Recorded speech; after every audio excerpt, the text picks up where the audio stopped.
pressure looks good. Doubling up. Roger, roll, Atlantic. Water towers, fly! Flight outside of speed off. Speed off. Yikes. You bet. Concur. We don't need any more of these.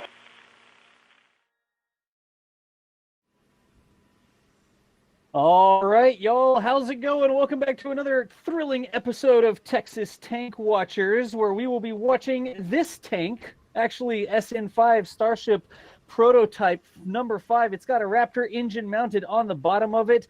Hopefully, later today, we're going to get a little bit of methane and liquid oxygen flowing into there. But you can see for now, there is still one of the lifts with someone working near the top of the thing. So we're going to be covering this. We hope that SpaceX is able to get a static fire. Our understanding is they may go for a static fire today. But for now, we are watching that lift right there. The pad is not clear. That lift, the big orange arm that goes up the left-hand side of SN5 there, is still working up at the top of the thing. So we're going to watch and see what we've got going on. I'm one of your hosts today. My name's John Galloway. If you watch me over on Twitch, you may know me as Das, but I am joined today by Jack. Jack, are you here? What up? Well, I'm doing all right, man. You ready to watch some tanks with me? Watch this tank sit here and hopefully ignite some fire at the bottom of it. That would be excellent. Ignite some tank fire out the bottom. All right, well, that's Jack Bayer there, video editor extraordinaire, photographer, videographer, host, the whole gamut of things that Jack does on the live stream and on the NASA Spaceflight channels here. Jack, thank you so much for everything you do. Those videos they get better every single time we upload one. Thanks, man. I do what I can. Everyone is saying my audio is super low. All right. Let's see if I can triage that on my end at all. Make sure my headphones are on and connected. They are. Yeah, that looks nominal there. Chat, y'all concur? We've bumped Jack up so we can hear him. Say hi one more time for him. This is my voice. This is my unfortunate voice. I didn't choose it. If I chose a voice, I would probably have chosen a different one. This is my voice. Now they're saying there's echo. All right. Wait. Yep. Thank stand you, by. everybody, for helping us with that. Check, check. 1, 2. Volume now better. Is there still echo? There should not be echo as of right now. Go ahead and say something. Check, check, check. Echo. Is there echo? There's not any echo that I'm seeing over here anymore. Chat, now there should not be any more echo. We're not seeing any echo. Now we have to wait. Yep, now it's good. All right, there you go. Now everybody said that it's good. It's the I'm sitting here like, oh no, it didn't work. But yeah, you just have to wait for chat. You have to wait, yeah. It's like 7 Thanks. seconds, and people are still typing, and then some people have like 20 seconds echo. But now we should be good to go. Also on the line, of course, I don't know if we've got audio comms with her right now, but the reason we have this cool video going is because Mary, M-A-R-Y, Boca Chica gal, is out there running all of the remote equipment for this live stream. So put some hearts in chat for Mary, saying thank you for all of the awesome, I mean, at this point, it's just content. It's video, it's audio, it's photographs that come out of there, sunset photographs, time lapses, everything that Mary does. It's her out there that's taking all those awesome pictures. So y'all say thank you to Mary. Mary equals the MVP. Dan, I agree there. I agree with you. Oh, I'm not sure. Does anybody, let's see, do we have Mary on audio right now? I don't think we do right now. Yeah, it's looking like we don't have her on audio right now. But we're going to be standing by here, and we are going to watch what's going on with the tanks as we try to see if SpaceX can get this static fire in. Of course, we're coming out the other side of Hurricane Hannah. Made landfall over the weekend. Luckily, it didn't look like there was a lot of impact down at Boca Chica. Some localized flooding. I think the water might have got up over the road in a couple places, but with all of the earth that's been built up, sort of the framework of the launch sites, of where they build the launch pads, of where they build the starships, all that is raised up. It's not like in the bottom of a ditch. So we saw a lot of water down there, but we didn't see any of it encroaching into any of the working areas, either over the launch pad or at the build facility, I guess we should say. Jack, did I summarize that correctly? I just threw a link into I just threw a link into chat from yesterday's daily update video. It's got basically post-Hannah views of the launch site. Mary went out there as soon as she was able to, and got some views of the aftermath, which really aftermath is not the, it shouldn't really be called out. I mean, there wasn't really much that happened. Some like barriers and cones and things got blown over, maybe a little bit soggy, but no, the launch site and everything looks no worse for the wear. So check out that yesterday's daily update video if you're wondering what everything looks like after the storm. Yeah, and you just linked that in chat, right, Jack? Yeah, and I'll do it one more time, and I will take this opportunity while I'm still talking to say thank you so much, Robert Hobson, for the $25 super chat.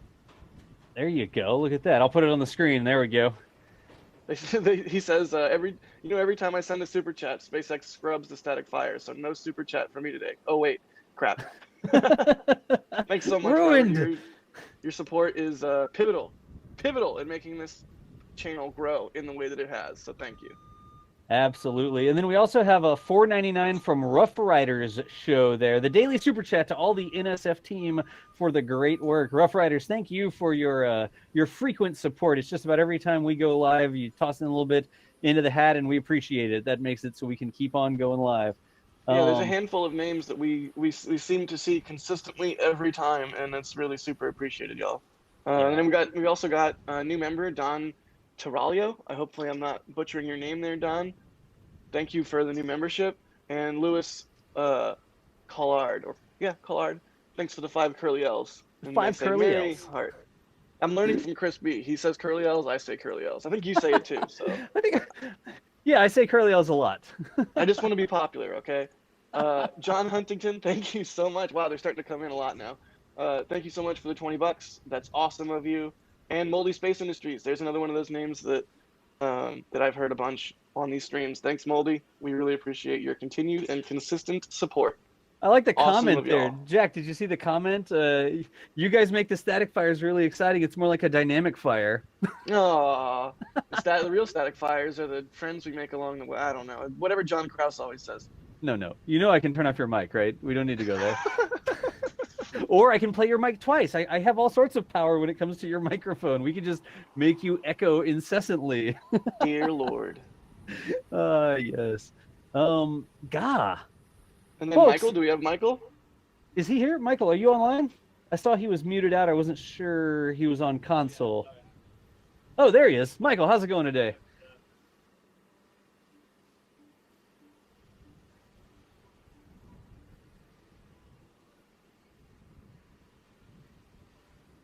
Oh, absolutely. Stand by.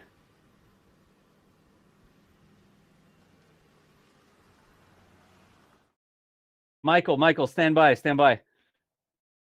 We're in NASA Spaceflight live mode. You're not being played right now. Now, go ahead, Michael. How you doing, Michael? Oh, I'm doing great. I didn't realize I was muted there, but thanks to DOS for unmuting me. As you can see on our screen, these are the list of current road closures on the Cameron County website that we are fetching in, and they've just updated. So July 28th through July 30th, we have new road closures scheduled. Those were not there as of 10 minutes ago. And on the notice that the county posted on their website, the reason for these road closures is for a static fire. So presumably that means we could see more than one static fire, or those could be backup windows if a static fire is not able to be performed today. So not sure if they're backup windows or if SpaceX now plans to do more than one static fire before the 150-meter hop.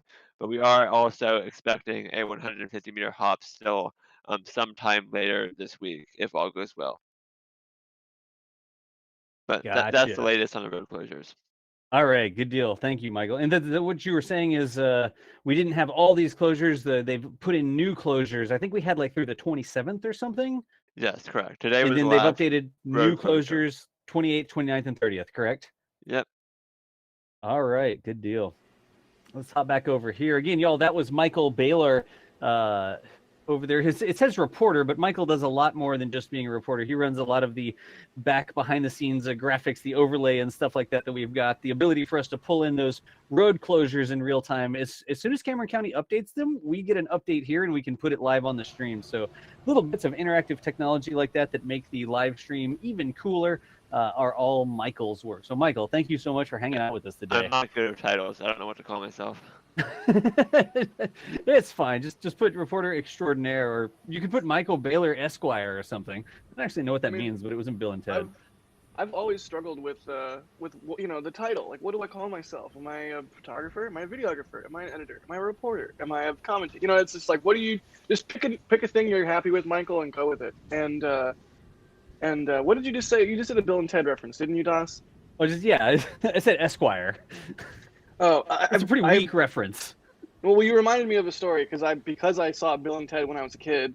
I was writing some letter to a cousin of mine who was much older than me, and I addressed it, cousin name Esquire, and I wrote all the letter. I put the address on the envelope, and my dad sees it when I'm about to mail it out. He's like, "Don't put Esquire. Esquire."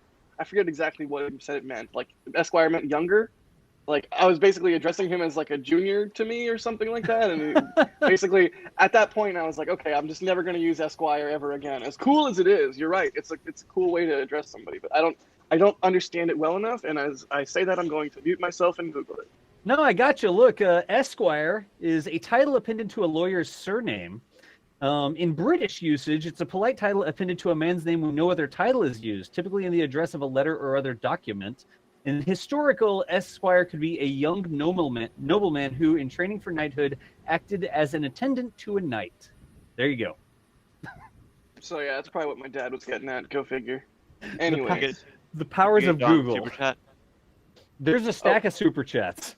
Yeah, we did Don gave us 50 Swiss francs, which are about equivalent. Interestingly, a Swiss franc is almost equivalent to a US dollar. So thank you, Don. That's a super generous super chat, and we really appreciate your support. Thanks, Don. Jeez. And we got Cole Logan, little pocket money for you guys. I appreciate that he spelled it Monet, either intentionally or not intentionally. It just makes me happy because pocket Monet. That's like a small painting. Well, yeah. Well, you have a lot of money when you mispronounce the word money. If you say Monet, you are rich. It's like a tell. You know what I mean? I don't know, man. We used to go shopping at Target all the time, and it didn't really mean that I had hit the jackpot or anything. Touche. And then Bass Boy Logue, thank you so much for the new membership, man. All the new members. We also got Michael Domke as a new membership. Thank you so much. All of our members, you get special little perks. You get some emojis you can use in chat there. If you're a member, throw Jimmy B in chat just because you can. There you go. Yeah, and then if you're, I think, what is it, Capcom and above, you get Discord access, you get YouTube exclusives at various. I think not at just Capcom, Red but Team hey, is YouTube. There you go. So yeah, thank you for our new members, and we hope you enjoy the sweet perks that we've got for you. Yeah, and then Vlad V. $3. Wow, we've got a whole stack of these to go through. I know. Thanks, we got to everybody. clear them out so that we can actually talk about the content. Yeah, I feel bad. This is taking so long, but I want to appreciate everybody's contribution to the stream. Thank you so much. And then John Hall with $5, upside down smiley face emoji. I never quite understood how you're supposed to comprehend that emoji, but it's a solid emoji and solid $5 super chat. Thank you so Jack, much. he's from Australia. Come on. Oh, I actually tried to make sense of what you said for a fraction I made that of a up. second there, Yeah. and I'm disappointed with myself. I'm not sure that that's actually true. Chad, I just made that up. Chris Crow, thanks for the $5. They say you guys are fantastic, including Mary. I would say especially Mary, or if not mostly Mary. Because of Mary. How's that? Yeah, there you go. We're the icing on the cake here. And then Sam Halter, wow, $20. That's not nothing to shake a stick at right there. Thank you so much, Sam. Sam says, here's the start of an epic week for SpaceX, and thanks to you guys for the great commentary. Well, you're quite welcome. I super enjoy doing these, and I know you guys do too. So thank you for joining us and for the super chat, because that lets us keep doing these. Yeah, and check it out. Look, Jack, it looks like the lift is coming down with the workers that were working on the top of SN5 there, which is typically a good sign. Hey, it's like we have really good timing or something. I know. It's like into the super chats, lift starts to come down. The operators were just waiting for us to finish the super chats before they started to bring the lift down. Yeah, exactly. The guy in the control booth has just hit the big red retract lift button, and pretty soon he's going to mash his fist onto the start venting button, and we're all going to speculate, oh, is that a D-tank? Is that a... And he's just going to sit there in his darkened room and laugh maniacally. Actually, we shouldn't say that if no activity happens until we're done with the super chats. People will stop doing super chats. That won't work. We got enough super chats that they can bring the lift down. That's how we should phrase that. There we go. We hit the super chat goal, and so now the lift is allowed to come down to proceed with the testing. Thank you, chat. It's all y'all. I made that up too. I'm just making all this stuff up. Anyways, y'all, again, if you're just joining us, welcome to another NASA Spaceflight live stream. We have the live feed of Starship SN5. That Starship out there has a Raptor installed on the bottom of it. We are hoping that SpaceX is able to go for a static fire today. So put a little bit of liquid methane in there, put a little bit of liquid oxygen in there, light the engine on the bottom so we get a bunch of thrust produced, and we get a big cloud coming out the bottom, a cloud of dust actually kicked up by the thrust produced by the Raptor. There's a lot of things between here and there that have to happen before they can do that. I don't think we know that there's going to be a spin prime or preburner. Have we heard anything about that? I mean, we usually don't hear anything about anything, but I think Michael? the latest we've heard is that we're expecting a static fire, not any kind of preburner or spin prime today. But gotcha. but you never know. Like if something is slightly off nominal or they're not sure about something, they may decide to settle for a spin prime or a preburner instead of a static fire. So it's not to say that a spin prime or a preburner is not impossible today. It's just that a static fire is the primary goal if all goes well. Right, and we know that because we've got some the flyers that were put out, the warning saying residents, there may be an event, there'll be a siren 10 minutes in advance. That's usually a pretty good indication, and also we know that there's a Raptor under there. So they've already gone through tanking tests. They've gone through all the sort of gates they have to go through to make sure this thing will actually hold fuel and oxidizer. So that's what they're getting up to, especially if they want to get a launch or a hop. Yeah, but Mary has never gotten a notice for a spin prime or a preburner. She only gets a notice about a potentially large explosion if something goes wrong for a static fire, at least so far. And I'm sure there'll be a similar notice for the hop. But we've never seen her get a notice for a preburner or a spin prime, which is why we are highly confident that a static fire is the prime objective for today. Yep. Speaking of how things are going, we've also been keeping an eye on the weather out there at Boca Chica. Let me see if I can bring that up real quick. Wow, not great placement there, but I'll find a new place to put that weather thing. You can see there's it'll be gone. Go ahead. It should be gone. Surprise! You can see there's no real rain tracking on the base reflectivity there out of Brownsville. That weather radar is stationed in Brownsville near the Brownsville airport.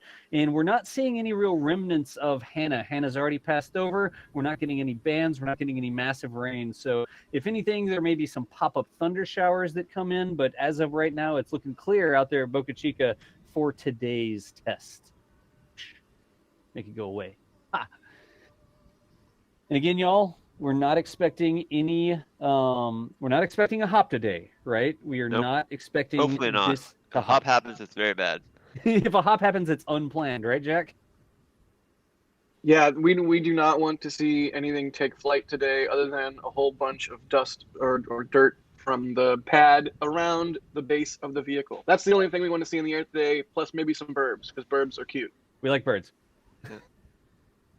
Timothy, Moldy Space Industries, Christopher, thank you all for the super chats. We really appreciate it. And Leaf, a great week, a great start to the week. It's been so long since a truly exciting Starship stream, but hopefully not too exciting. Thank you so much for the super chat. And Pascal, new membership, thank you as well. Yeah. Yeah, we appreciate all the support. We do appreciate the support so we can keep doing this. Let me go check on the modems and make sure that the modems are all ticking along. Yep, we've got all 4 modems ticking along nicely right now. So yay! We burned through about 4 gigabytes per hour of live streaming to send the 1080/60 footage up on the single feed here. One day, when we have more than one feed, we'll have number of feeds times about 4 gigs per hour. So if anybody here has data on their phone plans, especially if you're in the United States, you know if you're burning 4 gigabytes per hour and then you do that for 4 or 5 hours a day, it adds up really quickly. And we're able to afford all the data because of y'all's support, so we can keep on bringing these live feeds, even when it's sitting here for X amount of time, just waiting for a test to happen. We still like hanging out with y'all, so thank y'all for the support. So that lift is completely gone now, it looks like. That is a good sign. The next thing we'll be looking to see is pad clear. I'm going to ask Mary in our back channel if she... Oh, and Mary's not seeing a vehicle's headed to the pad, so clearly there's still a bit of ways from pad clear. But I'm gonna ask Mary in our back channel if the fire truck, if she knows if the fire truck's at the pad right now. Yeah, or if gotcha. that's the production site, because the fire truck is usually one of the last vehicles to leave the pad. Unless it's that one crazy time where they decided to just leave the fire truck at the pad for some reason. I wish we knew what was up with that. Yeah, and there you can just barely see the top of that. It looks like a white truck that's approaching the pad down there. Yep. There you go. Thank you, Michael. Yeah, that's not what we want to see, but that's not the end of the world. We still have a giant window here to play with, and probably just some final checks on the vehicle ahead of testing today. Yeah, this goes through 8 p.m. Central Daylight Time, so we've got, 5.5 hours remaining in the window. So there's a lot of time that SpaceX can get some work done in there. Yeah, we got a lot of schedule margin, Dust. We're not worried about slip. Schedule margin, I like it. Yeah, you just got to business up your manner of speaking a lot. We're not worried about any slip. We've got a lot of margin in the schedule. You got to make a smack sound with your lips, all those things. That's how you sound official. Whelp. You just put like a whelp and I tell you what in there, maybe. Boy, I tell you what. All right. Well, good deal. Nicholas Harms, thank you for the €5. They say, greetings from Germany. Ich liebe your streams, which means I love your streams if you don't know what Ich liebe means. Maybe you can guess what that means. Did you Google Translate that, or did you just know, Jack? I took, 2, maybe 3 years of German. Wow, I forget. Oh, yeah? But I don't remember any of it other than, the very basic things like hello. And I love you is, you learned that on day one. So I can't claim to know anything. I grew up in South Texas, so I took Spanish, of course, and I can understand enough of it, but I'm not going to attempt to speak it particularly. I honestly feel stupid that I didn't take Spanish. It seems like the far more useful language to have learned. But there you go. Yeah. Geez, there's another super chat in there. Look at that one. Pradeep Kumar, thank you so much for the 200. Somebody's going to have to translate that one for me. It kind of looks like a kangaroo. I know it's not at all, but it's a cool little mark. Rupee. Whatever that is. Rupee. Oh, cool. That's a rupee? Yes. Nice. Can we get that in the overlay, like real-time translation with exchange rates? Cool. If only we knew the person who programs the overlay. I mean, Mary reports that the fire truck is at the emergency operations site, so it is not at the pad. It is just past the roadblock right now. So the fire truck will not be the final vehicle we're looking to see leave the pad. Most likely, it'll be one of the SpaceX smaller security vehicles that will be the final vehicle to leave. Gotcha.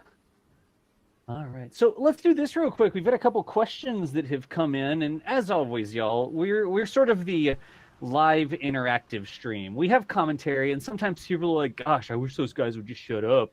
But our whole thing is that we like to answer questions. We like to explain what's going on. We like to thank people for the support that they give us as well. So if you have a question for us, tag us at NASASpaceflight, and we'll get that into a queue over here. And as we sort of hang out, we'll see how many questions we can answer for you. But off the top of the pile here, Seth Kirk asked, if all goes well today, what's the next step for testing? Expect more static fires or right to a hop? So who wants to take a wag at that one? Everybody knows what wag means, right? Well, yeah, I can give it a go. Okay, give it a go. Up until 30 minutes ago, I would have told you we were thinking one static fire and then a hop. But based on those additional road closures that we saw get posted in the last 30 minutes or so, that adds a bit more uncertainty because the reason given was static fire on 3 additional days, so those could just be backup windows if they cannot get a static fire done today. But it also could be that you're now thinking to do more than one static fire before a hop. So it's really hard to say. Plans change in Boca Chica all the time. If you get the plan 2 weeks ago, that might not be the same plan that is still in place today. So unless like Elon tweets something, it's really hard to say right now. But I don't think we're going to see a large number of static fires like we saw with SN4. I think it's safe to say that the SN5 test campaign will go a lot faster than Starship SN4. Gotcha.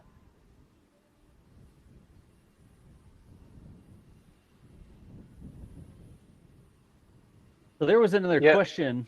I'll grab this other question just really quickly here. Any indication they are starting soon? This is from Amdi. Any indication they're starting soon? As of right now, we always watch. We always watch that what's going on. We look for venting. We look for vehicles being around the pad. We look for lifts. So if I was to look at the scene right now and say, are they going to do the static fire soon? I'd say, well, it's a good thing. There are no lifts up next to the rocket. If there's a lift, a little crane arm that has a person working on it, you know that that's a really clear sign that the pad is not clear.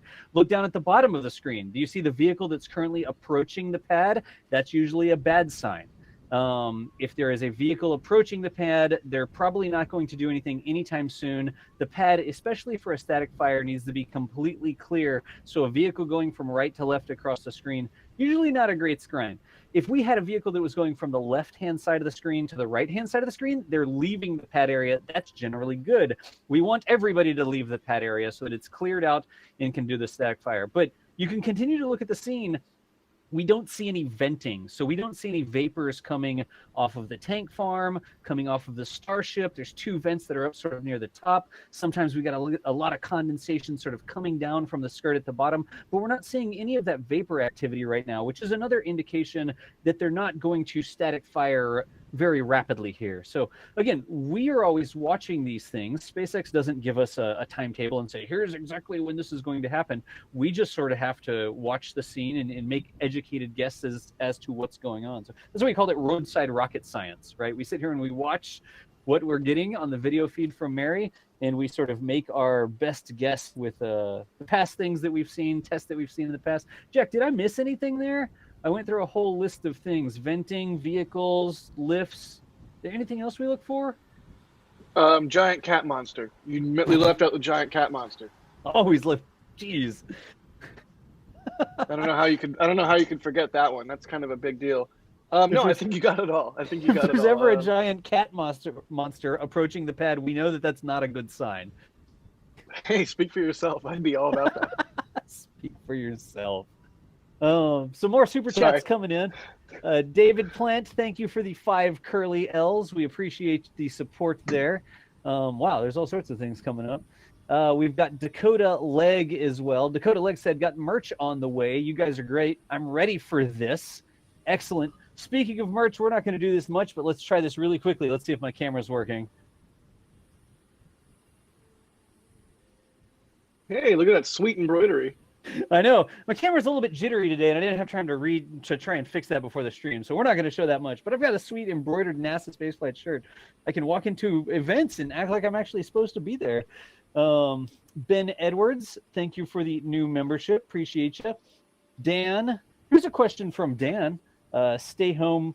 It says, how different is SN5 from a water tower and a final spaceship? So, Jack, what do you think we are? Is SN5 closer to a water tower or a spaceship? Spaceship. Spaceship. Explain your answer. I would say, I was about to. You're impatient this morning. How much coffee have you had? I guess I should have more. We need to equalize our coffee levels. I'm just giving you a hard time. So Starhopper is, I think, way closer to a water tower. I mean, just look at its legs. And SN5 is way closer to, more representative of an actual Starship vehicle. It's still just the tank section and no aero surfaces. All those COPVs are on the outside. I mean, it's got things that the final version of Starship won't have, and it doesn't have things that the final version of Starship will have. But it's very, very close. I mean, it's got like a thrust puck, for example. I don't know what the thrust puck looked like on Starhopper, or if it was just straight up like, some kind of incredibly beefy part that just did the job.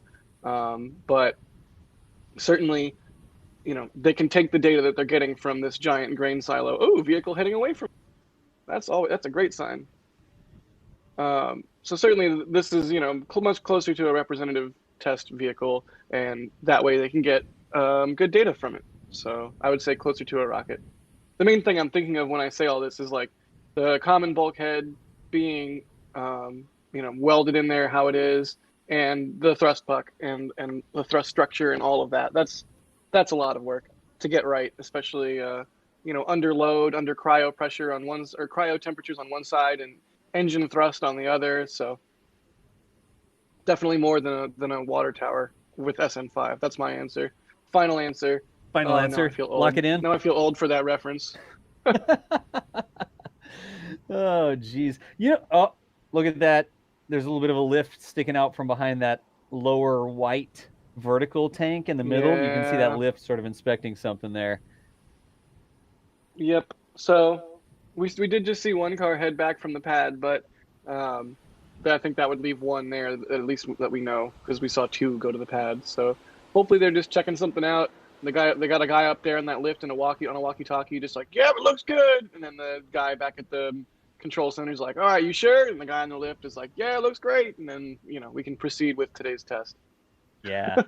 What is that? That's a water truck, looks like. Oh, huh. Look at that. I wonder if they might wet down, do a pad wet down to do some dust mitigation. Maybe that might allow them to see that someone had no patience for that water truck and just passed it. Maybe they would wet down the pad to mitigate some of that dust that we were talking about would get, kicked up, so they might be able to get better imagery or better data. That's just me speculating, but you never know. Gotcha. And then we got a couple questions here. Jonathan Risen repeatedly, I'm talking repeatedly here, asks, hey buddy, you only got to ask once. Well, we got a filter here, you at NASASpaceflight, I'll see your questions. We'll get around to answering them. Sometimes we blather on, especially me, but we will answer your questions. Don't feel the need to ask 10,000 times. Maybe twice. It's fine. Maybe. I'm giving you a hard time. Sorry. Jonathan Risen asks, what does a 10-minute siren sound like? Is it an air raid siren? No, it's basically just like a police siren. So there's a police car at the checkpoint. They fire up their siren. So that's what we would be listening for. Good question. Sam Halter asks, have you ever seen both of the dishes pointed at SN5? I don't know, not at SN5. I've seen at least one dish pointed at the launch site with Starhopper and other, the other SN vehicles. But I don't know if we've ever seen both pointed at the launch site. That'd be a good question for Mary. I don't know if, Mary, you can hear us right now. If you've seen both dishes pointed at SN5 ever, or what. But I will ask you in our back channel just in case you cannot hear.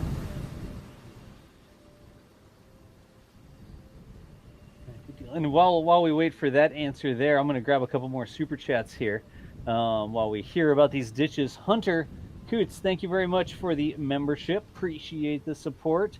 We got Jerwa. Oh, wow.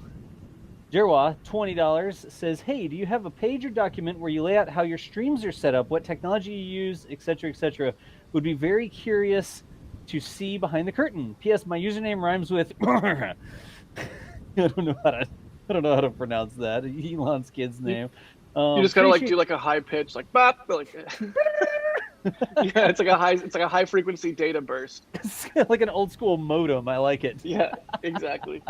Jerwa, that's actually a really good question. I talk about it sometimes on the live stream in terms of our technology and our uplinks and how all this is sort of pieced together, how we get our audio together and that sort of stuff. But I don't think we've ever done that. Maybe one day, like when I'm out there at Boca Chica, we'll do a run through of the gear and just explain sort of some of the technology we use.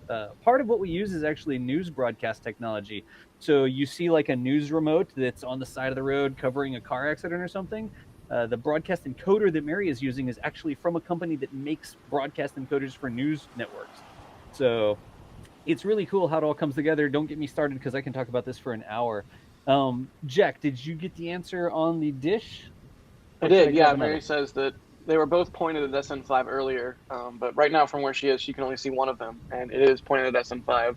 So yeah, that's pretty neat. I don't think I don't know if they've been using both dishes yet. I think one of them has just sort of been stationary, pointed up.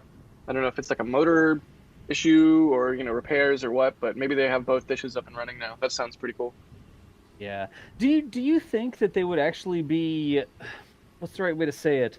Like, do you think the dishes are active and actually listening to SN5? Yeah, I mean, why not? When it's flying through the air, when the hop happens, they're going to have to, communicate with the vehicle and get telemetry downlink and data downlink somehow. So clearly, they would want to test that before a hop. So they're probably testing that today. Yeah, I'm not like a signal technician when it comes to dishes or antennas or anything like that, but I wonder, is there like some distance where you're too close to the dish? Like, is there a short range dish and then a long range dish, and you have to switch between the two, or can you literally be like literally point blank, because these dishes can talk to space, but this is almost point blank for that dish against the rocket, and is there some sort of problem with being that close? I'd be really curious to know that. Maybe somebody in chat knows, but I don't actually know the answer. That's actually a really fascinating question, because like with a camera lens, you have a minimum focal distance. Yep. And you just can't focus any more beyond a certain closeness, unless it's a macro lens or blah blah blah blah blah. So right. Yeah, I wonder if those dishes at the tracking site have some Like sort of minimum focal length. focus I mean, distance I guess that they you could say can't, that. that's too close, but it seems like not, because clearly they're pointed at the pad. Yeah. One thing I do wish I knew, I kind of want to go back and watch my video of the 150-meter hop now. I forget if the dishes are in frame. I don't think they are. Drat. I don't know if they, car leaving, is that a water truck leaving the pad? Sweet. Yeah, that looks like that truck, I think, leaving the pad, yeah. I don't know if the dishes moved or slewed or whatever the appropriate term is when Starhopper was flying. I think they might have just stayed stationary, but I'm not positive. Yeah. So again, one of those things that's sort of curious. I mean, like I said, I preface it with I don't know if that's a thing or not, but I mean, the dishes are pointed that way. I don't know if that's just a storage mode for them to keep them from, I don't know, gathering rainwater if they're pointing straight up or something, or if they are actively pointed at the pad in order to talk to SN5 and test something out, Yeah, I would really like to know the answer to that. Yeah. So I'm going to grab some more super chats here really quickly. Niku, keep doing great work and thanks for the stream. By the way, you stream Element's website. Oh, you stream Elements. Nice, Niku. We appreciate you. We have our own home-rolled system for how we display those on the stream. I appreciate the commentary there. Mr. Friendly B, thank you for the 30 euros as well. Says, hi, guys. I love the Saturday news show. I hope in the future you'll cover more than 3 topics per week. No, we usually cover more than 3 topics. We only put 3 on the slide, right? Like, it's usually 5, 6, 7 topics. But we did 5 last week. Yeah, we did 5, and there's only 3. Like, the 3 main topics go on the slide. But I think the sentiment remains the same, though. Like, number of topics irrespective, if that's even a proper use of irrespective. They want more show because they like the show. I like that. So that's good. That's good feedback. That's a good read. In any event, thank you for the support there. And there's one more to clear out the queue. Walter Van Ward, I am under the impression the construction of SN5 has been more precise or more planned compared to SN34 to prevent another learning loss. So do we think that SN5 has higher build quality, I'll put it that way, Jack, than the things we've previously seen out there? What do you think? As he carefully considers my mouth his was full answer. of bagel. You bamboozled me. Yeah, I think it's definitely much more advanced, and you can just look at a side by side of SN5, even just SN4, but especially the earlier 1, 2, and 3. The rings and the construction, the welds, it all just looks much less denty. That's a very technical term, denty. Denty. Yeah, it just looks. Like they've been refining their techniques. So yeah, I would say definitely they have increased their build quality. And if you look at, for example, the new nose cone that we think is for SN8, if you look at it, it's basically right next to the original Mark I nose cone that they had up for the presentation last year. That Mark 1 nose cone compared to the current SN8 nose cone, I mean, that's just night and day. There's no comparison. It's insane. So, yeah, they're definitely progressing. And Philip Whitehouse, thanks in the chat. He says flush. It looks more flush. There you go. Which is a less goofy way of saying less denty. Denty. Yeah. Hey, thanks, I want to let's go and check in with Mary really quickly. Okay, they're talking about that. Is somebody in the back channel? Let's check in with Mary because I am checking the Brownsville radar over here at the NSF Weather Center, and we are getting heat advisory warnings in the area. It says that the heat advisory in Brownsville, Bayview, Port Isabel is 106 degrees Fahrenheit. So for Celsius, that's 41 degrees Celsius is the heat index. The actual temperature is in the high 90s, but when you couple in the humidity and that sort of stuff, it's giving me warnings all over the South Texas area about a heat index way up there, 106 Fahrenheit or 41 Celsius. So let's make sure Mary is in some sort of situation where she's nice and cool. I don't want her to cook like an egg inside her vehicle out there. Yeah, it's supposed to be a lot cooler today. Yesterday's forecast had it only like the low 80s, which for Boca Chica this time of year is very cool. And it was supposed to be cloudy with a chance of thunderstorms, but what do you know? It's now sunny and cooking out there. Yeah, it is hot down there. I guarantee you that, especially right there on the beach. You get all that humidity coming off the ocean. It's literally like a swamp. Well, I mean, not really a lot of plants or alligators, but it's really humid is where I was going. It's not a swamp.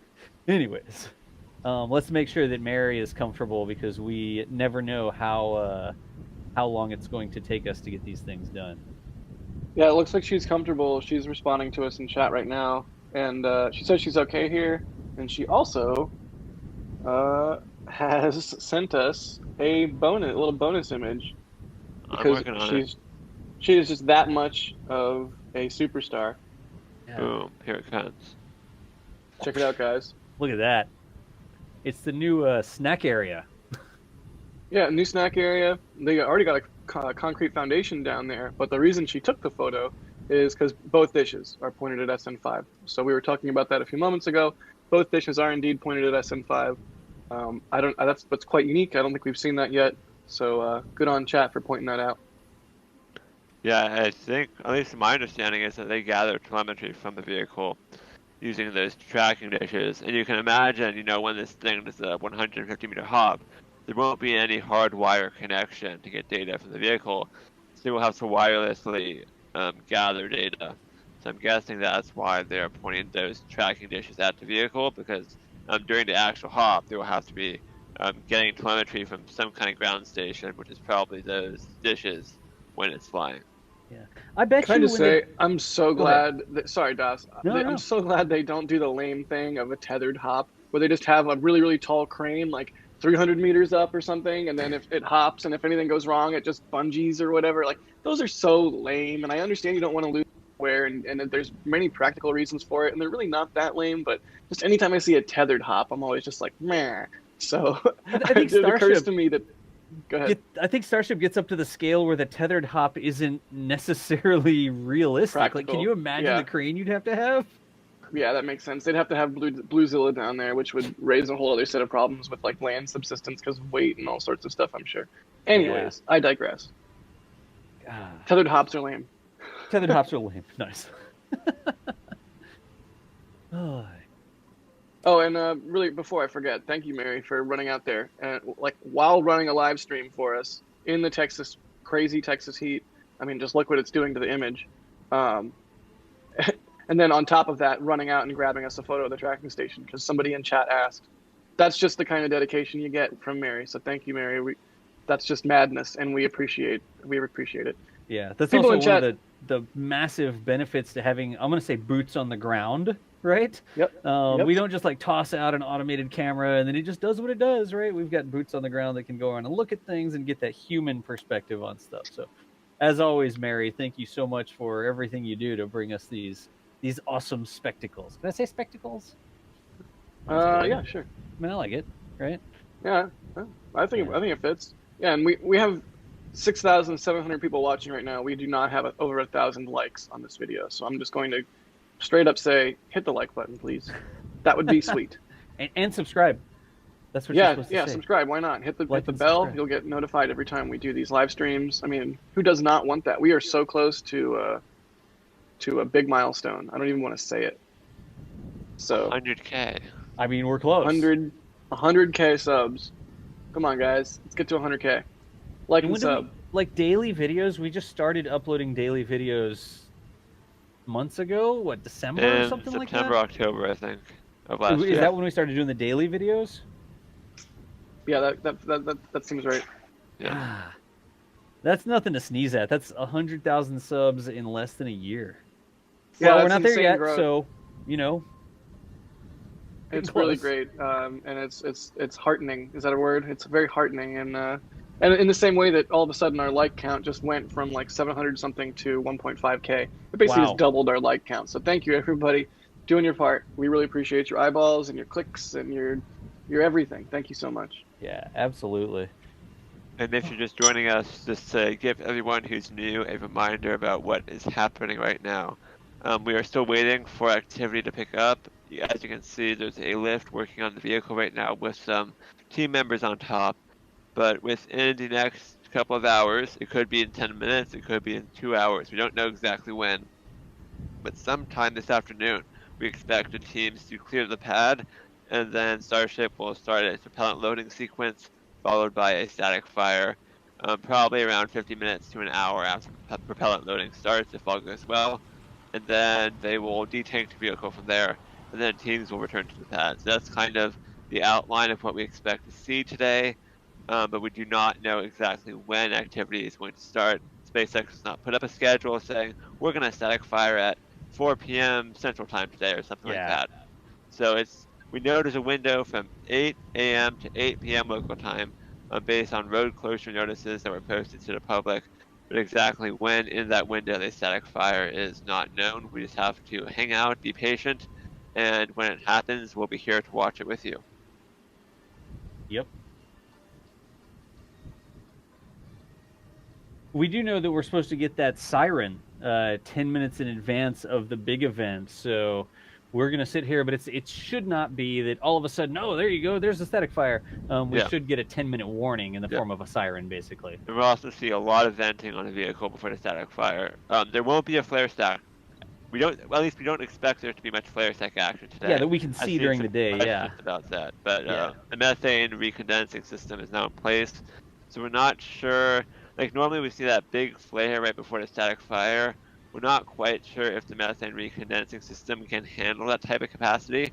So it could be that we still see a little bit of flare stack action today, but in general, we do not expect much action from the flare stack. Most of what we will see will be venting from the tank farm and the vehicle itself before the static fire. And of course, that siren that DOS mentioned at 10 minutes beforehand. Yeah. Oh, and another good thing we might see is sometimes about 30 seconds before the static fire, you can see the water hoses at the base of the pad turn on. So we might see the water deluge system activate at the base of the pad. That's another good indicator, but depending on the wind, sometimes the water is not easy to see. So keep an eye out for that, but if you don't see it, it does not necessarily, it could just be the wind blowing the water away from us.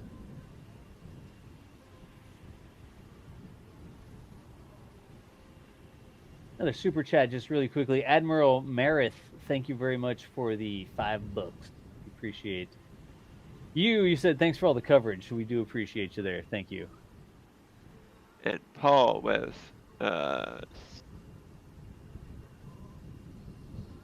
thank you, Paul, as well. 0.79 pounds. Appreciate it. Let's see here. Oh, here you go. Here's one that we could probably talk about for a minute. Creamy Corn Cob. Creamy Corn Cob asked, is this government funded or is there some backyard amateur experiment? It looks wonky. How do we want to say this? I mean, it's SpaceX, which definitely has other lines of income, right? They have it's privately funded. They're currently competing along with Blue Origin and the national team, which is one team. Blue Origin and the national team. That's one team. It's a great name. So they're SpaceX, Blue Origin and the national team, and what is it? Sierra Nevada? Dynetics. Dynetics, yeah. Sierra Nevada is on the national team. Got it. Thank you. So, so there's 3 teams currently competing for government dollars for a human landing system, of which this has been proposed. So there's a small amount of government money potentially involved, but so far pretty much everything with Starship has been privately funded. And in fact, SpaceX has been consistently raising large amounts of money, like $500 million or more a year, to fund both Starship and Starlink. So privately funded. It can look as wonky as they want it to look, because there's no Pentagon Wars like stuff going on. And you might remember that from the last stream I was on, me complaining about Pentagon Wars type situations where stuff is designed by committee. So it's good that this is privately developed, and hopefully we see it become a more, how should I say this? A more prototypical version of what it should be, and not ruined by, again, designed by committee. But I don't know. Is that a correct assessment, Michael and Das? Well, first of all, I must correct myself. I just said Sierra Nevada is on the national team. They're partnering with Dynetics, so too many companies partnering. Too many companies. Nice. I cannot keep track of everything, but yes. I mean, I would say it's like a spectrum. You know, you got government funding, and what was the phrase? Backyard amateur experiment. I don't know if amateur is the word I would use. There's certainly, you know, professional SpaceX engineers working on this, but it is definitely more towards the backyard, privately funded experiment right now than it is towards government funding. But if SpaceX wins the Artemis human lander contract when there's a down select from 3 providers to 1 or 2, that could move the spectrum slightly more towards government funding. Although I think in general Starship will primarily be privately funded. It's just a matter of what exact percentage of it. But there's a Japanese billionaire right now who's also providing a large percentage of the current funds. I can never pronounce his name, so I'm not going to attempt it, but he purchased a trip around the moon with artists on Starship, and for each development milestone that SpaceX achieves, they get more and more money from him. So that's one good line of funding. We also, I think CNBC reported this week, or late last week, that SpaceX is looking to raise another $1 billion. So SpaceX is definitely leaning heavily on private funding right now, but if there are opportunities to get government funding, I think they certainly will look to do that. I think the one sort of thing to say about all that is SpaceX wouldn't exist if it wasn't for government dollars. And I feel sort of okay to say that, because it's not like... Elon said it. Yeah, Elon said it. So. Yeah, Elon said it. Yeah. It's not like the government said, "Here, SpaceX, here's $1 billion, go do things," right? It was SpaceX said, "Hey, we're going to do this. We're going to bring this cargo to the space station. We're going to put these satellites in orbit," and so the government buys things from them. And there was a point where Elon was talking about SpaceX was sort of on its last leg, and if that commercial mission hadn't happened correctly, it could have been really bad for SpaceX. So some of the initial funding that sort of got SpaceX going did come from NASA and did come from the government. But did NASA say, "We need you to build a Starship, here's $1 billion, just make things happen"? That's not how it goes at all, right? And when you talk about Starship specifically, Starship is the baby of SpaceX. It happens because of Elon Musk's vision. That vision sort of got to this point because he had some help. He had these government contracts, but he's also really diversified. He's getting money from all sorts of places, like you mentioned, the Dear Moon project, the private trip around the moon, all the different places that he gets funding for this. It really is a conglomeration of a lot of different ways to make this thing happen. So I think we're... Hello! Whoa. Scott Manley's in chat. Hello! Hey, Scott. Oh, what's up, Scott? How's he doing? I gotta scroll back up. I was excited. Yeah, the chat keeps going. Oh. Yeah, I would agree with what you were saying exactly. Is that SpaceX wouldn't be here if not for NASA dollars, but at the same time they weren't just handed money for nothing. They did and are still doing an extremely important job, and they're doing it extremely well. In fact, better than anybody else, including Boeing, who I think a lot of perhaps old guard might have thought that Boeing would have been the lock, and it turns out as couldn't be further from the case. So, yeah, SpaceX has gotten government dollars. This particular project has not yet gotten government dollars. It's not a terrible thing. Yeah, I think I agree with everything you said. Good stuff. Yeah, other than like a small amount for like initial Raptor development from the Air Force, nothing, and now the Artemis initial contract. Most of it is in SpaceX's money. So if it's like if something goes wrong, when you see something go wrong with a Starship test, it's not taxpayer money going away or something. That's SpaceX's private entities are funding the current development for the most part, but in the future, we'll see what happens. And as Doss mentioned, SpaceX would not be where they are today if it wasn't for NASA's support in particular. Yeah, and thank goodness for that, and thank goodness that it's been a sustained thing over the course of several administrations. It's not the kind of thing where it's just canceled when the new guy comes in. So it's been really nice to see commercial crew and commercial cargo like flourish. It's been really cool, and especially now that we've got Bob and Doug on station, and they're almost about to come home. Another vehicle. It's like going heading right. away from the pad. It's slipping right. Heck yeah. So now we just need that human lift, the person lift to go down. That would be really, really nice. And get out of the way there, get those people away from the vehicle and clear the pad, and we'll get that tank farm start venting. I'll get all riled up and I'll start saying even goofier stuff, and we'll get to see this grain silo make some fire happen. See this grain silo make some fire. Normally that's a really bad thing. You don't want a grain silo to make any fire, because you get that air fuel explosion effect, right? Yes, grain silo explosions are no joke. And I remember learning about this and it blowing my mind that just straight up grain in a silo can be explosive. But buddy. Oh yeah. So it's super, super, super dangerous. And grain silos are dangerous for a variety of reasons. And you think, farming, it's just growing stuff. That's got to be boring. And it's like, no. There's so many ways to die. It's extremely dangerous. Hats off to those folks that grow and make all the food that we eat. Yep.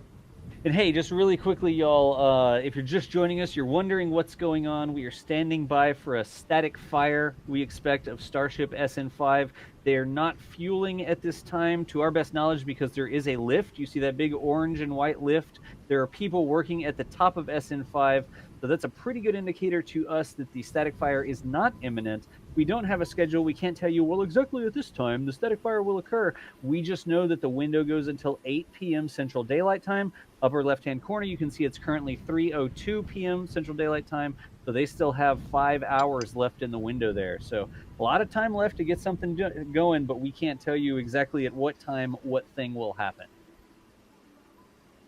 Ron Smith in chat asks if I've ever heard of the Great Molasses Flood, and oh boy, have I. I don't know why I'm so obsessed with industrial disasters and stuff like that, but was that in Boston? If you want to fall, yeah, I think so. If you want to fall down a rabbit hole, just poke around on YouTube for some industrial disaster videos. I mean, even just like the United States Chemical Safety Board, they do some really great reenactments of like oil refinery accidents and things. And I don't know why I'm fascinated by that stuff, but yes, I'm aware of the molasses flood, and stuff like Bhopal or 3 Mile Island, or even out here the Santa Susana Field Laboratory, where they did all sorts of crazy molten salt reactor experiments. Oh, there's all kinds of stuff. Moldy Space Industries says United States Chemical Safety Board is the best. My guy. Yeah, Chemical Safety Board and OSHA videos. I'll watch those all day long. Anyways, this is kind of like a real life OSHA or Chemical Safety Board video that we are making right now. I mean, the SN4 video, we could probably do a Chemical Safety Board style video where it's like, on August 4th, the Starship serial number 4 we could go with it, put in some like CG, some goofy CG. It would be, actually, now I kind of want to do that. But yeah, I don't know. I digress. Do we have any super chats or something I should be running through right now instead of babbling? There's a couple of them. You want me to grab them? Yeah, go for it. Or I can if you feel like resting your dulcet voice. Is voice is dulcet, or is it tones? Tones. I'm gonna stop talking. Dulcet tones. Nobody's ever accused me of having dulcet tones, though. Like right, you were mentioning earlier, I talked like I had way too much caffeine before I started the stream. More of a shoutcaster than a easy listening commentator, honestly. Tech Turtle, thank you for the $2. We appreciate the support. We've got Dennis, who threw in €2. Thanks for the stream. Love to learn about SpaceX. So do we. We love to learn about SpaceX as well. We appreciate you joining us here today. And the new membership, Gene Benedetti. Thank you very much for joining the distinguished ranks of our membership, continuing to support the channel there. And then there's another one, Aaron Huslage. I hope I got that name right. I tried. I did my best. Thank you for the new membership. And that was actually not a new membership. That was an upgraded membership to Capcom. So we appreciate you there, Aaron. We will see you over in the Discord server, amongst other things. Yeah, and you got a cool last name there, Aaron. Huslage. That's a solid last name. Not one I've seen before. Not common. Not like super hard to pronounce. It's pretty phonetic. I'm hoping, anyways, because that's how I pronounced it. But anyways, solid name you got there, buddy. Thanks for the Capcom membership. Yeah, absolutely. Let's grab a random question here. Somebody has seen the picture that Mary posted of Panlink. Sean Ring said, break out the Panlink to cook an egg for lunch over here for Mary. I wonder if it would be like the egg would taste like data. It would taste like bandwidth. Nice. Yeah, I don't know what that would taste like, but something tells me not good. I'm gonna see if I can grab that picture real quick and bring it up on the screen. Bandwidth tastes like when you stick your tongue on a 9-volt battery.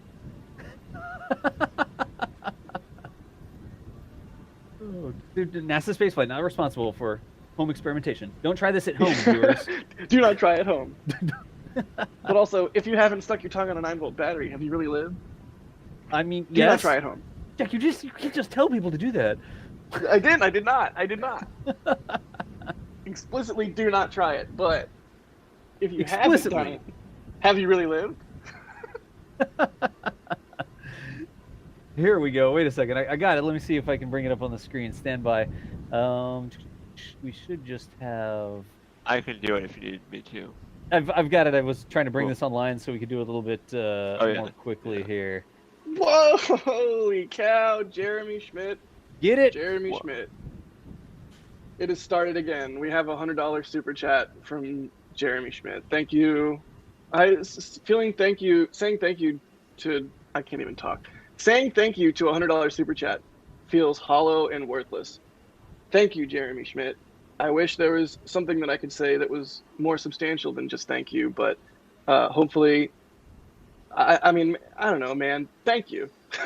Seriously, thank you. You help us do what we do, and we like doing what we do, and we hope you like it too, and we'll continue to do what we do and get better at it. Yeah, it's one of the things that I always have a problem with. Like, there's literally nothing I can do on the live stream to say thank you enough for the people that support the channel that way. And what I always fall back to, Jack, when somebody shows that amount of insane support, I'm like, you know what? We're going to keep doing the live stream because that's what you want. That's what you're supporting us in doing here. So thank you so much for that crazy amount of support.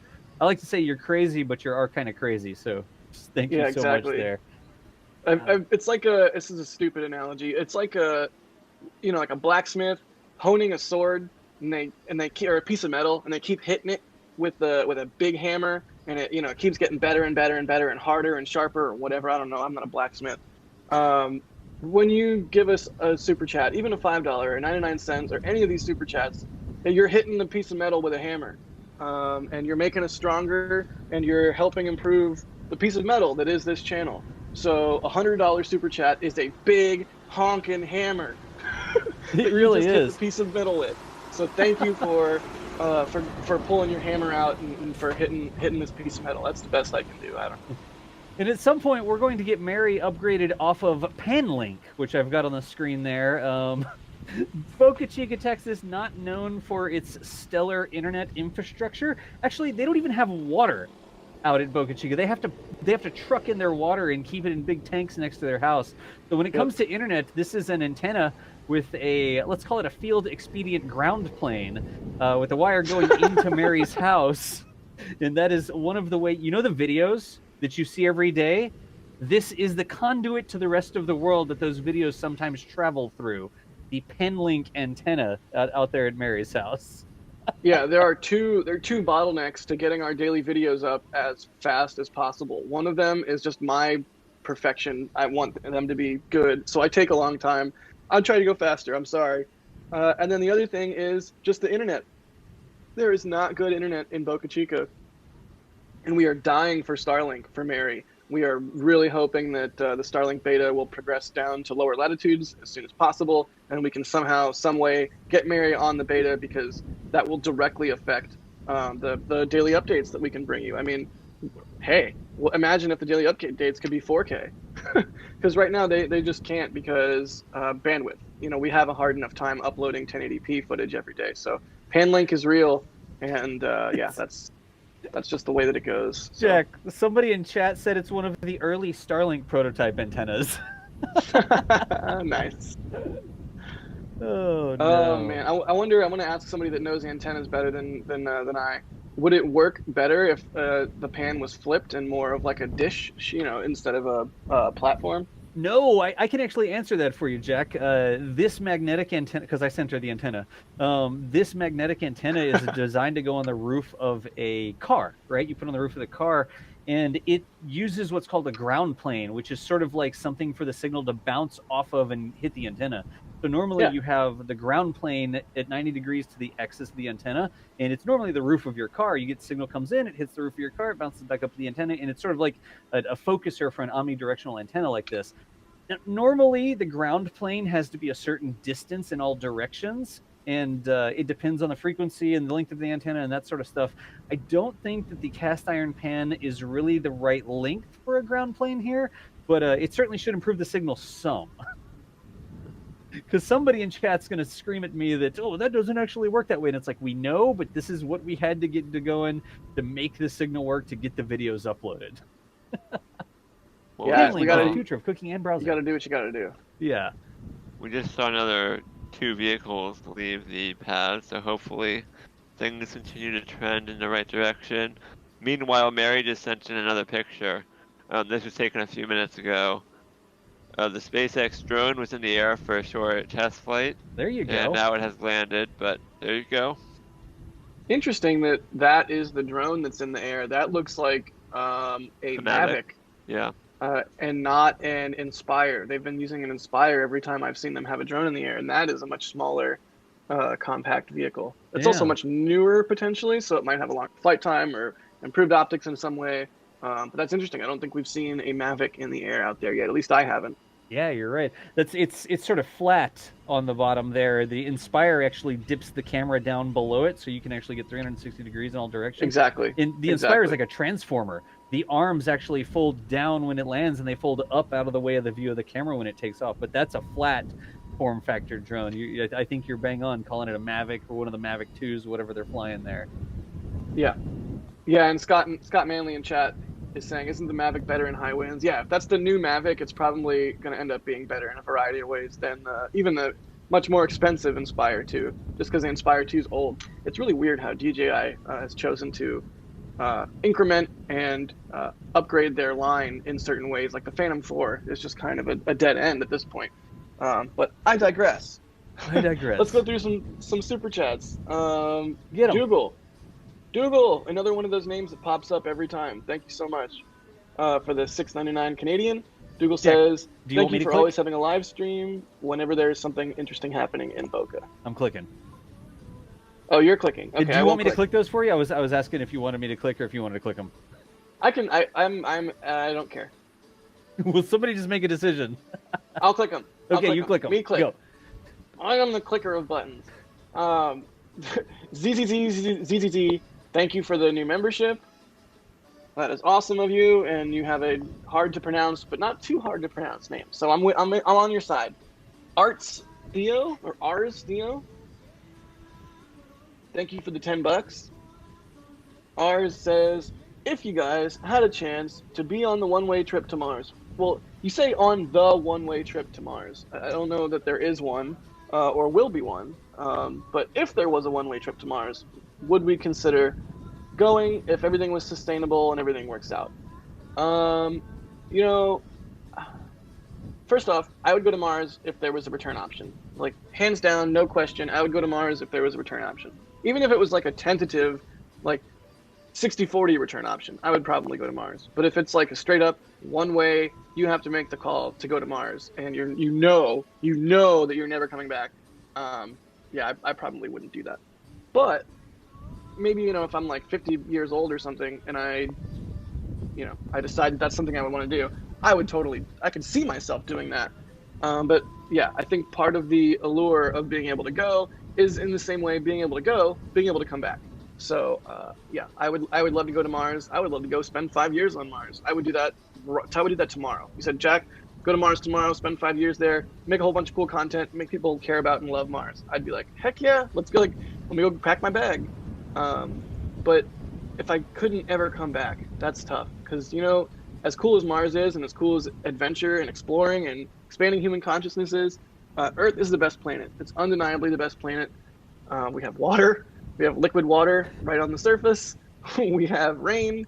We have clouds. We have atmosphere. We have protection from solar radiation. I mean, Earth is pretty great. I'm not gonna lie. So, anyways, what would you guys do? The one way trip there? As of right now, I would not, Jack. I've got family. I've got a daughter who's 14 years old, and once she gets out in the world and is off doing her thing, that'll be a different piece of the equation for me. But for now, I'm staying here with my family. I don't want to be lame or anything, but I'm sticking with the family for now. No, that's not lame at all. That's noble. And you know, in the same way that if I'm saying, like, you know, maybe when I'm 50, I would just go, you know, like Mars retirement community. You know, that's totally a thing. And, you know, I'm sure things change over time. But yeah, right now, likewise for myself, I wouldn't just go and stay on Mars. Although, heck yeah, I would go for like 5 years. Send me to Mars for 5 years, somebody. Michael, what would you do? Would you go? In 5 years? No, would you go on a one-way trip, assuming everything worked out and was sustainable? Oh, no. No, if it was super, I don't know. Depends how sustainable. But I don't see it being in any condition that would be enjoyable for a long period of time anytime soon. So for me, no. How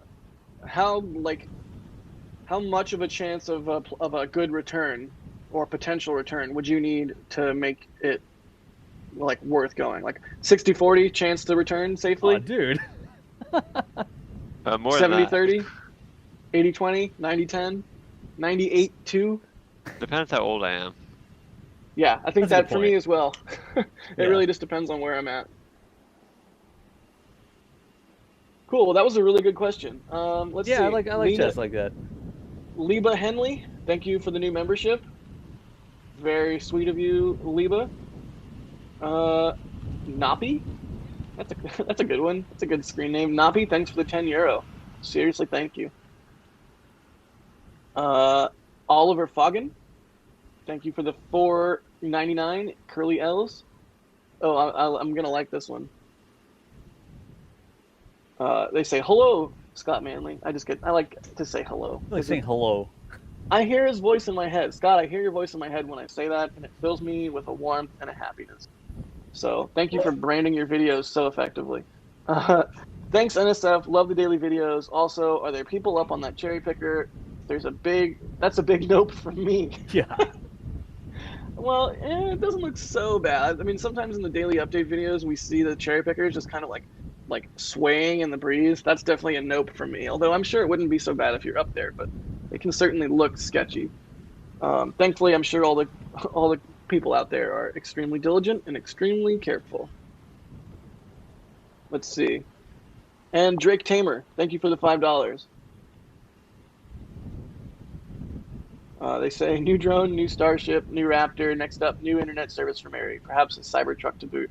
Actually, I want to ask Mary in our back channel here if she would drive a Cybertruck. Nice.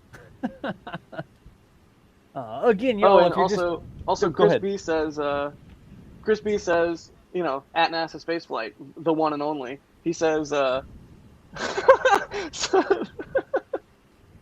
but Mary in response, I'm all over the place. I'm sorry. Mary in response to would she drive a Cybertruck says, hell yeah. I mean, yeah, I agree with that sentiment. And then Chris B answering the Mars question says he would go to Mars one way if York City don't get out of the pub leagues, which means yes. Then I don't understand. I just said some soccer things. I said soccer too. I didn't say football. So I don't even know what I'm talking about anymore. And then Martin Bez, I don't know how to pronounce that particular pronunciation mark, but Martin Bezdeca, thank you for the $5. And I'm sorry if I butchered your surname. That truck just went the wrong way. Yeah. Dope. And Michael, I copy on the audio there. I pulled the audio back down. There's not a lot going on with the ambient audio there today, y'all. So we're just sort of spooling back off that. When we do get a static fire, we are going to bring that ambient audio back up again so that you can hear the roar of the Raptor on the bottom of SN5. But for now, we're just going to go ahead and spool that way down low. Yeah, we don't want any nearby parties giving us copyright strikes on their music. We got some questions I can run through. Again, if you have questions, at NASASpaceflight in chat. We already did what's the difference between Starhopper and SN5. Yep, we did. Sarah Ecton wants me to model mugs because I have a lot of mugs, but I'm not on camera today, so sorry. Mike 12222222222222222 says, are the dishes close enough to where they could be damaged during an overpressure event if they are pointed up? That's a pretty good question. I don't know that dishes could be damaged by an overpressure event. I mean, maybe the electronics. I don't know. I'm sorry to say that the answer that I have to your question is I don't know. What do y'all think? Well, I think the dishes, certainly there's always a possibility that something might get damaged, but the dishes aren't primarily, like the major structure of the dishes isn't an enclosed space. So in an overpressure event, you're not going to get that pressure differential, which is what SpaceX is concerned about the windows in Boca Chica Village, right? When you get a big pressure wave coming, if you have a sealed thing that has weak spots, so a house that is sealed because air conditioning, and then windows on it, which would be weak spots, you can get those windows shattering in. But the dish isn't a house. The dish isn't like a closed vessel, and it doesn't really have windows in it. So I think that it's more likely that houses may get damaged due to a pressure wave like that than the dishes themselves. That doesn't mean that there may be some sort of event where the pressure wave is focused and it damages a sensor or something like that. But in terms of the pressure wave damaging the dishes, I certainly think that's something SpaceX must have thought about. Yeah, totally. I think the biggest problem with the dishes for the hop specifically is going to be slew rate, because the dishes can only move so fast. And if you need to keep them pointed within some degree of the actual Starship transmitters, I don't know that the dishes would be able to track it fast enough. Now, I don't know the slew rate of the dishes. I don't know how quickly they can move when they really got to get going. But I'm not exactly sure how that would be affected if Starship takes off, the SN5 takes off, and then the dish tries to follow it, but just moving too fast and can't keep up. And that probably becomes more of an issue when you go higher and higher, because you'll get going faster off the pad to get up to X number of kilometers instead of X number of meters. And I'm sure that's something SpaceX has thought about. I know that out at Wallops, they have tracking dishes that are 3 miles away from the pad, and they can track rockets that are bound for orbit. The Antares is just fine at the rates that those track, but certainly something you think about when you look at the distance you're placing the dish away from the launch pad, the fact that it has the track, and how quickly that dish can actually point to a new location, you know?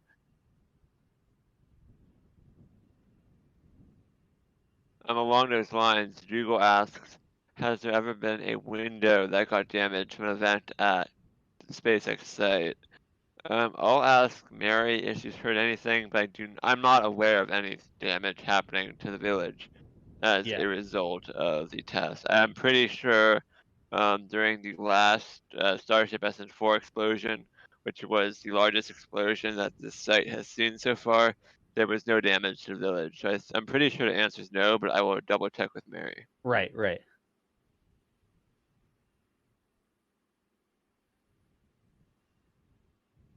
I'll grab a couple. Go ahead. Pointy asks, could a Cybertruck in theory work as a Mars rover?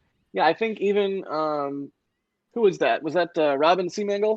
I hope I'm not mispronouncing his last name. Oh goodness, I have such anxiety over butchering people's names. Yeah, just go with Robin. Robin at the last Starship event in Boca Chica specifically asked Elon, something along the lines of, would Tesla's work on Mars? And Elon was basically like, yep. So the simple answer to your question, could a Cybertruck in theory work as a Mars rover? Yep.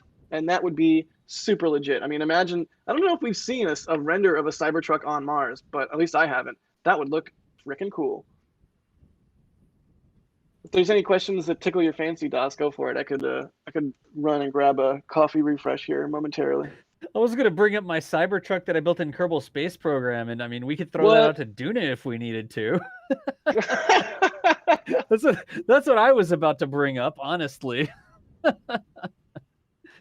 Oh, I've seen that. I'm sure it's a solid. Oh, well, then I'm gonna have to show it on the screen. Stand by, and I'll bring up a copy. I'm honestly kind of disappointed you didn't yet. Oh, well, I'm working. I'm just talking too much. Hang on.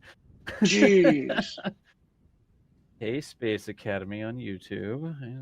Space Academy. Did you just plug your own stream? No, I'm just typing out loud. Jeez. I'll stream on YouTube. Say, that was a clever plug.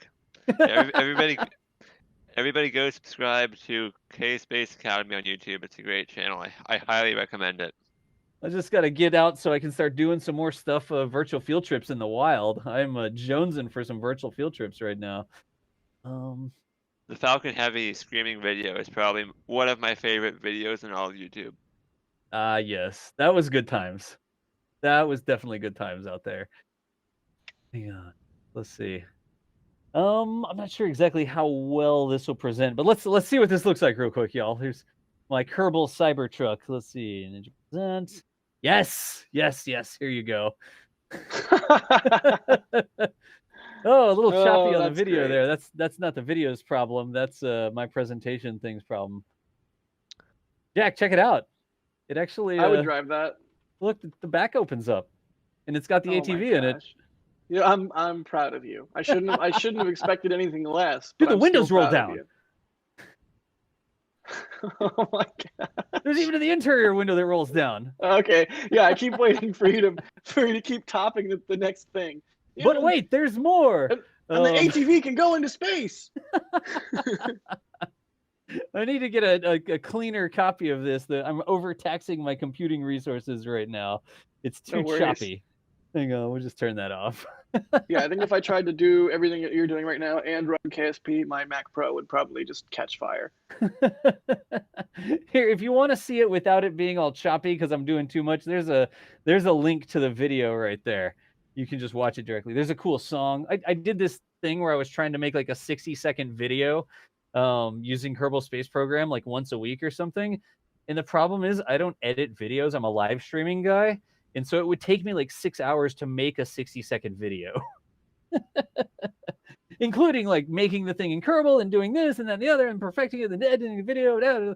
And so I couldn't really keep up with that with all the live stream stuff that I was going on, that I had going on. That's the beauty of live stream, man. It's like I don't even know. I can't say that because that's too mean to live streaming. Live streaming, you don't have to, because there's no edit.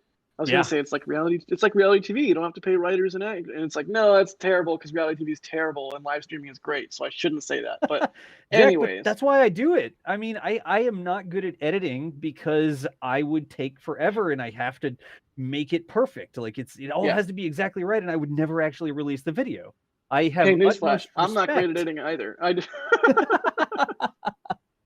It's hard. It's definitely hard, and it's for the exact reason that you said is you want to make it perfect, and you want to take the time, and then with stuff like streaming and stuff like what we do, timeliness is so important. So yeah, when you do a live stream and it's just up and it's there, and people don't have to wait to get the information, that's the good stuff right there. Yeah.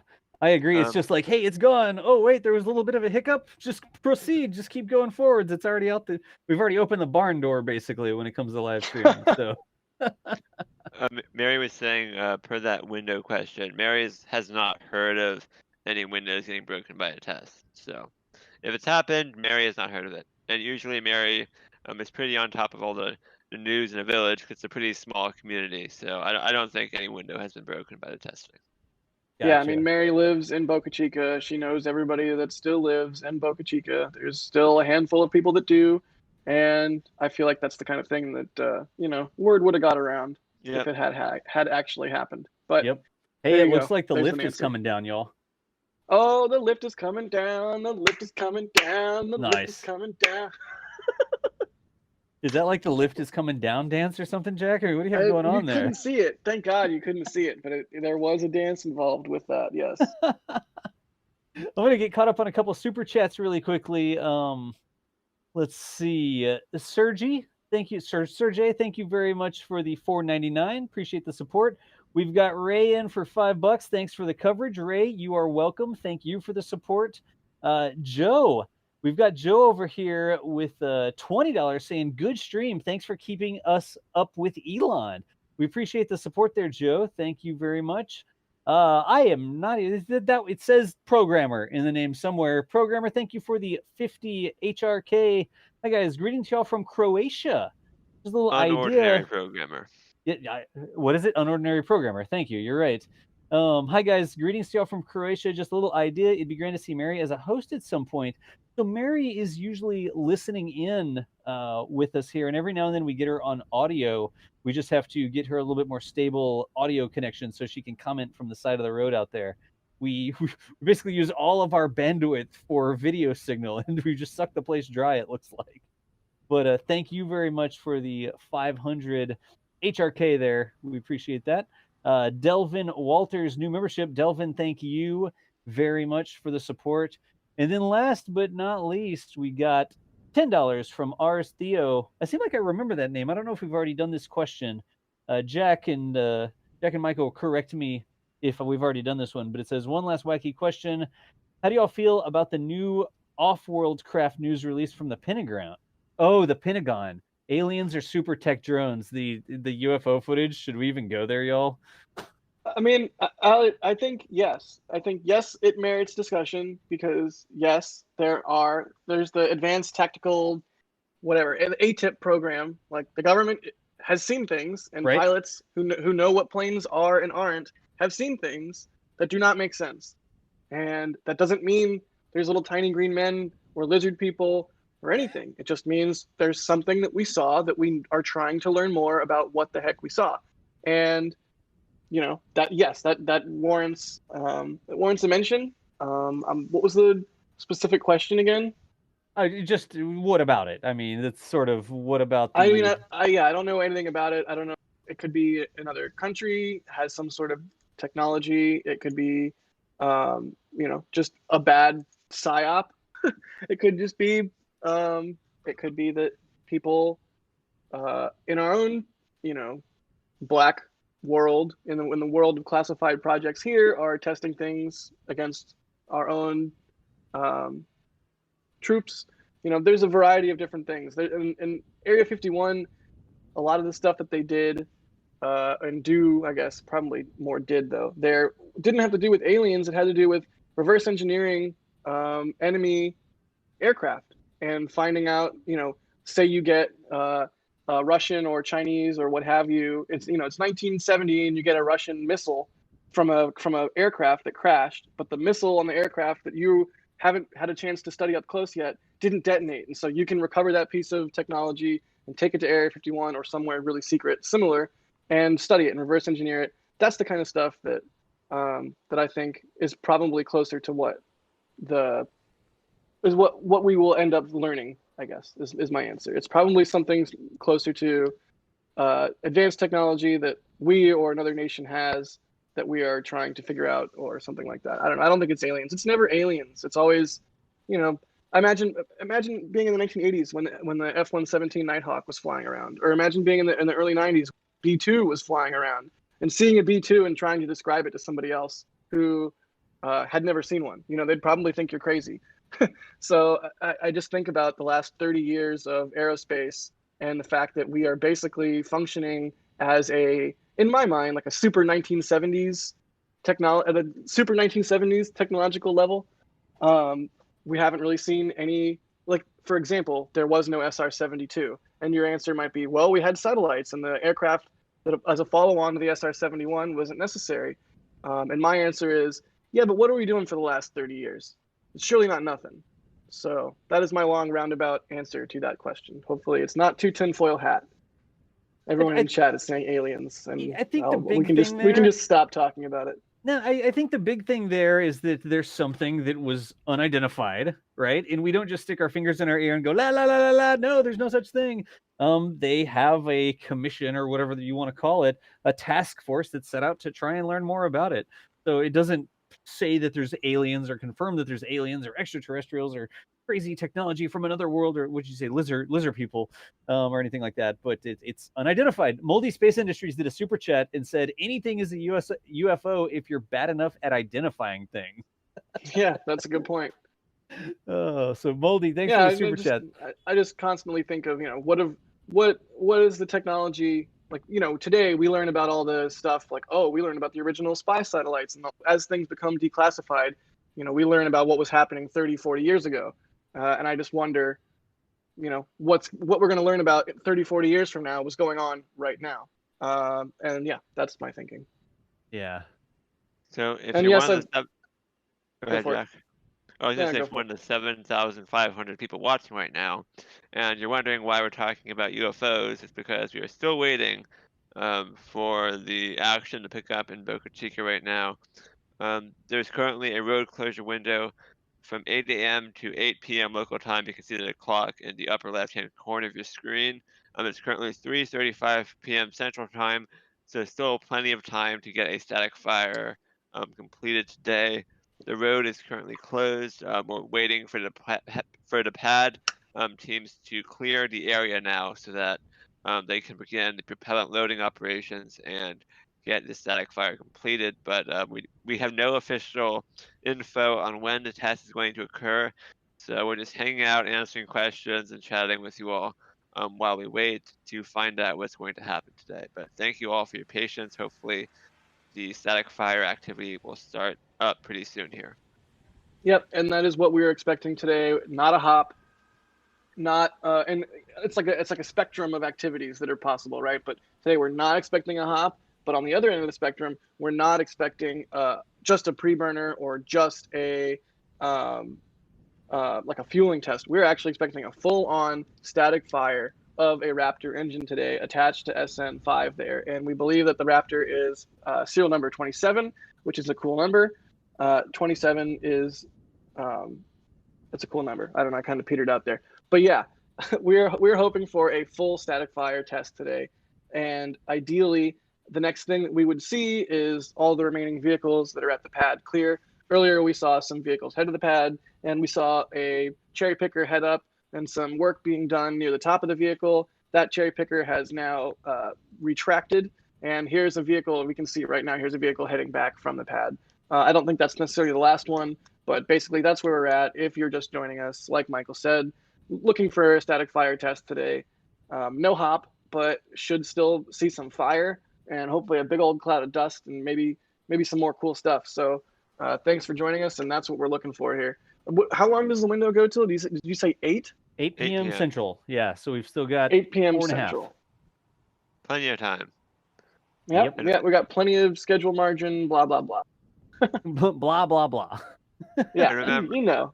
Yeah, and this is a super early prototype, even though it is SN5. I mean, compared to it's still a prototype. It's nowhere near the final production design. They have new ground support equipment upgrades today, so even though it's still a static fire, there's still a potential for things to go wrong, as we saw with SN4. So whatever happens today, it's going to be super exciting. Hopefully it goes well so we can see a hop today. But when we say just a static fire, it's not like Falcon 9 where it's a super, almost routine thing these days. This is still an edge of your seat kind of thing as you watch it happen.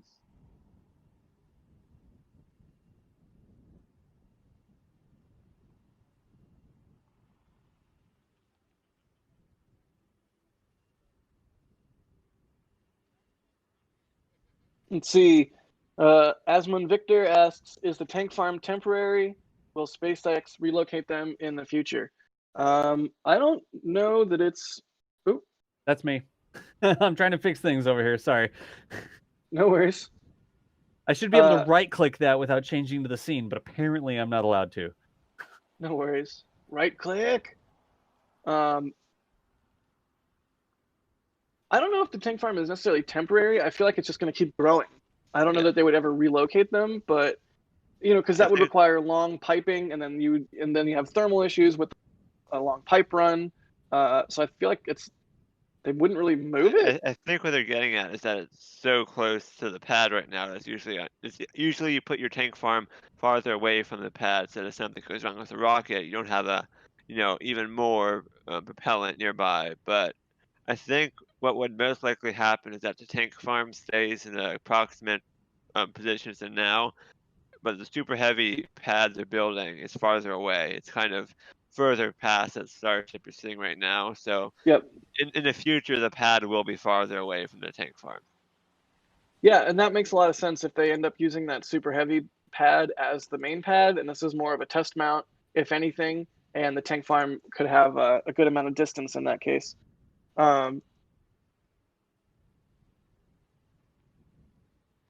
Yeah, I don't know. I'm wondering where they're going to put those 3 giant tanks that were recently delivered. I'm super curious where those are going to end up being. If they'll be part of this tank farm, part of a different tank farm, nearby, in the same place, perpendicular. I'm curious. And then I see some people in chat saying it looks like that cherry picker that retracted is now just to the right of the base of the launch mount there, and it's like backing up into a parking spot. So that's a really great sign. Hopefully they back that thing, they park it into a spot, and then they hightail out of there. So that'd be awesome. We can proceed with testing or something nearby. Yeah.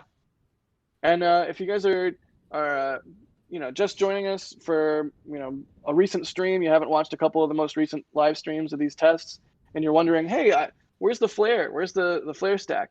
The flare stack is there. You can see it on the right side of the frame, but it is currently, I guess, not in use. Would be the right way to say that.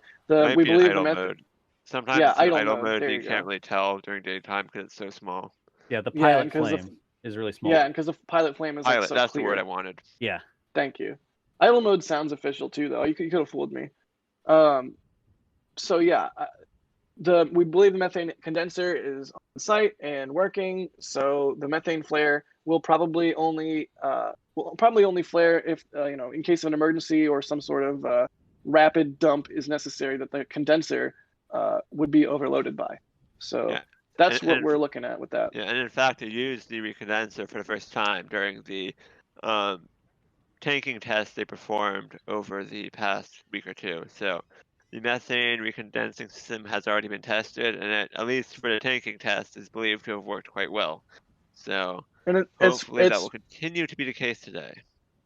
Is it correct that basically the methane recondenser will produce a condensation cloud, not in a 1-to-1 ratio way, but it'll produce a condensation cloud as it does its thing, in the same way that the flare stack would flare up? We might be able to look for that condensation cloud from the condenser, perhaps. Yeah, because car going the wrong way. But the condenser uses liquid nitrogen to recondense the methane, so you do get a lot of vapor and condensation coming off the condenser as that process happens. And we believe, I think, that the condenser is located right behind those 3 vertical black water tanks you can see just at the bottom left of SN5. So that would be the area where you might see a lot of condensation coming from. Edward Studley in chat, that's a great name, says truck heading to pad to escort lift. So hopefully they just pick up those guys from the cherry picker and head back real quick. That'd be cool. That would be cool. I agree.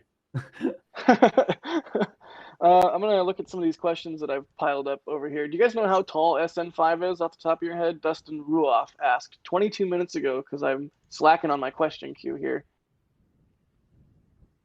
How tall is SN5? Like 30 meters? Can you hear me? Me? Wait, who are you asking? Me? Anybody. I have this saved somewhere. Let me bring up my tab of SN5 stats. Yeah, didn't we say it was around 30 meters? I thought when we were doing the rollout, we were talking about the height of it, weren't we? I'm bringing up Raphael's awesome post on the forum. Yeah, here. It should be about, because the total Starship height is 50 meters, according to the SpaceX website. That might change slightly depending on how the vehicle evolves, but The Starship tank section that we see right now should be approximately half of that. So 30 would be in the ballpark range that I would say is accurate.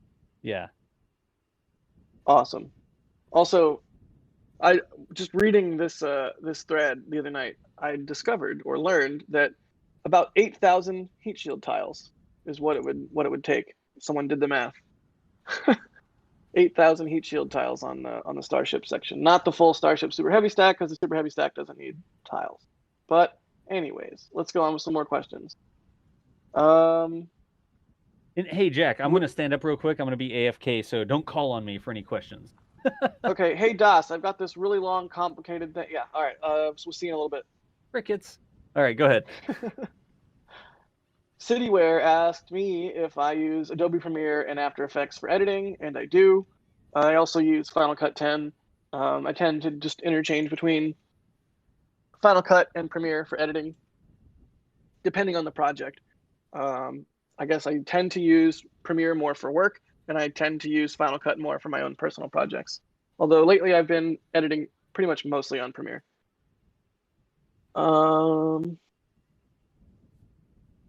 Blazing Gaming asks, what would you say the odds are for a static fire today? Michael, what would you say the odds are for a static fire today? I'm going with 60%. 60. That's solid. All right. Yeah, I'd say 50-50, just because that's kind of a lame-o easy answer, but you don't know if it's going to happen, you don't know if it will or won't, so 50-50.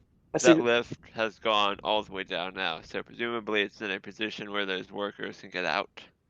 Excellent.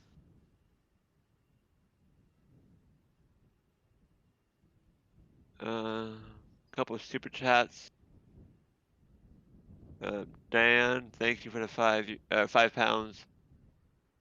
How about we ask Elon to hook Mary up with a Starlink dish for her car? We can then beta test the service and get more awesome audio plus video.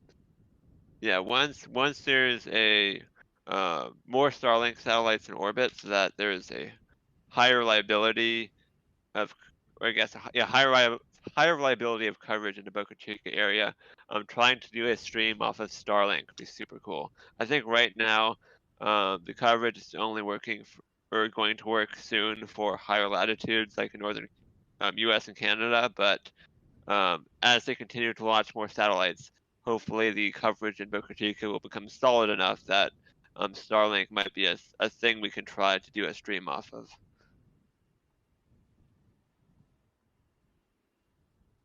Yeah, that would be really, really great. I mean, just the ability to say that we were on Starlink, it would be nifty. But then on top of that, I mean, presumably the much better coverage, would be great. The one thing I'm not sure about is like if it will have enough bandwidth to support a stream, because right now we're running the stream off of 4 modems, so it would be interesting to see if Starlink is able to cover that. But at the same time, part of the reason why we have 4 modems is because the cellular service modems are not always super reliable. So the stream can actually run on 1 or 2 modems in worst case scenario. So it's certainly possible that Starlink will have enough bandwidth. But it would be interesting to actually give it a real world test, see how well it works. What? Somebody's talking about modems? We're talking about ground truth. Go away. You don't like ground truth. You know me and my ground truth is just my way of shipping something out there saying, I don't know if it'll work or not, but we got to try something. Well, that's exactly why something like Flight Club, that Declan makes is super good, because it gives you a little bit of ground truth. I mean, obviously it's not ground truth because it's virtual, but it helps you know before you get there what to expect. Because, I mean, man, when you're covering these kinds of events, whether it's with a photo or a live stream, it's nerve-wracking to be able to pull it off and not, go down midstream or, botch the photo. So definitely ground truth is important. Go away. Go do your thing. Why are you here? Good. That's what I wanted to hear. James A. Williams, did you already do this one, Michael? Thank you for the $5. Any technology sufficiently advanced is indistinguishable from magic. Thanks, James A. Williams. That is a great Arthur C. Clarke quote. And thanks for the $5.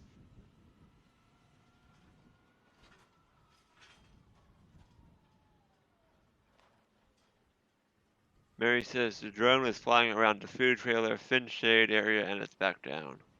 I was watching one of the, I think it was, I forget if it was Grasshopper or Falcon 9R, but one of the SpaceX hops from McGregor, Texas, they did in the early Falcon 9 days. And there was a super awesome drone shot where they got the drone super close to the vehicle as it was flying. I hope they do something like that with Starship. Yeah, that would be so cool. I mean, I'm glad that drone technology has progressed as much and as far as it has, because the crazy, insane, like HD or not HD. Now I sound old. The 4K views that we could get of this grain silo flying through the air if you put a drone in the right spot. I mean, oh man, I'm starting to like salivate thinking about it. Yeah. Dale Kirkwood, oh, go for it. Go for it. You're good. Thanks for the £5, right? It's pounds. I say curly L's and I sound clever, but it's because I'm always like, is it pounds? Is it euros? You'd think I'd know by now, but I don't. But I do. It's pounds. Thank you for the £5. They say, do you guys think the old SN2 tank might wind up as part of a desalination plant or other water storage system? Yes. That's like a boring answer. Yeah, it seems like it's totally going to be a water tank of some kind, or maybe I don't know really what they would use it for other than a water tank. It just seems like DOS or Michael, I forget who was saying it earlier. All the Boca Chica residents, they have to have their water trucked in. Each house has its own large black water tank, similar to the 3 that you see center frame right now in this image. So it would make sense that they would need water storage at the build site as well, given that they don't have water delivered, or they don't have, oh my gosh, they don't have water pipes, they don't have plumbing. So if they had a giant SN2 water tank thing, yeah, that would make sense. It would also, maybe they're just going to take it and throw it over by the restaurant, like over by the fins, because if they have the fins over there, why not just turn that into a giant like wacky rocket garden with all the cool disused parts? That'd be pretty cool. So I could totally see them doing that. Jack, this whole place is a wacky used rocket garden at this point. I just need to go back. I miss it, and I can't wait until I can go back. It's the coolest freaking place. It's one of my favorite places I've ever been. It's so unique and so special, and I'm so thankful that it exists, and I'm so thankful that we have the current access that we do, thanks to the beach being there, a public beach, and thanks to the Boca Chica village that's still there, and there are still people that live in, and thanks to Mary, more than really anything, thanks to Mary, she's the bedrock that we built all of this on. I'm just, we have these unprecedented views constantly, every day, day in, day out, and it's something we should not take for granted. Vehicle cool. leaving. Yeah, that's all I was just saying. Cool, vehicle leaving pad. Hooray. It's exactly what we want to see right now.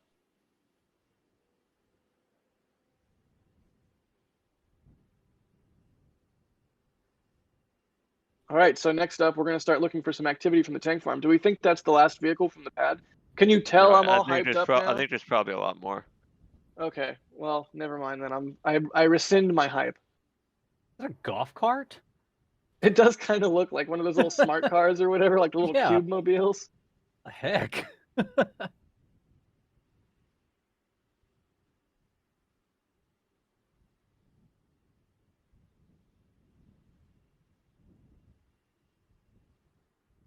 How many tiles did the shuttle have? I don't think we know anybody that would know that answer. Certainly not anybody that's going to hop in the stream soon. So let's not think about that question. That's a dumb question. What is the white square below the mass simulator? That I'm kidding, by the way, Jade White. That's a good question. We'll have somebody in to answer that shortly. Hunter Cuts asks, what is the white square below the mass simulator the guy was working on? Earlier when the cherry picker was up, guy was working on that bright white spot right there. That's the Tesla battery. There is an actual factual Tesla battery up there.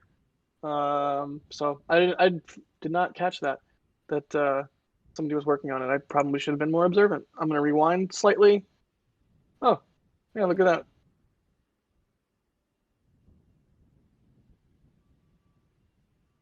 Hey, how many tiles did the shuttle have, Crispy? 3? 3. Wait, stand by. That's They it? can't hear him. Hang on. There Hang you on, go. I'm- Now, Chris, talk for me real quick. Testing 1, 2, 3. Can everybody hear that amazing voice? Yep. Okay, now he's good. There we go. All right. Hey. So, So, yeah. wait, just 3, but then there's people in chat saying 21,000. Explain, No. please. There's 3,000 heat-resistant tiles, but the full TPS system was made from 22,000 parts. Now, you've got to take into context that 22,000 is not just 22,000 individual black tiles as such. So it's a TPS system. But yeah, 3,000. So when you're saying 3,000, tiles. that's the stuff on the bottom, basically Yeah. bottom tiles. Yeah. 3,000 bottom tiles. So People, we've got a thread in on the forum where people get donated tiles to their schools, which is it's a wonderful thing. They're flight flown tiles and they're sent to the schools, and they don't know anything about the tile, but they do see the number on it. So there's a VO number on it, and that number can be tracked back to each orbiter and which flights it flew on. So you got literally, that's why they're coming up with these 20,000 figures, because there's that many in the fleet, and then you can identify which ones flew which orbiter and which flight, and you can get some history from it. It's just a wonderful thread. I'm going to try and find it, in fact, while we're talking, and I'll put it into chat. It's in a public thread, so I can find it. yeah, and those shuttle TPS tiles, I mean, they're legendary, right? They're just the stuff of legends, and I think in the same way that pretty much everybody on the planet, you have a fairly high likelihood that a majority of the people on the planet have seen footage of, say, the moon landing, or a Saturn V launch, or something iconic like that. There's a fair chance that people have seen an image of somebody holding a red or white hot TPS tile that's being hit by a burner on one side, and they're holding it and saying, "Look, it's fine." Like, that is such an iconic image of somebody demonstrating those tiles, and the fact that they have the little serial numbers and the barcodes on them that let you know their lineage and what missions they went on. That's super cool. But so I don't know if it's okay though to say that Starship, like, if we're doing it, because the point of all of this is I was trying to do a comparison in my head, or maybe somebody asked, I forget, but Starship 8,000, I think that's like all around the entire barrel, like measuring a cylinder and a cone and etc. So I think the 8,000 to 21,000 might be a more appropriate number. Like, we would have to compare only the number of tiles that would be on Starship on the, what is it, windward, Yeah. on the windward side. However many thousand, like whatever lesser number. We got to get Raphael or someone smarter than me with math in here. Maybe just half of 8,000. It would basically be half of a cylinder. So 4,000 versus 3,000 seems about right, about similar. So a wonderful thing about the shuttle TPS is when you saw them hanging in the high bay in the VAB, you could see them on their side. You could see all the tiles from their belly perspective. People could identify which orbiter was which from just looking at the pattern of the TPS, because you had some very black tiles, which were the brand new tiles that replaced the old tiles with, and the flight flown tiles, which have kept on, which were past as good condition from the previous flight. So they could identify the patterns just from the orbiters' bellies, because by the end of the program, they weren't replacing them. They were just basically saying, right, these tiles are going to be fine for the next two or three missions at least, and that's all I need them for. You had like a fingerprint on the belly of an orbiter. That was a lot of fun. That was a quiz at one point. yeah, I'm so excited to see these vehicles start to be clad more and more in thermal protection systems. One, just because it'll look different and new, and of course we all love different and new, but also because it'll be indicative of a progression in the test campaign and higher flights and more energetic reentries. And boy, that's going to be awesome. And if you think a scorched Falcon 9 coming back, or Sooty, I guess I should say, I always forget what the appropriate one is, because I know there's an appropriate one and an inappropriate one, I think, what is it, sooty? Whatever. Well, no, we all said sooty, but Elon said they're not really sooty or something, so that threw us all, didn't it? Scorchy. Yeah. Okay, so scorchy. whichever it is, you think a dirty Falcon 9 looks cool after it's re-entered and coming back. I am just very excited to see a dirty Starship. That's gonna look awesome. So let's get some, some thermal protection on there, and let's get it roasted. And I want to see what that looks like. It's gonna be awesome.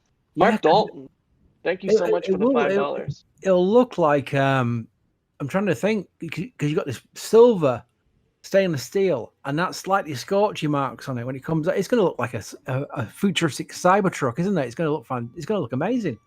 Yeah, exactly what I'm thinking. Yeah. So wow, we have 8,000 something people here joining us. If you are just joining us, thank you. First off, welcome to our live stream of a Starship prototype SN5 Raptor static fire. Not a hop, not a pre-burner, not a fuel test, static fire. We are expecting them to fire up that engine for a few moments.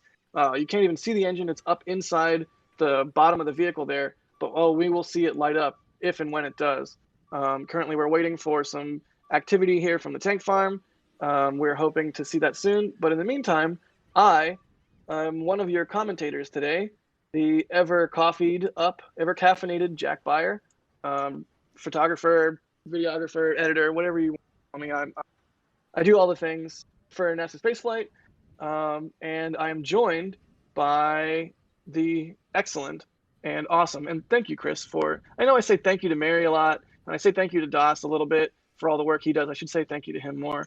And I say thank you to Michael, but thank you, Chris, for starting NASASpaceflight, because without you, I mean, man, talk about some bedrock that this is all built on.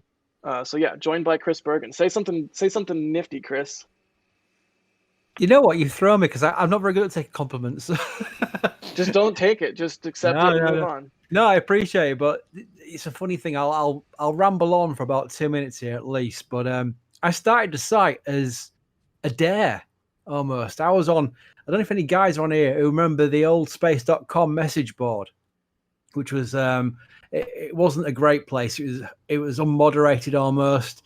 It had mainly the chat in the free space area, which was about NFL and stuff like that. It was, it was very little on space, but there was one section which covered spaceflight properly, and it had one space shuttle engineer in there, and he would take really good questions and give really good answers. So that's why it was worth going on there. But it was a mess. It was unmoderated, and when Columbia was lost on SES 107, it became the pit of despair. It was awful. It was trolled by lots of people saying people at Michoud had killed the crew and what have you. It was an awful place.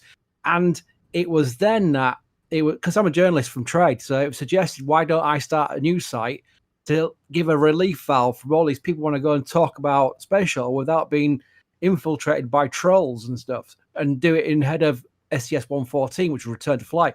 So I stupidly said yes. And I spoke to a guy in Texas who said, I'll build you the website, which costs a lot of money, which is not like these days where you can set them for free. These like custom made free websites you can buy off. Yeah, you literally had to hire a webmaster to build the site for you. So that's what happened. And soon into that, I was thinking, what have I put myself into here? I've spent a lot of money. It'd be like 10 people will visit it. And it'd be just basically, it'll die within a month or so. And it just took off. And this is where I'm getting back to the point of you guys, is everybody who's helped the site move on, who become part of the team, we're like you said, we use the word team, don't we, Jack? Have all come from being on the site. They've found the site somehow, and they've become quite vocal or active, or regularly post or suggest things, or proactive on the forum or on on my Twitter feed or whatever.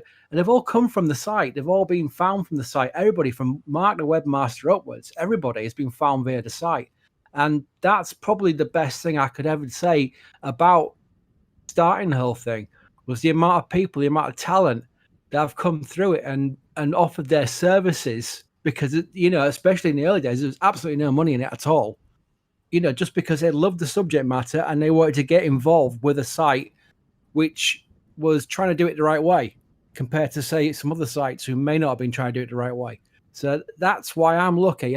There's no magic formula for me. I can't write a book saying this is what you got to do. This is how you do it. This is how you build a team. There's no magic formula. It's pure luck. It really is.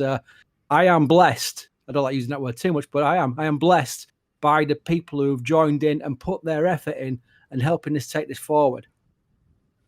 Yeah, I mean, it's a team effort, and you know, we've got Mary on the ground out there. We've got Das on the East Coast. We've got Michael out here on the West Coast with me. We've got me on the West Coast. I mean, we're a massive machine. We've got Chris G out there in Florida. We've got Julia out there in Florida chasing the fleet. We've got Chris G doing, you know, the launch setups and the live streams and the just, you know, I'm so stoked to be part of this team. So anyways, how do we find Mary? How did we find Mary? She was posting on the forum. I remember when she joined because it was mainly Nomad who was posting stuff from Boca Chica. And then this other member from calling herself Boca Chica Girl started posting some photos and stuff. And she came out of nowhere. I'd like to know, actually, I'll have to ask her one day how she found the site, because she came from nowhere. And look how important she is to us now. It was Nomad. Nomad showed it to her, I believe. I think that's why. Right. Yeah, I think that's how she got hooked. And let's ask her in our back channel and make sure I'm getting that right. But I believe we have him to thank for that. You know, but that is just an example. That is just an example of how people have joined the team, not because we've gone out and recruited, not because we've gone out and put an advert on different sites saying, "Would you like to become a productive member of our site and work for us?" We've never done that ever. It's all come from people who have found us, be it one route or another. It's incredible, especially the way it's progressed, because there was a point in time, especially talking about the shuttle again, when shuttle was retiring, a lot of people always goes back to shuttle. Always. Yeah. No, sorry. Well, I have to, because it's relevant. So there you go. A lot of people were saying, "What are you going to do now?" I remember that coming up a lot. What are you going to do now? Because they thought literally when the shuttle was retiring, that was the end of NASA. It would be like, you know, the scene from Tomorrowland, where she's trying to stop the launch pads from being destroyed, being dismantled. It felt like that for a lot of people. Not me, because I knew there was more programs and commercial space and what have you. But a lot of people were thinking, what are you going to do now? And now look at us. We still do shuttle anniversaries, but where we are now is light years ahead. It's like sci-fi movies again. It really is. We're seeing rockets land.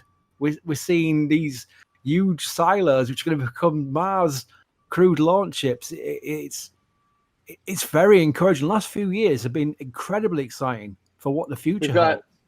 Yeah, I'm so excited. Oh my gosh, speaking of excited, we've got vehicles leaving the pad. Multiple vehicles leaving the pad, no less, which is really great. And while I've got the mic, I also would like to introduce, before we got on our tangent, I was trying to go through a little run of introductions here. So we've got me, Jack Beyer. We've got you, person who founded NASASpaceflight. Again, thank you for doing that. Chris B. And then we've also got Michael Baylor running the overlays, doing all the software things, also commentating with us. Michael, you there? Yeah, and as you continue to see cars leave the pad, it looks like we are getting pretty close to the exciting part of today, so definitely stay tuned. We don't, again, have an official schedule from SpaceX, but it does look like we're getting close to the beginning of testing this afternoon. Cool. And then we've also got that voice you just heard, Das. What up, Das? I'm hanging out, Jack. I'm just actually having a little bit of a snack over here. I'm sure there's a lot of people watching who are doing the same, but just sitting here watching them Texas tanks as we do. Texas Tank Watch of Texas Tank Watchers. Yeah, Everybody watches the tank. It doesn't work in my accent. It works in yours, Jack, though. We need like a fake commercial, like next episode of Texas Tank Watchers. Near. You know, one it's of these funny, days right? I'll get around to it. Because I I know exactly how to do it. You just solarize the footage a lot. You do a lot of white flashes, a lot of 2-second cuts, like smash cuts, some really shaky camera to sell that it's, you know, something's happening. Yeah, we can pull that off. Just give me a little bit of time. It's funny because Jack was talking about aliens earlier, right? And as he was talking about that, on my TV was fact or fiction. It's all that paranormal stuff, and I was thinking, oh my god, that's ironically the same good timing with that. Yeah, and it's unfortunate because I feel like a lot of that, like, it's aliens, it's Bigfoot, paranormal, like a lot of that stuff in a lot of ways is distraction and not, it distracts from actual legitimate discussion of like, hey, this pilot saw this thing, question mark. Yeah. But anyways, Das, I you wonder run. I wonder what pilots be thinking if they're flying over Boca Chica when they see things like that stuck up on the pad. I would love for somebody to get some aerial shots, like RGV. If you guys don't know about Yeah, RGV yeah. aerials, he's a aerial photographer out there doing some really great work. It'd be cool if, I know there's going to be no TAMs and TFRs and it would be impossible, but how cool would it be to get some aerial footage from a streamer of a hop? That would be crazy. Impossible and illegal, but crazy. And thankfully, SpaceX has the drones out there and is pretty liberal with the footage from those drones. So hopefully when this thing flies, we will see drone footage of it from the air, because holy cow, that'll look cool. But what I was about to say is I was about to shake Das's hand a little bit. I know you're eating food still, Das, so don't feel the need to talk necessarily. I can but, unmute my bike. I have a button here I can press. Oh, fancy. I need to get a button. You never told me about the button. How come you didn't link me to a gear list for the button, Das? Dude, it's my sneeze button. If I'm about to sneeze, I have a huge button on my desk I can dive for and mute my microphone. That's legit. So there's Das, there's me, Jack Beyer, there's Crispy, there's Michael B, and of course, how could we possibly overlook Mary? Mary, Boca Chica gal, Boca Chica resident, still living there, still killing it with daily, every single day, relentless, nonstop, one of a kind, unparalleled coverage. Thank you, Mary. Mary's out there. I don't think we have voice comms with her right now, but we do have text comms. So, yep, just wanted to go through everybody that you are currently watching here on stream. And we got another. I gotta say again. I gotta say, Mary is like the postal service of Starship coverage. Like every now and then somebody else shows up, they take a video or whatever, there's a live stream. But Mary is out there come rain, sleet, hurricanes. I don't care what's happening in Boca Chica, flooding across the roads. Mary is out there bringing videos every single day of what's going on. So I like it. We need to get her a shirt that's like NASA spaceflight, rain nor sleet nor dark of night or whatever shall stop the Starship coverage. Rain nor sleet nor detonation. Detonation, I like it. Nice. And can I just say thank you to Andrew Hood for his $20 because he just like flash up. And he says, I'm the director in Practical Jokers. Ah, good. It's nice to meet you finally because I think I'm a member. A super space nerd and a wannabe astronaut. Oh, my word. Nice. I love what you guys are doing on Texas Tank Farm. And you guys are hilarious. I think that helps us being hilarious when we read out your comments like that. So thanks very much for your support, mate. It looks like the pad might be being cleared right now. Yeah, there's a Look at that procession sweet yellow Jeep. We spoke too soon. Where's that car going? Oh, no. Oh, it might just be, hey, it might just be the sheriff going to make sure it's clear. That might be like a final deal. I don't know. I'm trying to be optimistic here. It's not in my nature, but I'm trying. That second one there definitely has lights on top. You see the disco party going? Oh, yeah. Yeah, that. Oh yeah, it is the sheriff. I think Jack. Yeah. So I think they are working on clearing the pad right now. That's great. Nitro Brony asked, thanks Nitro for the $5 Canadian. They said, would the intense heat affect things negatively, and do they need to do things differently here than in a cold climate? That's a good question. I'm not sure that they would need to do necessarily anything too different. I mean, if the I'm trying to think of how to say this. If the propellants in the tanks are heating more rapidly because it's hotter outside, like the ambient air temperature or the sun beating down on the tank or what have you, they might have to cycle the propellants and whatnot in the tank more rapidly or more often. But I'm not sure if it would necessarily be detrimental or adverse. I don't know. What do you guys think?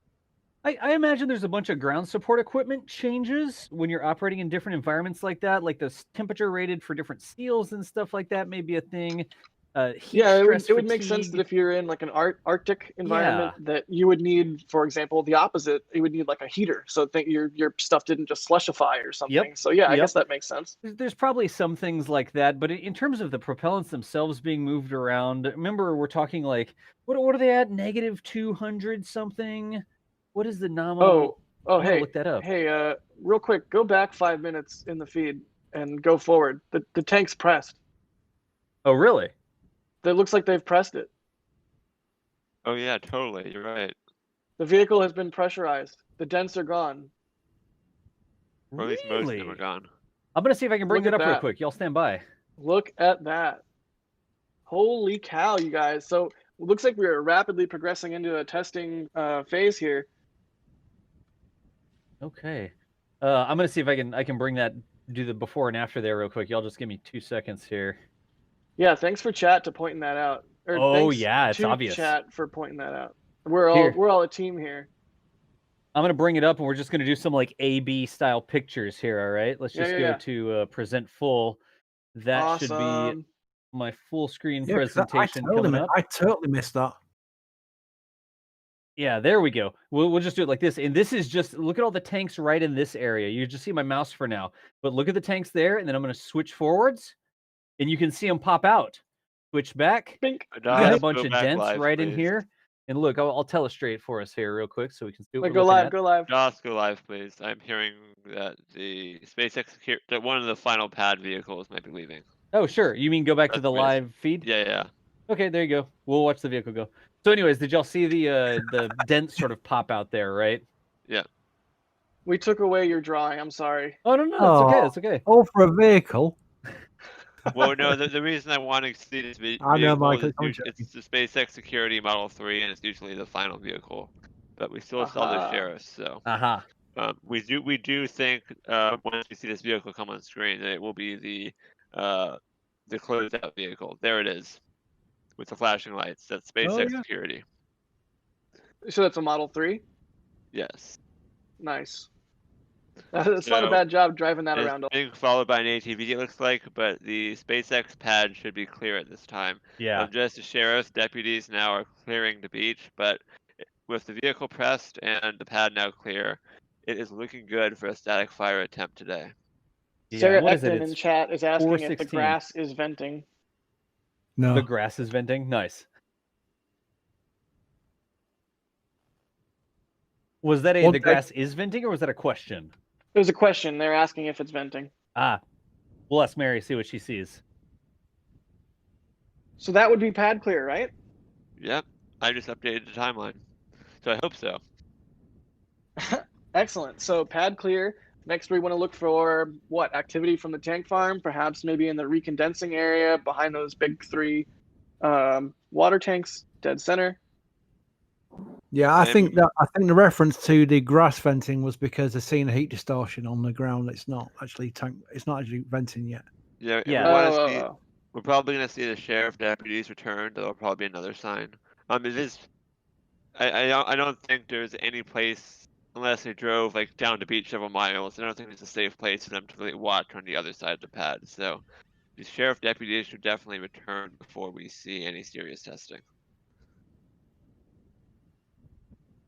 Yeah, I think they clear the entire beach, right? It's not like you can go so far up the beach that you're allowed to stay. They just clear off the whole beach, I think. They drive up and down the beach. Yeah. Yep, exactly. Hey, look at that, Jack. Someone called Jack Bayer's just joined Red Team. Namesake. Oh, hey, it's my dad. What's up, Dad?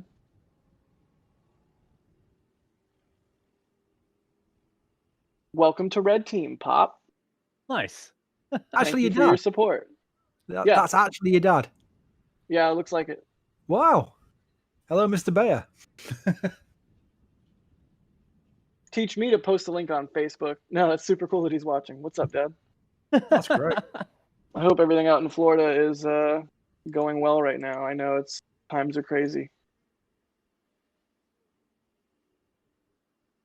There's a couple other super chats that came in. You want me to grab those real quick? Yeah, you just read my mind. Thanks. Yeah. Hey, Buran. I think it's Buran Halilov or Halilov. Thank you for the coverage. $4.99. Appreciate the super chat there. We've also got CG Fly 1. We meet again. Thanks for the live coverage. NASA Spaceflight and Mary. Thank you, CG Fly 1, for the support there. Super chat coming in. We've got Rick Strickland, who said, which NASA spaceflight member is going on the first crewed spaceship flight to Mars? Say that 3 times fast. Rick, it's not going to be me. I think Jack may be on the list there. But thank you for the support there. And we've got Tao Seti. Whereabouts in the north of England is Chris B from? I can't quite place it. It sounds like Preston. I don't know where Preston is, Chris B. Is that close to you? That's Lancashire. I'm from Yorkshire. I'm from York. Aha. There you go. That's like public knowledge. I'll let you I answer think that one. a lot of us Northerners sound the same, but no, I'm from York in North Yorkshire. Gotcha. And thank you for the super chat there. The 5 curly L's, Tao. Appreciate the support. That clears out our queue for now. Except for that one that just came in. You've got to be kidding me. What? Ricker, $99.99. Look at this, folks. Yeah, $99.99. You're out of your mind. Starship is going to be especially terrifying to ride on, even if it's as safe as a 747. How would it feel riding it down, waiting for the landing burn to ignite? Ricker, it's your sort of ride, I think, because you're crazy with almost $100 there in Super Chat. You seem like the type of person who's just crazy enough to get aboard a Starship. So we appreciate the support. Did y'all see that? Yeah, That's he brought out amazing. the big hammer. We were talking about this the other day, weren't we, Jack? About how all of us have put like $5 in or whatever into a super chat and thought that's really big of us, and it's it's important, and it is a lot. Anyone who puts anything in is amazing, but when puts in 99.99, that's just off the scale. Yeah. Yeah, I don't know how to.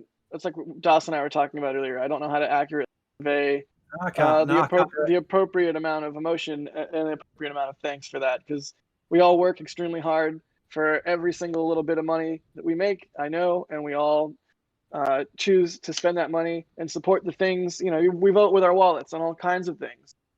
So you just voted a whole bunch for us. So thank you so much, Ricker. That's seriously awesome. Oh, my mom's also watching too, says my dad. Hi, Dad. Or hi, Mom. I can't even talk. I'm still flummoxed from the $99 super chat. Holy cow. Holy cow. I mean, that's 2 in one stream. I mean, 1 in one stream is a lot, but 2 is insane. And yeah, I'll go back to the blacksmith analogy. You're just helping us hone our sword here. We're going to keep getting better. We're going to keep looking for more and more ways to make our feed better and just keep bringing you the awesome content. So thank you again.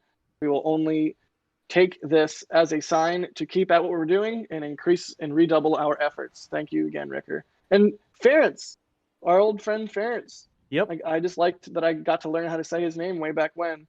What's up, Ference? Thank you for the five euro there. And then now that I'm through those, oh no, and we've got also KJC Bomb. Thank you for the $20. Lakers in 4. That's a sports thing, right? That's a sports thing, it's right? an LA team too. I should know this. Yeah, Lakers in 4. Woo! Whatever that means. Lakers in 4 means it takes them 4 games to win the series. There you go. Is that fast? That's fast, right? Yeah, if it's a 7-game series, that means you win it as fast as possible. 4 I tell would you, be a that's sweep, Jack. some Like they won sports. every game in a row, and the other team didn't win any. Got it. Yeah, like sweep the series. What always amazes about this chat is, as soon as I mentioned us from York, we've got all these comments where they're from the UK, including people from York. So, that is surreal. It's small world, big world. It's crazy when you start seeing people who are from literally the same city. That's like one of the coolest things about this. This is happening down in South Texas on the coast down there, but there are people watching it all over the world. I mean, there are people in India watching right now. I don't know. So it's really cool that we can use this mixing of electrons and transmission of electrons and photons and whatever to bring the live feed to people so they can enjoy it all over the world. And then every now and then somebody's like, oh yeah, I live in Charlotte too. And I'm like, wait, what?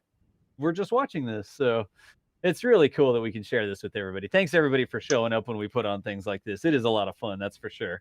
And thanks to Adam for the $5 who's put what has been the largest super chat NASASpaceflight has received since starting these live streams. That was the other day. That was £100, and that works out about $160. That's the largest one we've ever had. That was incredible as well. Yeah, that's utter madness and so appreciated and just wow, seriously wow. And everyone in chat is throwing where they're from now. You guys goaded them into it. So yeah. But I'm stoked my mom and dad are watching. Hey mom, hey dad. Thanks for watching. That's really cool. There's actually a super chat about that. Like, hi Jack's parents. And thanks for your wonderful son. There you go. Oh, that's sweet. Thanks parents. Thanks for being awesome parents. And folks, if you're just joining us, this isn't just a super chat readout channel. We don't just sit here and read super chats 24/7. We appreciate the super chats. Don't get us wrong, but we are standing by. It looks like the pad has been cleared at Boca Chica, Texas. That is Starship SN5, one of the Starship prototypes. It's got a Raptor engine tucked up underneath the bottom of it. You can't see it because it's up under the skirt, but we're expecting SpaceX to march towards a static fire today. So not just a little bit of flames on the bottom, or they run some fuel through it or anything like that. We expect them to fill it with liquid methane. We expect them to put some liquid oxygen in there, so you have your fuel and your oxygen.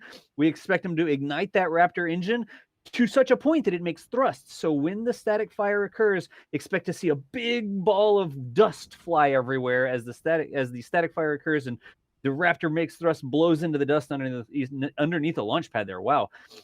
Stumbling on my words, but that is what we are standing by. It is a good sign that we believe the pad has been cleared now. We're watching that tank farm. We're watching for condensation. We're watching for vapor start to form. And that's going to be our sign that they're starting to put fuel and oxidizer in that. So back to reading super chats. I keep trying to jam through them so we can start answering questions. More keep coming. So it's a good problem to have. Well, here, let me try and I'll do a speed run. Oh, Alibo, thank you for the one, whatever currency unit that is. No, 11 currency, whatever that is. Knock. Douglas McKenzie, thank you for the 666 curly L's from the Isle of. What? What? Adam was asking what was the biggest super chat we've ever had. Wait, what? And he's just going to be in it. I don't even. You're broken, Jack. Jack.exe is no longer responding. That is crazy, Adam. Seriously, that is silly money. Very much appreciated, but my word, yeah, that's probably too much if there's such a thing. That's a new record right there. You all do a great job across all of the roles. Thanks for everything you do. Well, it's because of people like you and everybody who helps out in every way, be it from just liking these videos to subscribing to supporting it. And that's what we call support right there from you, Adam. That's why we do what we do, because we're able to do it. That allows us to pay for this because it's not free. It's not cheap. So it's all very much appreciated.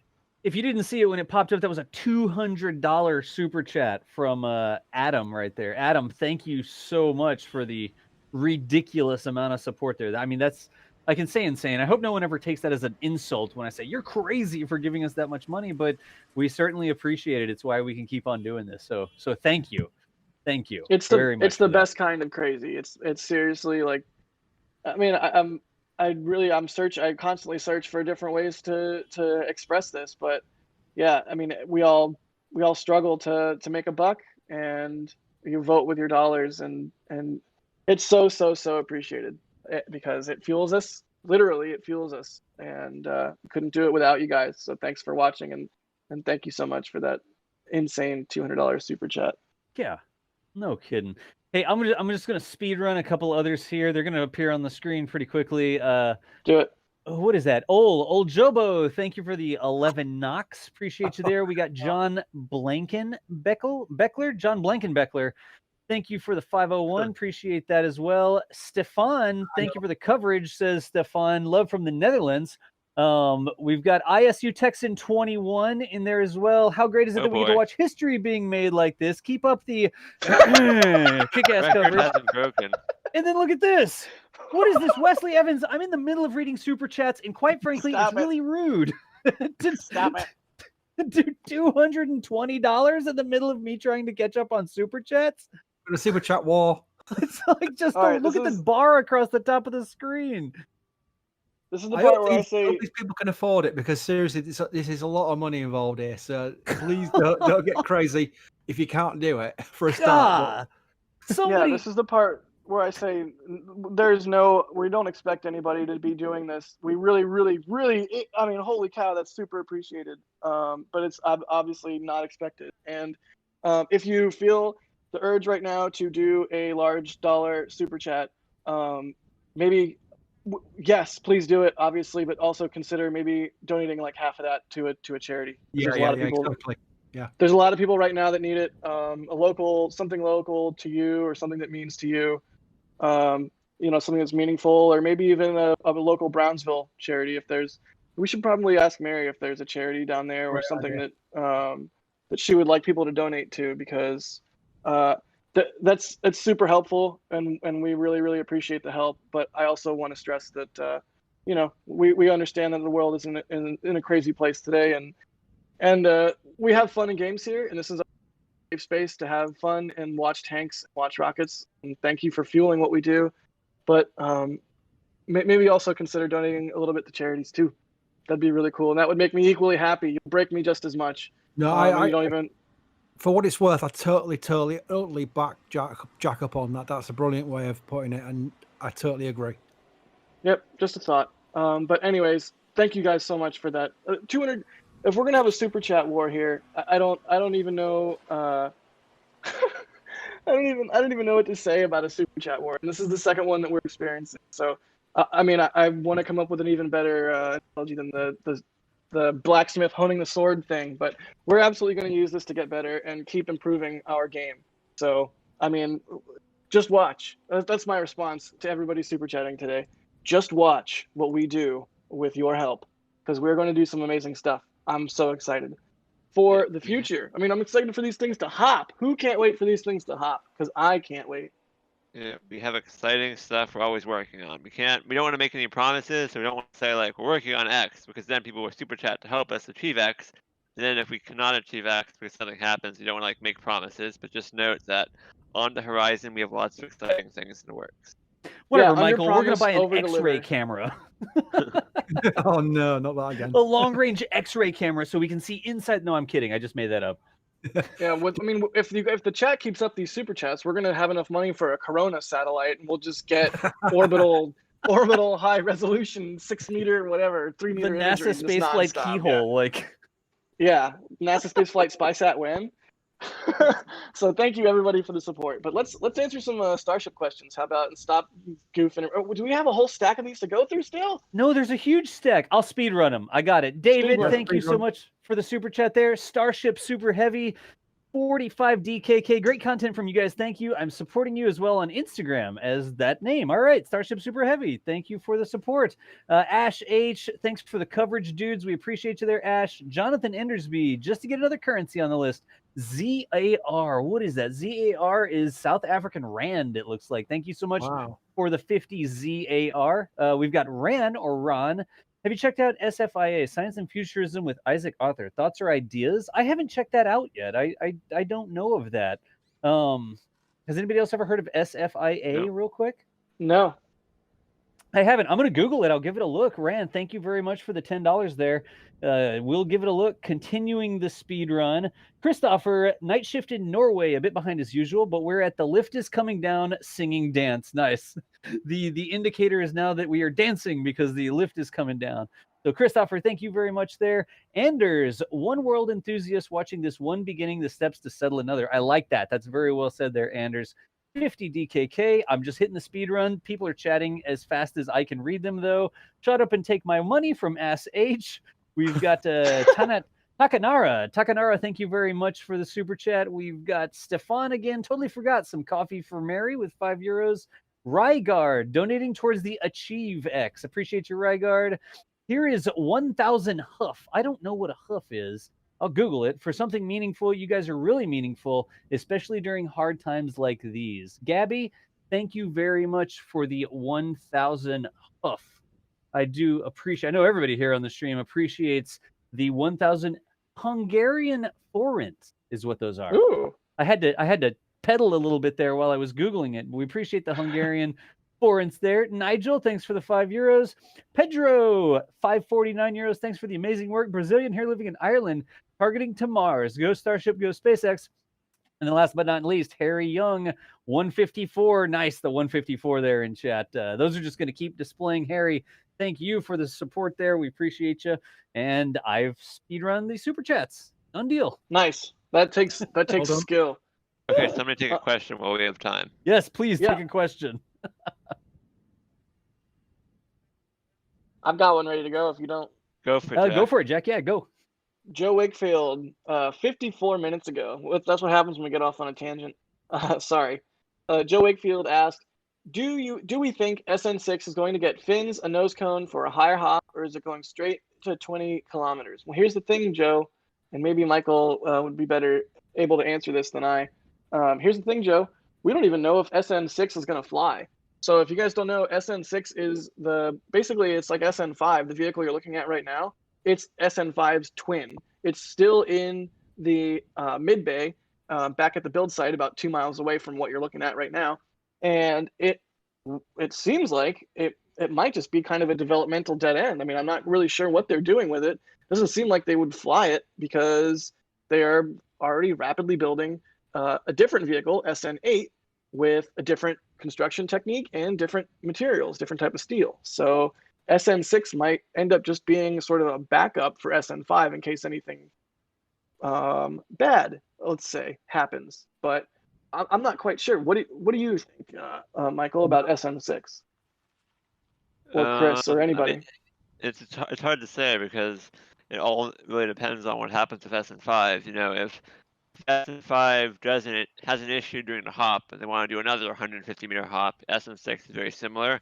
So presumably they'll just send SN. Oh wow, I got interrupted by John Noel because another big supporter of the stream. Can we get a currency conversion on that? I wonder if I'm on another it. record. It's about $320. Good grief. Oh my, wow. Jean Noel Castelletto. I hope that I'm saying your name. They say for NSF and Boca Chica Gal Mary. I mean, dude. $300. Yeah. Yeah. Thank you.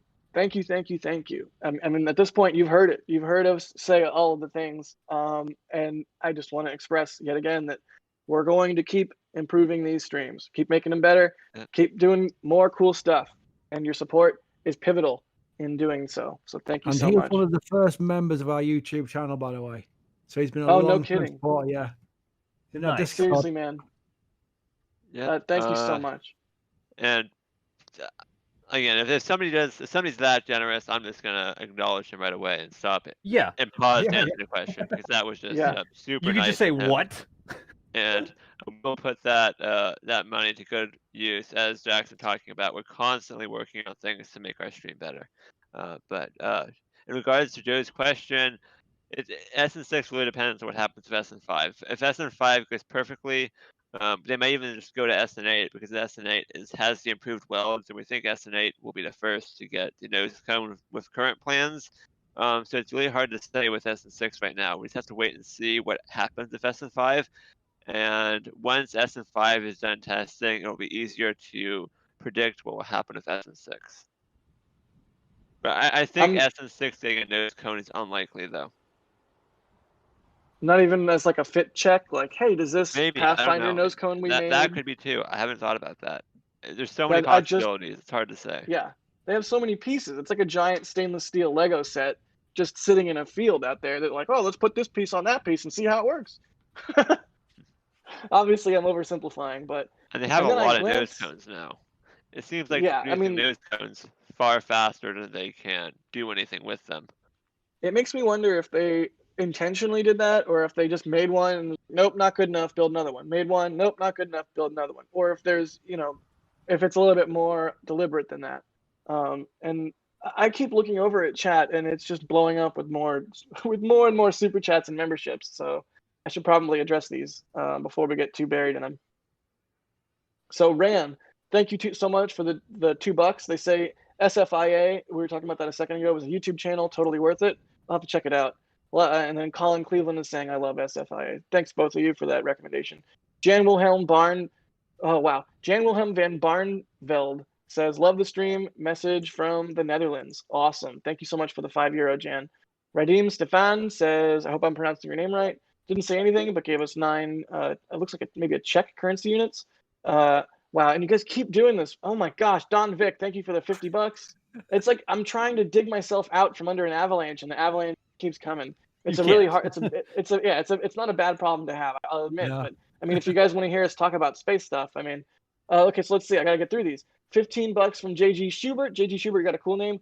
Thanks for for all you do documenting history, the entire NASA spaceflight team. Yeah, I mean, we're kind of all sitting here watching history, and especially Mary. Thank you, Mary, for helping us document history and for really documenting history out there. Frank Welch, thank you for the new membership. Ricardo Correa, thank you for the €2. They say, keep your good job. And I don't know how to pronounce that second bit, so I'm not going to try and make a fool of myself. And then Alan K says it feels like I'm watching a telethon. yeah, and then Frank Welch, thank you for the new membership. Ricardo, we already did Ricardo. Aces Dawn, Aces, you became a member on one of our recent streams, and you just super chatted $10. Thank you, Aces. Each time I make it to a stream, I add to the Mary Hydration Fund. Here it is for today. Thank you so much, Aces. Let's see. Keep your good job. That one. Wow. Then let's see. Luthra, 100. Again, whatever that currency unit is. Love your streams. Anthony Hook, Rupees. $10. Oh, rupees. Thank you. Anthony Cook, $10. Get some coffee on us. Covering humanity's corrosive collective future. Travis Dalkey, new membership. Thank you so much for the new membership. And wow, we just got Brian Letcher into Capcom. Thank you so much, Brian. That's awesome. I hope you enjoy the. Oh my God, I need something to drink. Hope you enjoy all the perks. Dan Vitale, You're almost there, Jack. For the £5 and the Q600. Thank you for the 10, whatever that is. I am going to grab a drink of water. Thank you, everybody, for your support. The fact that I have to super run through these things, Jeremy Schmidt, thank you for the new membership. The fact that I have to run through these things like this in order to get back to talking about what the subject matter at hand is a blessing. I like crispy. I don't really like using that word, but it feels that way. I feel extremely fortunate. It's super, super cool of you. And wow, Jeremy Schmidt is the launch director. Thank you. Bird. Jeez. Bird. So yeah, I mean, seriously, it's crazy, but it's very much appreciated. We joke around and say this is crazy, it's crazy. Yeah, it is, but it's very much appreciated. Do not take anything as being flippant or anything like that especially from me, because I sound sarcastic at the best of times. It really is very much appreciated.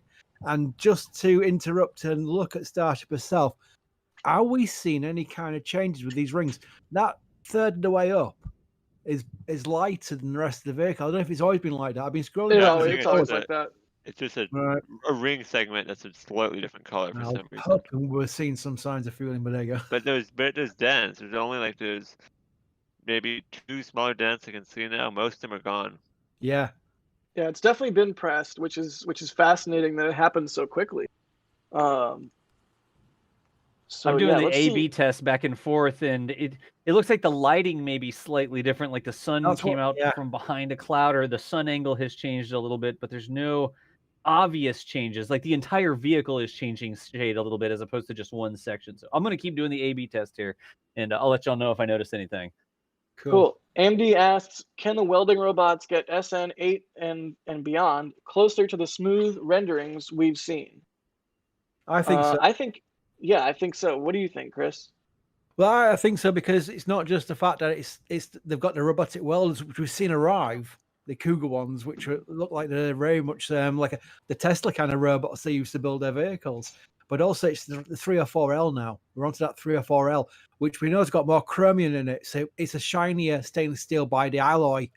And we know that's not the final alloy either. So I think we'll see the progression we've seen from Mark 1, which was a bit of a crumply mess, as I keep calling it, to this Starship SN5, which looks a lot better. It does look a lot better than the other vehicles. So there's a lot of hope that one will not go pop like some of the previous ones.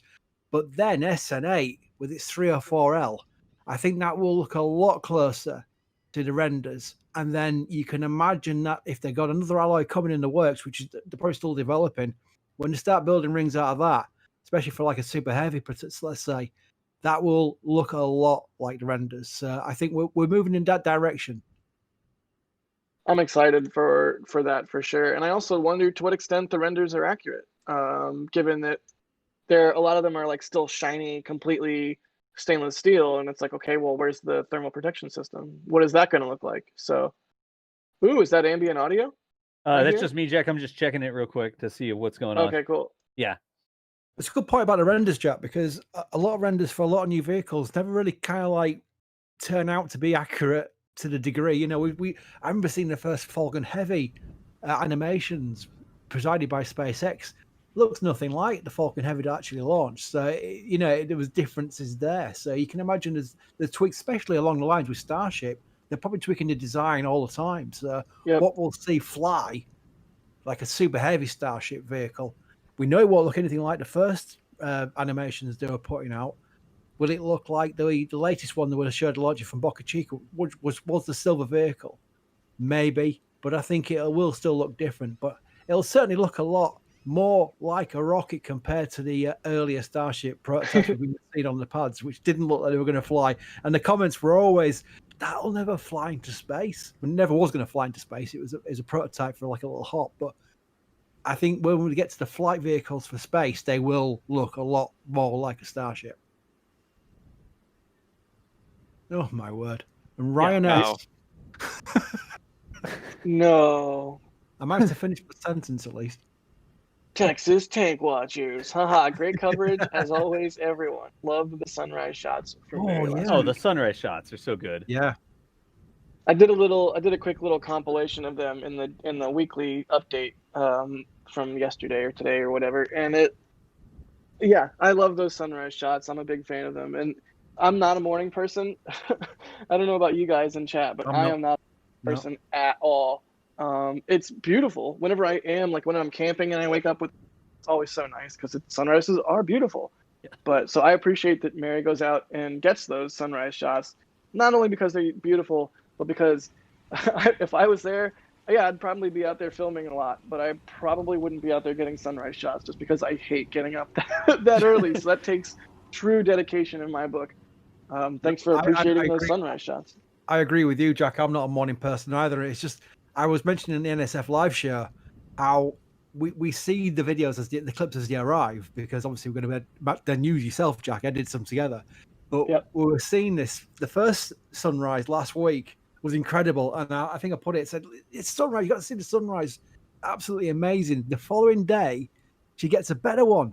I don't know how you can get a better one than that was previously, because it was amazing in the first place. But it was even more incredible.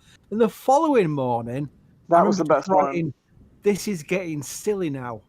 She got an even better one. The artistic eye she's got is incredible. It really is. It's artistry. We need to sell prints of them. Yeah. I mean, they're such good. Bring them and put them on your wall grade. Yeah. I would seriously have, if I had the money, I would have a contract to come in, build one of those massive LED screens across my wall, and just have Boca Chica sunrises every morning. That'd get me up. That'd make me a morning person. We'll have to get some prints or something on the store or something like that. That'd be really cool. But no, they are stunning. They really are stunning. So I understand what Ryan means by that. Thank you so much, Ryan. Super generous. Yeah, absolutely. Yeah, and Sirwan. Wow, we've got a 50 euro Sirwan. Thank you so much, buddy. Oh my gosh. I hope I'm saying your name correctly and I'm not butchering it. Sirwan Amini. I mean, wow, I appreciate it so much. And then we've got a whole pile of new members too. We've got Robert Hobson. Thank you for becoming a member. We've got Aaron Pickering. Thank you for becoming a member. We've got Jim Dooner and Glenn Aday. We got a whole slew of new members, and I think at least one of those was the launch director. Yeah, somebody. We got two Capcom. We got two red teams of Capcom. I mean, wow, guys, this can't even keep up with it. Robert Hobson was the one who upgraded, so thank you, Robert. Yeah. Thanks, Robert. I'm feeling super supported today. Thank you, everybody. And Dura, just to clarify, no, NASASpaceflight is not a non-profit. We don't make a profit. The non-profits are the ones that make the money, by the way. The non-profits are the ones that make the most money. Don't be caught out by that. But no, we're not one of those bookmarked non-profits. Just to be absolutely honest and clear about that, And then Jory B, also new membership, just came in. Welcome to Red Team, buddy. And then let's see, we got a question and a $5 super chat from Maxton Hurst. Maxton asks, "It seems like all the earlier tests were performed at night, where the last month or so they have been during the day. Why?" That is a very good question, Maxton. I don't know what the answer to that is. I can speculate, though. Of course I can. I'm me. I think the reason for that is no more complicated than basically they were doing the tests at night because they had time in the window, and they did the test when they were ready.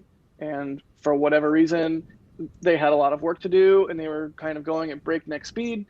And they got the testing at night. Whereas it seems like with this vehicle, they've sort of taken their time a little bit more. They've been more deliberate, and perhaps they're not bumping up against their time constraints as much, where they're like, oh, geez, we're going to go all the way to the window and thus go at night. I don't know if that's a satisfying answer, but basically they'll go when they're ready, and previously it took them a long time to be ready, so they went at night. And with this vehicle and this setup, it's taking them less long. I don't know. Does anyone have a more satisfying answer to that than I? I think they just do the testing in whatever windows they can get. It seems like a lot of the times they were trying to do the testing at night because closing down the beach road every day is the only access to that beach. It seemed like for a while they were trying to avoid that, but now they're really trying to push towards this hop campaign, and they're just saying, no, we're just going to push forward however we can. Does that make sense to anybody else? No, that makes a whole lot of sense. Yeah, I mean that's the sort of feeling. I mean, I don't know what they're thinking, but that's sort of, they're like, we need to get this hop done. I feel like someone may be out there cracking the whip, You know what I think? I think that they've got two opposing forces. One is don't blow this one up, which is why they're taking the time with it. But two, like you mentioned, the milestone payments, because the Japanese astronaut who wants to go around the moon, right? He is funding a lot of this. Obviously, it's mostly SpaceX, but he's put a lot of money into Starship as part of his deal to be the first to fly on that flight around the moon with his pals from the musicians and the artists and what have you. His milestone payments were based on the 150-meter hop with Starhopper. Yep, which achieved, and that initiated that first payment milestone. You can imagine this is the second one, the Starship prototype doing 150 meters, and I can imagine a third one with a 20-kilometer flight. So yeah, they've got some I don't like saying financial pressure. They've got some pressures to achieve the milestones in that respect, because they are a commercial company. They don't want to be just wasting money on this. They want to be achieving goals and making some money out of it via the milestone payments. But at the same time, I think they've taken the time with SN5 a lot more than they have with the previous ones. So I think they're being a bit more careful. Never mind, it's like a hurry, slow down kind of thing. Yeah, and hurry, slow down. I'm still watching the tank here. I'm looking for venting and stuff like that. I'm doing the before and after, like scrolling back in the stream, and I haven't seen an awful lot of activity. Let me scroll back just real quick right now. I'm not seeing any clear sign that they've made any progress towards the test. Has anybody else noticed any venting or anything like that? No. Nope. But I mean, the fact that the pad remains clear is a pretty good sign. Yeah. That it's just a matter of waiting. I think we are likely to hopefully see some activity here shortly. But again, SpaceX does not give us a official time of when they're targeting a test, so it's just a hurry up and wait. But in the meantime, we'll continue to answer questions. If you have a question, tag us in chat, and it automatically puts it into our queue. Yep. And again, y'all, we don't know exactly when it's going to start. We're observing what's going on. Mary is the minimum safe distance away, so we've got her out there watching what's going on. She can spy around and look at the roadblocks, see if people are starting to gang up and watch it. She can see if the grass is venting over on one side. So there's a lot of other information that we can sort of base our views on, I guess. But we haven't seen anything yet in terms of progress, besides the fact that the pad is cleared. They have to clear the pad before they can really start the operations in earnest. And it's clear as far as we know, which is a good sign that they're moving forwards. Yep. Ran, thanks for the $10. They ask, does SpaceX purge both tanks with nitrogen before fueling? This would have the effect of smoothing out the dents, right? Weren't there cars on the road earlier when the dents disappeared? Very good question, Ran. And also thank you for the $10 super chat. So yeah, I think that press happened when there was vehicles either leaving the pad or had just left the pad, right? I think so. Yeah, it was right around that time where the dents went away. A nitrogen purge would make sense. I don't know that they do or don't, but that certainly would make sense. That's my answer. Yeah. And then Mike Gerzma. I'm trying to figure out how to Gerzema. How do you say that? Gerzema. Grezma? Gerzema. Thank you. I made that Thank up. you. Mike, I want to do apologize, justice it's to the wrong. person's name. Mike Grizema. I hope that's right. Thank you for the $20. Hi from Iowa. He says, thank you for everything you do, especially Mary. Of course, especially Mary. And great job, everyone. Well, thanks, dude. I really couldn't have said it better myself. We hope weather and everything. I don't even know what the weather would be like in Iowa right now. Holy cow. But hopefully it's not too gnarly. And you're enjoying stuff on your Monday morning. That's a good question from Michael Garabay, who was asking about Zeus as he left his doghouse and heading towards the new pad. You know what? We've not seen Zeus near the Starship herself since the previous tank test fail, which was a while ago now. We've seen Zeus being tested near his doghouse, which is a wonderful doghouse in the style of Snoopy, which is typically SpaceX with their humor. So I loved when Mary got pictures and video of that with his little dance, which is a robotic dog dance, which we've seen in videos before, but first time we've seen the one in Boca Chica do it. We've not seen Zeus for a while though, so he could be out there. I think they had to probably secure him while the Hurricane Hannah passed nearby, just to be on the safe side, because that's an $80,000 dog. So you don't want to be leaving out in the rain. But yeah, I think it'd be great if we could see it somehow, maybe in like SpaceX drone footage, if they do it, if this is a good static fire, especially the hub, which we think they might do broadcast of. We might see Zeus hanging around near the pad area, ready to jump into action if needed. Yep. Question from Andrew. Why is a 1,500-foot TFR insufficient for a 150-meter hop? That's a good question. The reason is not that Starship will be flying higher than 1,500 feet.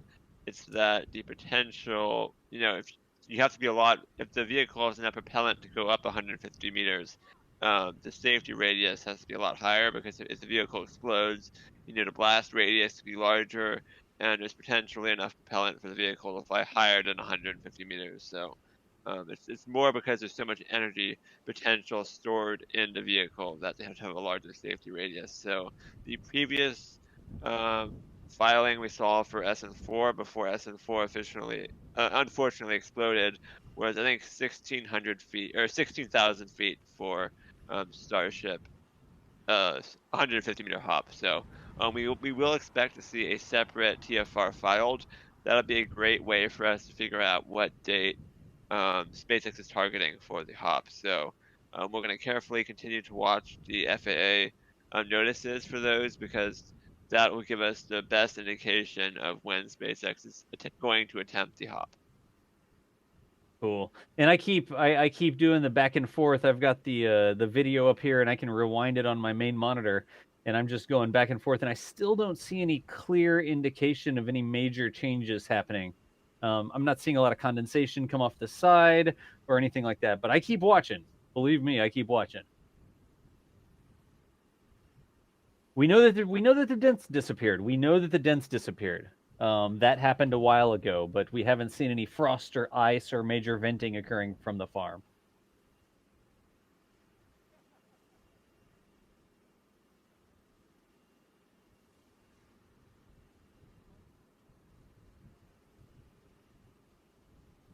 I'm going to step away a moment. It's all you guys.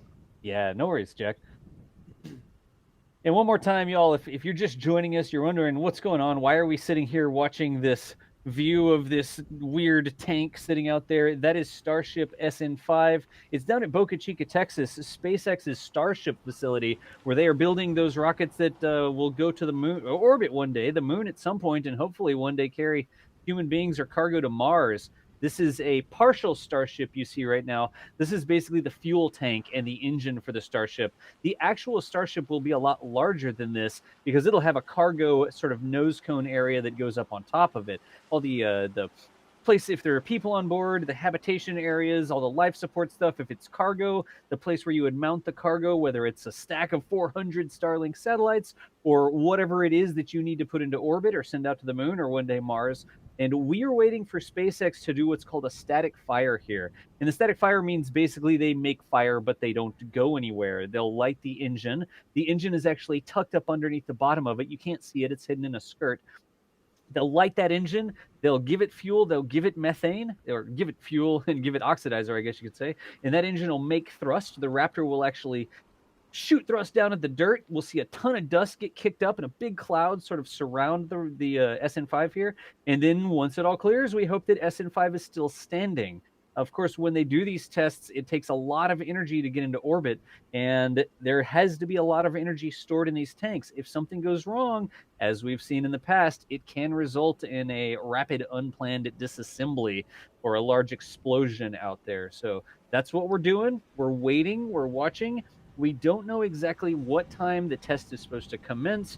We know that their window goes for another 3 hours. The window ends at 8 p.m. Central Daylight Time. So you can see the current time up there at the top of the screen, left-hand side. And we're just going to keep on watching. Hopefully we see some venting. Hopefully we see some ice or frost start to form on the sides of the tank as they pipe those cryogenic liquids into it. And then hopefully we see a static fire, because that will push them on their journey towards making this thing hot. Whew. How's that? One thing to keep in mind is that when they do the static fire, if we see the firing of the engine, that doesn't mean great, test done, everything went well. It's like the Falcon 9 static fires at the Cape and ahead of launches, with a couple of days before launch. They do what's called a quick look review into the performance of the engine during our static fire test. So we do need some kind of, like, normally on a Falcon 9 launch, we'll get a SpaceX tweet about 30 minutes later saying, now we've set the launch date, everything's progressing towards, the launch. We won't get that with Starship, because SpaceX isn't tweeting about Starship unless it's some major event.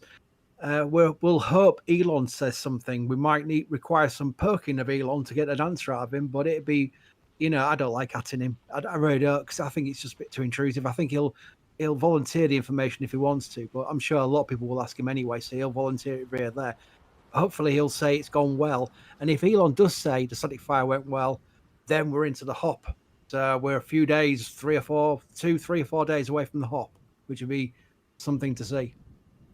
Yeah, absolutely. And I'm checking over some things in the back channel. It looks like everything's good. The modems all look like they're healthy and stuff right now. So we're just hanging out, waiting for this thing to do its thing. Grab a couple super chats really quickly here. Darium Hernandez, thank you. It says, keeping you busy, Jack. Thanks for your great job, guys. We'll repeat that for Jack whenever he comes back. I think he had to step away for a second. There is also Jay Jones. Hello from Denver, Colorado. Where is the location of the camera? On a building, a house? Jay Jones, this camera is currently in a vehicle that's on the side of the road, approximately 1.5 miles away from the pad. There's a hard roadblock, and people are not allowed to go past this roadblock. We're not sitting at the roadblock. We're not that needy, but we're just up the road a little bit, ways away from the roadblock there. It's about 1.5 miles away from the pad. If you were any closer to this, there aren't supposed to be people any closer than this. So they've said that it's unsafe for people to get closer than this specific point, and there shouldn't be anybody any closer than this right here, than we have this camera mounted. So that is where we are and what we're looking at. Harry Stranger just tossed one in as well and said, a static fire would be a great way to start your birthday. Well, heck, Harry Stranger, happy impending birthday here. Thanks for the coverage as always, team. We appreciate you, Harry. Thank you very much for the support there as well. Yeah, Harry's a long-term member, so happy birthday, Harry. Oh, yeah. We sing? We're not singing. We don't sing. No, that's not. If we sing anything, we're going to sing like a Metallica song. I don't think they would like us to use their song, but there's like a Fuel, Gimme Fire thing in there we could probably shred out. I'm not even going to try to sing it. I don't even want to tempt the copyright gods. The DMCA gods. The Digital Millennium. Yeah, DMCA is the right way to say it. Anyways, y'all, thanks for the support there.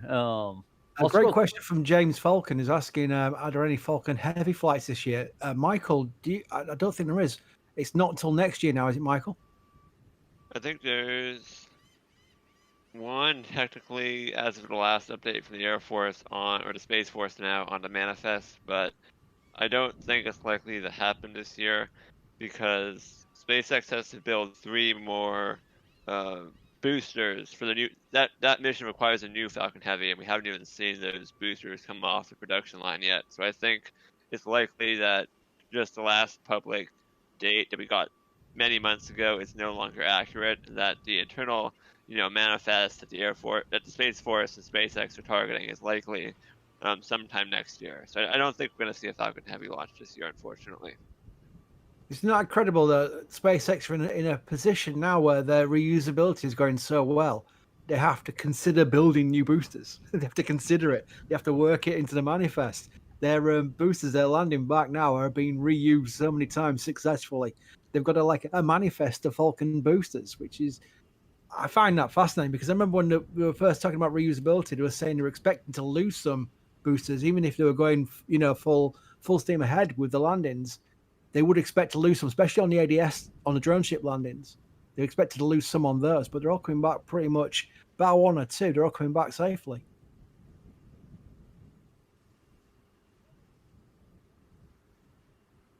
And I'm continuing to watch, switch back and forth. I mean, every now and then I wonder if I've seen some sort of vapor come off, but there's nothing really obvious or overt right now going on out there. We also haven't heard, I don't believe, from Mary as to whether or not the grass is venting. There's a vent that's off one side that sort of vents out into a grassy area, and so we say the grass is venting.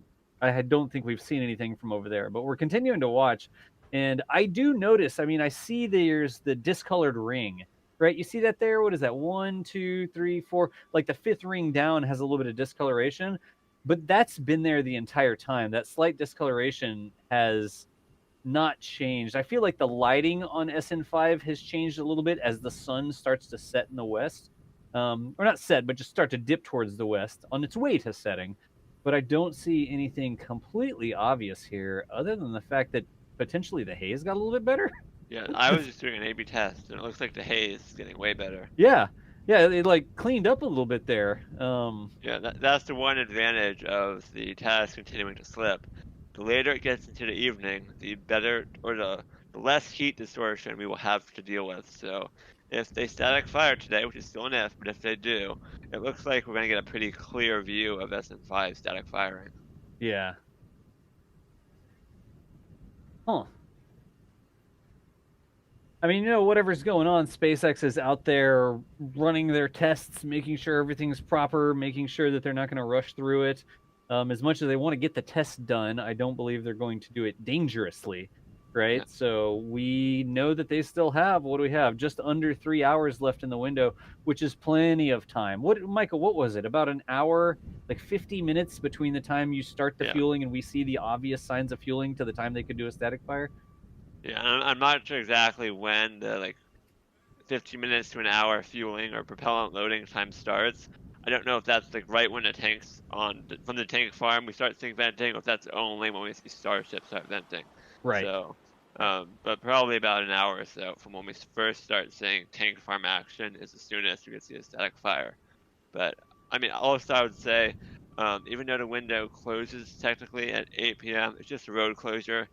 So SpaceX needs 30 more minutes, and if they had 30 more minutes, they could get the static fire in. It's possible they might just say to the sheriff, "Can you please give us 30 more minutes?" And then they'll do a static fire at 8:30 or something. So right, the window is not super firm because they're not trying to target a special place in orbit or something. Right, they're just trying to static fire, and the filing they have with the county lasts until 8 p.m. So there is a little bit of flexibility on the window today.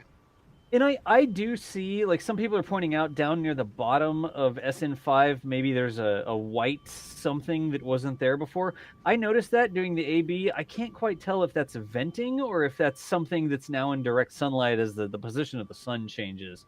Because I don't see it seeming to turn on and off. I see that it used to be dark, and then it has recently become lighter, I guess. So I'm watching that, but that's not a really overt sign that anything's going on, Yeah, based on that reflection, it looks like the sun is probably directly behind the camera right now. Yeah. You can see the line going down. Thank you very much for your super chat. He's asking, I know they're recondensing instead of flaring, but do we know if the flare stack will be still active in case of drama, like a pilot light? I think we've seen the pilot light on, haven't we, recently, even though they are into Right. that state now where they can recondense with solar power. So I think, yeah, that's a very good question, and I think you're right. Yeah, I think our understanding is that the flare stack is still going to have to be available, which doesn't mean like turned off but still installed. We think, or what I understand, is that it has to be in pilot mode where there's a little pilot light, and if something goes wrong and they have to rapidly detank, or depressurize is the right term, some part of the tank farm, it would go to the flare. It's sort of a surge thing where it's an emergency release valve, and you don't just want methane to spew everywhere, but just in case they have to do this emergency release to depressurize something. It's our understanding that flare stack is still going to be on. We may not see the big flares like we used to right before a static fire as they depressurize lines and stuff like that. Hopefully, a lot of that goes back into that methane recondensing apparatus. But it's my understanding the flare stack is still going to need to be online in case they need to do an emergency depressurization. But again, that's my understanding. I didn't install the flare stack. I didn't install the methane recondensing stuff. I just think that it will need to be online. We'll see, though. Who knows? We'll get maybe a nighttime test at some point, and we don't see hide nor hair of flame from that same that flame stack. So we'll see.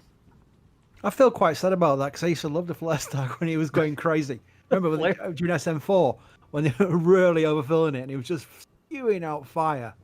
That was spewing out liquid methane. And that wasn't right, was it? That was wrong. So that was, I think, a reason why SpaceX wanted to go to this recondensing method, because it's a lot safer than what we're seeing with SM4. Vomiting methane out the top of the stack. Yeah, I agree.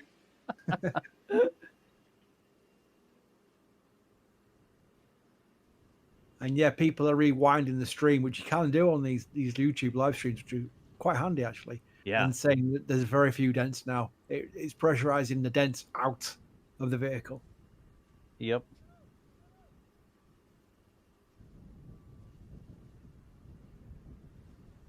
I'm just looking around here as I'm checking things. In chat, y'all start yelling something. If you see something, say something, right? Yeah, I'll tell you one thing. The people who see the venting and things like that first, usually when you see a lot of them mention it in chat, so we can just quickly rewind a minute and we can find it for ourselves. Yeah. David Morarios asks, do you think that 100 passengers on Starship is a realistic goal, or is NASA's 17-member crew limit more probable, given the internal storage space for supplies, life support, etc.? You know what? I love that question because technically, Elon's presented Starship as being able to take 100 people to Mars. So we know that's what they were aiming for with the design. I think it is such a large space, they could do it with cabins, but you then considering the trip to Mars, we don't yet know what kind of life support system would be required to achieve that, because that has always been one of the big long poles for Mars trips is the life support system, which has to work like the ISS for 6 months with no low Earth orbit resupply vehicles bringing up spare parts. Yep. You know, that's got to work. That has got to work sustainably and have the spares on board with them as they're flying. So I think initially, and I'm sure Elon said this before, that initially it won't be launching with 100 passengers. It'll be launching with a set crew, especially for the setup for the missions to set up Mars Base Alpha. Even then, it'd be mainly, people who can contribute towards the building of that base before we start looking at people booking flights there to retire to Mars. Yeah. So yeah, I think initially they will be looking at smaller crews with lots of supplies on board. But I think the fact that we're even talking about a vehicle that has the ambition of being able to launch 100 passengers, never mind to Mars, is fascinating and it's exciting. And I can only wish it well. As a reporter, I've got to be non-biased, but I don't care. I love this vehicle and I hope it wins. I hope it succeeds. Yeah. Well, wait, I'm back. What was the question? 100 people to Mars in a Starship, or 100 person capacity in a Starship. I know that Elon is really big on this whole, rockets should be like airliners things, but I hope he doesn't go as far as removing all the legroom like airliners do. Yeah, that would not be so optimal. It definitely seems like 100 people in the current architecture that we're looking at would be a stretch. It would be like submarine style, like hot bunking, like, a third of the crew sleeping at any given time, and then you get out and someone else gets in the same bed, and it's that kind of density. It'd probably be plausible. And then again, humans, especially me, I'm particularly bad about like judging scale and like distance and size. So, but yeah, I agree. It seems like the current architecture that we're looking at would be more suitable for like maybe 10, 20, 30 people, and not really like 100. Like Starship is more like a star boat. And for 100 people, I feel like you would need more like a star cruise liner. So maybe that would be the 18-meter whatever Starship that's been thrown around, talked about, or whatever. That would be the 100 people one. I don't know, but that's just my thinking. But definitely smaller cruise first. I think you're right, Crispy. I think you're right. Let's just say they're going to do 20 people. Let's just go with 20 people for a round number. With that amount of internal space, they could have a real nice cruise to Mars. They could have little gyms, they could have canteens, they could have recreation areas, communication areas. It will be like a luxury liner. It's like we're seeing in the sci-fi movies, and in fact, because people talk about shuttle being a large vehicle. Trust me, the flight deck was tiny. It really was. It was very deceptive on TV. Right. It's a tiny area, and the mid deck was the other area where they could live and sleep. That was a tiny box room. It really was tiny. The vehicle was mainly cargo space for the payload area. So yeah, anything like that would be just a step up and a half. I can't wait. I really, really can't wait, and I'm eagerly looking forward to our space future. What else did I miss? Did I miss anything cool? No, we're just sort of here flapping our jaws while we wait for something to happen. Watching birds fly by. It was mainly Dent Watch on Texas Tank Watchers. Yeah. David C., welcome to Capcom. If you have not already, make sure you set up a Discord account and download Discord. You can come hang out with us and in the exclusive Discord server for members. And then Brittany's, before I buy something stupid off Wish. Yeah, thank you for the support. We really appreciate it. Buy something stupid because you only live once today. So. You made a great decision. We appreciate it. True. You made a great decision. Nice. Michael Baylor, head of sales. Oh no. Again, y'all, we don't know the exact timing here. We know that their window goes until 8 p.m., so still almost 3 hours in the window. SpaceX can get it done in that time. We do not know that exactly at this time we expect this to start happening or anything like that. That's not the sort of schedule we get from SpaceX. But we are watching for some vapors start to form or some frost start to form or something along those lines. If anything has happened so far, it just looks like maybe little maintenance puffs. It doesn't seem like any sort of fueling operations have begun yet that we've seen. Does everybody else agree with that? Yeah. Yeah, and this is not going to be a hop. Yeah, this is not a hop that we're expecting. This is a static fire we think we will probably see today, where they just light the engine such that it makes thrust. We see a big cloud of dust because the dust gets kicked up by the thrust, and then it shuts down, and that's a successful static fire. Basically, testing the engine before they actually try to fly with the engine to make sure everything's working correctly, it's making thrust, etc., etc., etc. And Dougal asks, can you all figure out a way to make Discord servers be available internationally? It is. There's people all over the world in there. So, yeah, Discord, yeah. Yeah. It's a members Discord server though. So if you're not seeing the Discord server, it's Michael, what level is it above? It's Capcom and higher. Capcom and higher. So it's not but the problem might be that the membership program is not available in their country. Oh. Thanks, YouTube. I gotcha. Thank you. Oh, there's a question for you, Daz. Mark Oversand asks, are you planning a second camera in the future, or is it bandwidth too limited? Oh, we have lots of cameras. Yeah. I mean, I'd be out there right now with the camera if I could. I would immediately hop in my car and drive to Texas right now if I could. But could we the state of the world. Sorry, Jack. Could we technically run to? Yes, we could. Right now, Chris. He sounds like he cut off for a minute there. Chris, are you there? Sorry, I'm here. Yeah, can you hear me? Yeah, it's all good. We currently have 2 full sets of equipment down at Boca Chica. We've got 2 sets of broadcasting coders. We've got 2 cameras. We've got 2. I think we might not have 2 tripods. Is the thing that might be the limiting factor. We've got 8 modems, so 2 sets of 4 modems, because we have a bunch of stuff on hot standby in case our encoder shuts down or breaks or something. We falls into the water or something. We've got another encoder there, so technically right now we could set up 2 streams. Our limitation right now is sort of crew, so we don't want Mary to try and shuffle 2 different streams at the same time, plus her other camera she's recording locally on, plus taking static photos, plus.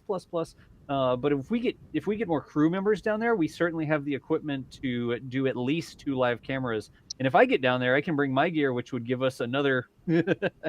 Well, if I get down there, we can run like 7 cameras live total. But we've got lots of options for cameras. We need to get some more people down there, I think. I think with the zoom on your camera too, we could probably read the writing off of individual rivet heads or something on the side of the vehicle as much as you'd be able to zoom into this thing. Oh, Yeah, what was that camera called where you zoomed into the moon? The P1000, the Nikon That's the one. P1000. Yeah, it's an equivalent of 3,000 millimeter zoom on it, I guess you could say. So it's Yeah, like a these telescope cameras, with but a I cell want phone one. sensor on it. But yeah, we've got all sorts of different options for cameras and wide shots and crew shots and zoom ins and interviews. And we've got all my normal virtual field trip stuff. And it just comes down to having enough people to operate them. But I think we're doing really well right now having Mary operate the 1 rig with the 2nd rig on hot standby just in case we need to swap out some gear. We're trying to operate like NASA, right? It's in the name, NASASpaceflight. But what did the astronauts say the other day? NASA has you wear a belt and suspenders in case one fails. Yeah. Classic. You know, I've got an excuse to bring up shuttle again. Sorry about this, but I have. Right. You did it. When the shuttles were launching and after the return to flight, they needed special cameras to keep a good eye on the foam liberations coming off the external tank. Yep. And they had these tracking cameras you sat in. They were literally just like turrets on this.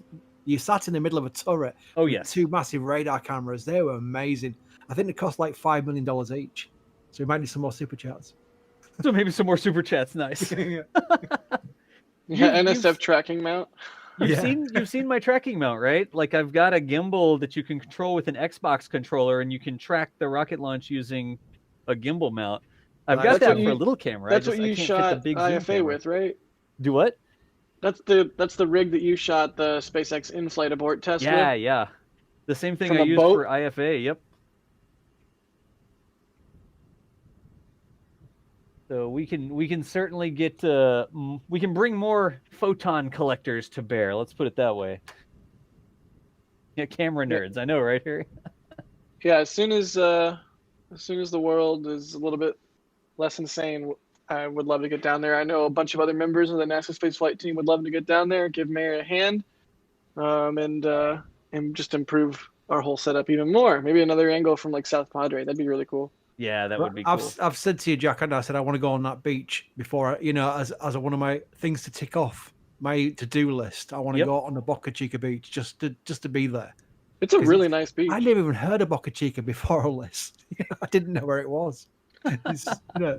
Now it's just like one of the most famous places for anyone who's full of rockets. It's brilliant. Yep.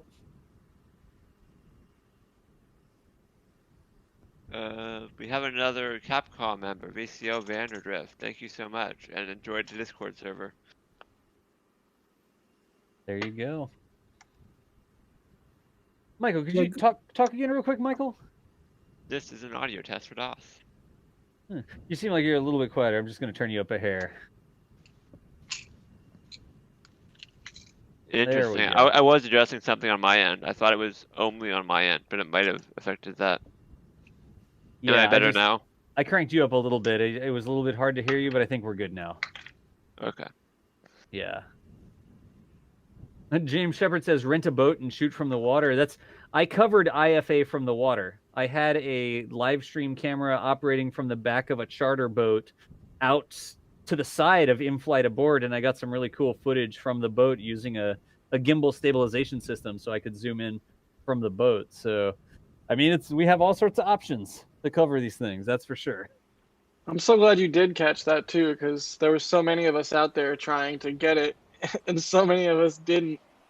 And so at least the glory was had by some. Yeah, that cloud that came through, the big cloud bank that you couldn't see IFA pop. Yep. I guess pop is sort of a weak term for it from what it did, but yeah, it's just it's the way it is. You go to one location, you go to another. You never know if you're going to be able to see it from there or not. It's a lot like shooting at Vandenberg. You never know what you're going to get at Vandenberg. Well, no, you do. Yeah, It's fog. don't get me started about Vandenberg. I both despise it and I absolutely love it. It's so beautiful. It's so awful. Yeah, it's tough. I mean, for me, you sort of live out there. I fly all the way out there if I'm going to do something in Vandenberg, and Yep. the old marine layer comes in, and I went out there for ISAT-2, and Yep. I didn't see anything. I didn't even hear ISAT-2 fly because the marine layer covered up my shot. So Yeah, that one hurt a lot because it was it was Delta 2, and I think that was what the second to last, that was the last Delta 2 that was supposed to fly. Yeah. Yeah, so that one hurt. I think for that one I went to Santa Ynez. It's like a mountain nearby. Yep. It's like 40 miles south. So I didn't see it up close, but I had already seen a Delta 2 up close. But yeah, that's the game of roulette that you play at Vandenberg is do you want to make sure you see it and go a little bit further away, or do you want to like go for the gamble and go up close and then be potentially have your shot and view potentially ruined by marine layer. But yeah, that's the way it goes sometimes. That's on my list. I want to get up to one of the tops of the mountains like you've been out to, Jack, and get a live stream shot of the rocket emerging from the marine layer. So it sort of comes, you don't see it take off, and then it comes poof, out of the marine layer, the low-laying fog. Oh, I've I shot want to do that one multiple day. streaks of that. In fact, that's probably I think my ISAT streak it looks exactly like that. But it's a streak shot. It's not a live shot of the thing with a 3,000 millimeter lens coming out of the marine layer like you would get. Because I would like to see that, DOS. Please come out to the West Coast. And I think I will when it's safe to fly again. Like that would be lovely. Thank you. Yes. Bill D, welcome to Capcom, and ran any recommendations for sites/forums related to Starship interior. So I think they're looking for a place to learn more about Starship's interior and maybe ask some questions. Is there a thread about that on the NASA Spaceflight forums, Chris? You know what? There's bound to be, because there's a thread and everything else. I'd be surprised if not. I'm going to have a quick look myself, and I'll put a link into the section first so people can look through the section, because it's got 534 threads on just Starship and about 250 million views. That's how much interest there is. That's just one section of NASA Spaceflight's forum. Let me put a link to that first. I'm going to look for the interior, something on interiors. I'm sure there will be.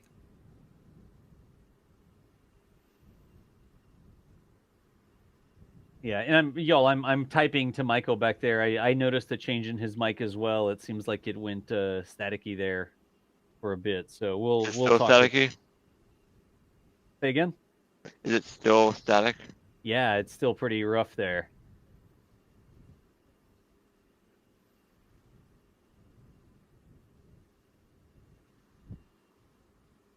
Yeah, we'll work on that. Thank y'all for pointing that out. Trying to figure out what is coming through. Again, go ahead. I was going to just say thank Andy Briggs before we've missed it off the scrolling. Thanks so much for letting us share history in the making with you. Space is truly exciting again. Best wishes from Catalonia. Very nice. Greetings to you for Catalonia as well. It's a very good thing to say. It's our pleasure to cover this, and it is very exciting again. I totally agree with that. Yeah, for sure. I mean, people are like, oh, are you watching that tank show again? Like, we just sit here and watch a tank for hours. But it's cool to talk about what they're doing, to answer questions for people, to just hang out with y'all, to get super chats. I mean, that's kind of cool, too. Let's be honest. Just to talk about the cameras and see what's going on. I really like hanging out, watching these things, though. I get that it's not for everybody, but if it is for you, you're welcome to hang out here with us. That's what we're doing. Yeah, it's really neat. We all get to just kind of hang out and be friends and talk about rockets. It's pretty cool that technology has gotten to the point that we're able to do this, especially from a super remote location like Boca Chica. I mean, Starlink not required yet, although we would love it. Yeah. It's probably going to be a little bit of time before Starlink is operational at Boca Chica latitude, right? Yeah, that's what I keep hearing. So be it. But at the same time, whenever it's ready, whenever it is actually possible, I mean, it'll be a game changer, or it could be a game changer. One would hope. Oh, I have a cat that's trying to get on my desk and destroy things. Hang on. You know what? It's not just a game changer. I said on an NSF show that I think it's a rocket killer as well. And what I mean by that is, right now, well, throughout history, really, NASA has been the guardians of new rockets for launching from at least American payloads. They've been designing their rockets via the likes of Marshall Spaceflight Center, which continued on through to SLS. These vehicles are designed with the authorization from political parties, the lawmakers, the congressmen, senators, who all have their districts at heart. So they look for business to be put into their district. And that spreads out the contractor base, that spreads out the costs, that increases the problems they can have with different suppliers, different contractors, all bringing this vehicle together. It costs more that way. That's why SLS costs a lot more. That's why SLS is using heritage hardware, because it's using the traditional bases, which have got the political support. So it all goes round and round and round and round. Then you get this company called SpaceX, very much in-house, design, build, manufacturer, contractors. They're all pretty much all one party, all one team. And if they bring together this kind of vehicle, which is cheaper, it's more capable, and it's reusable, that's the key thing. That's what brings the cost down as well.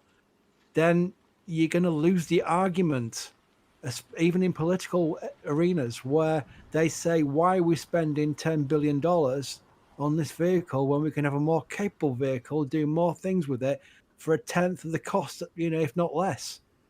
It will eventually change. It'll change the way the country, America, thinks about getting things done in space. And that's why I think, even though no one wants to admit it, within the halls of power, I think Starship will, if it works, we all hope it does work, will take over as America's heavy lift launch vehicle, super heavy lift launch vehicle, I should say. And it will change things. And I think it will see some rockets fall by the wayside as a result. It definitely is something that I guess nobody's really attempted before, right? I mean, we've had a couple big rockets in our time, but reusability of the big rockets, trying to make it cheap to fly lots of stuff with the big rockets instead of just being, this is a moon mission, everything's all in on this, making almost more of a commodity than a monolithic launcher, They looked at SLS to launch Europa Clipper, and the argument was it could shave a few years off Europa Clipper's journey to out into deep space, right, compared to launching on a commercial vehicle. That was their argument for spending an extra whatever $1 billion on using SLS, and also to give SLS some kind of other mission alongside Orion and what have you. So the argument of why to use SLS is there because of its power. Then suddenly Starship arrives on the scene, has more power, is cheaper, and is reusable as well. That's why it starts becoming a different question. Do we go for the most powerful rocket, or do we go for the best, most powerful rocket, which would be Starship? I mean, it's already even happening with Falcon 9 and like Pegasus, the Pegasus rocket, for example. I always forget what the class of payloads is that was like basically tailor-made for Pegasus. Yeah. But I think it's like the Explorer class or something like that. I'm probably getting that wrong. I think it was Explorer. But the most recent one of those payloads in that class, there was a bid. Bid went out for it, and SpaceX won it with a Falcon 9 with a bid of like something like $50 million, something like that. Where the previous one of these, which was Icon, which was the most recent Pegasus launch, I think last year, I believe was something like $67 million for a Pegasus launch. So SpaceX was able to outbid a much smaller launcher with Falcon 9, and so you have to figure that will that sort of I guess cannibalization, for lack of a better word, will only continue and accelerate when a vehicle like Starship comes online. Jeremy. Yeah. Oh my word! Wow. Is that you, Michael? Is my mic working now? You sound a lot better now. Chat. Okay, do we cool. Concur? Thank you, Jeremy. Whoa! I didn't even see that. I was worried. That's why I decided to talk. What is your Let's read this favorite question out. space museum collection or most influential space moment? I have a lot of like. I mean, I think we all kind of have these. First off, thank you. Yeah. Holy freaking cow! Thank you for $100. That is 100 hard-earned dollars. I mean, I cannot express to you how thankful I am. I'm trying right now, though. I hope Yeah. you understand. My favorite space museum. Oh man, I'll have to think about museum. Most influential space moment.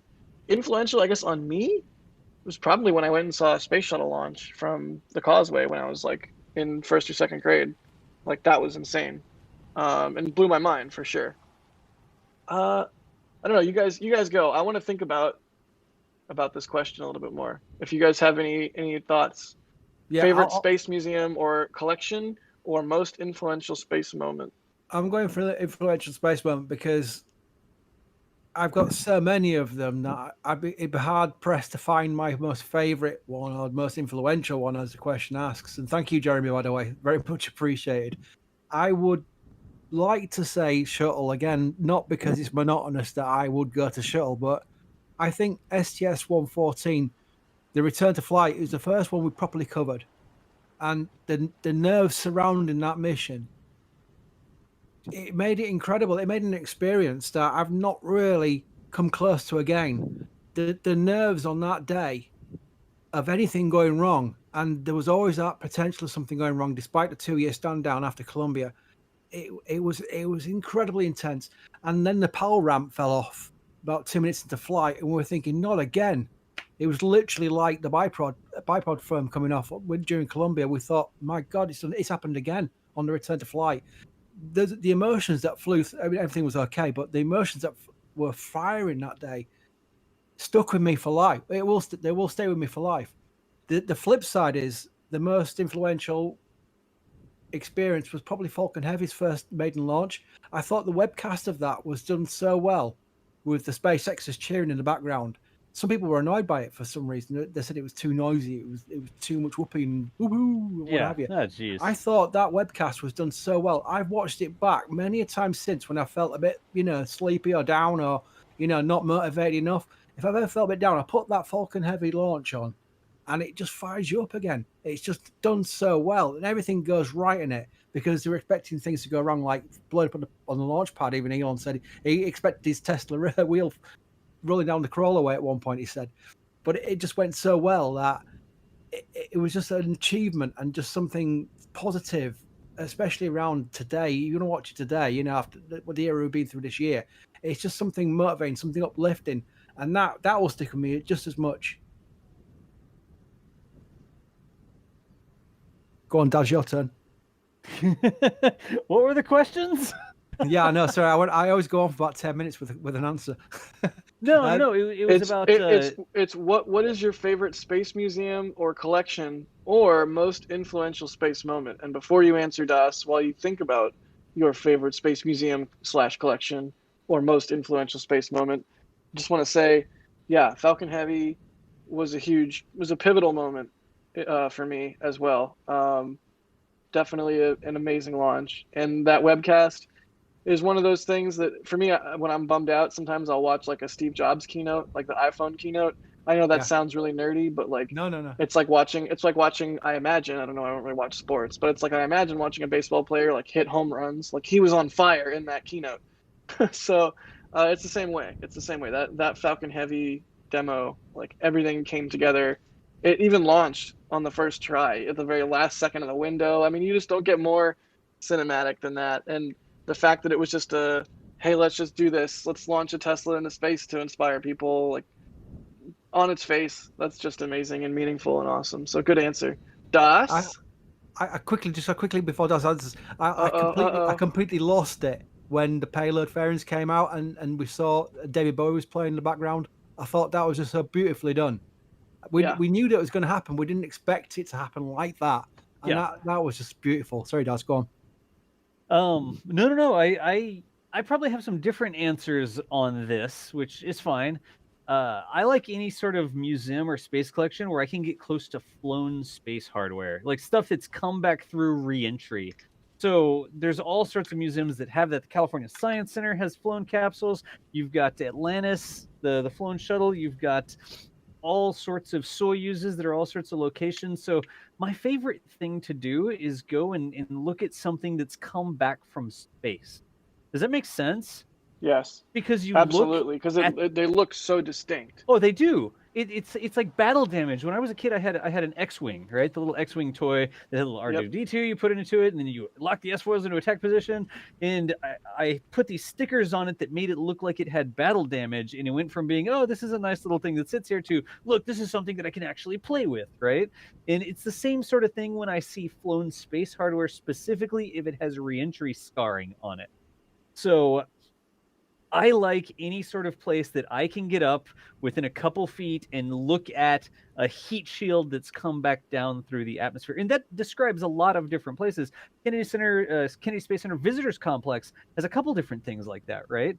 Yep. You can even go and see the Apollo Command Module in the room, and you're looking at it and you're like, oh yeah, that's really cool. And you look at the bottom and the honeycomb with the heat shield on it, and you're like, wait a second.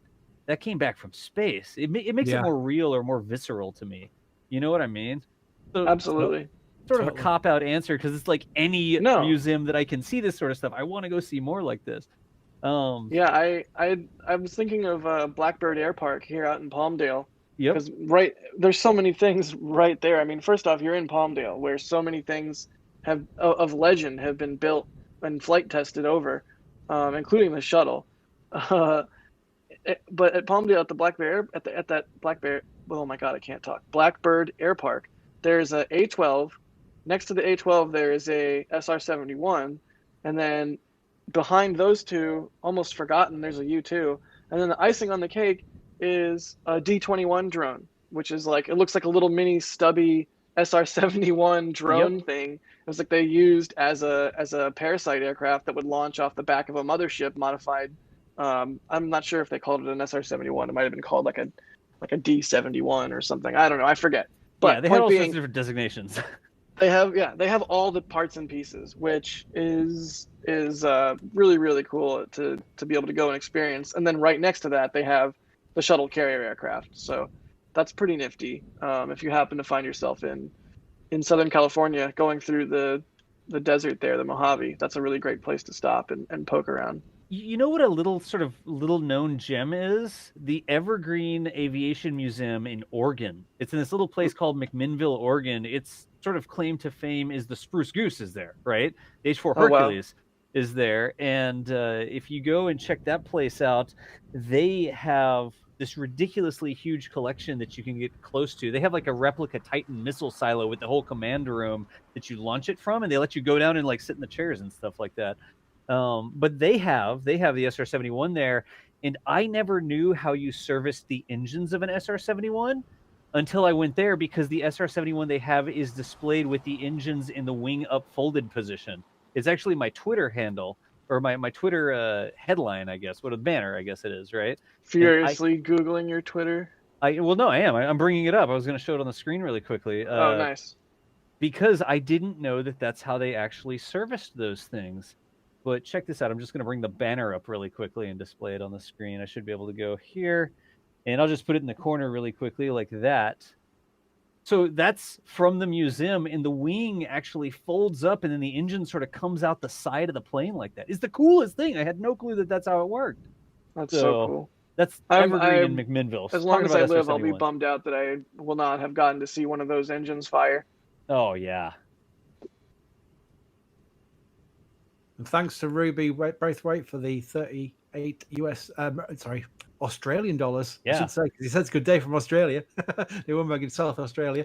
Always enjoy watching you, NSF. Thank you very much. And we've got another one further down, which I'm just going to scroll. Jonathan Endersby. Yep. He's thank you very much for your donation as well. Was the first shuttle manned?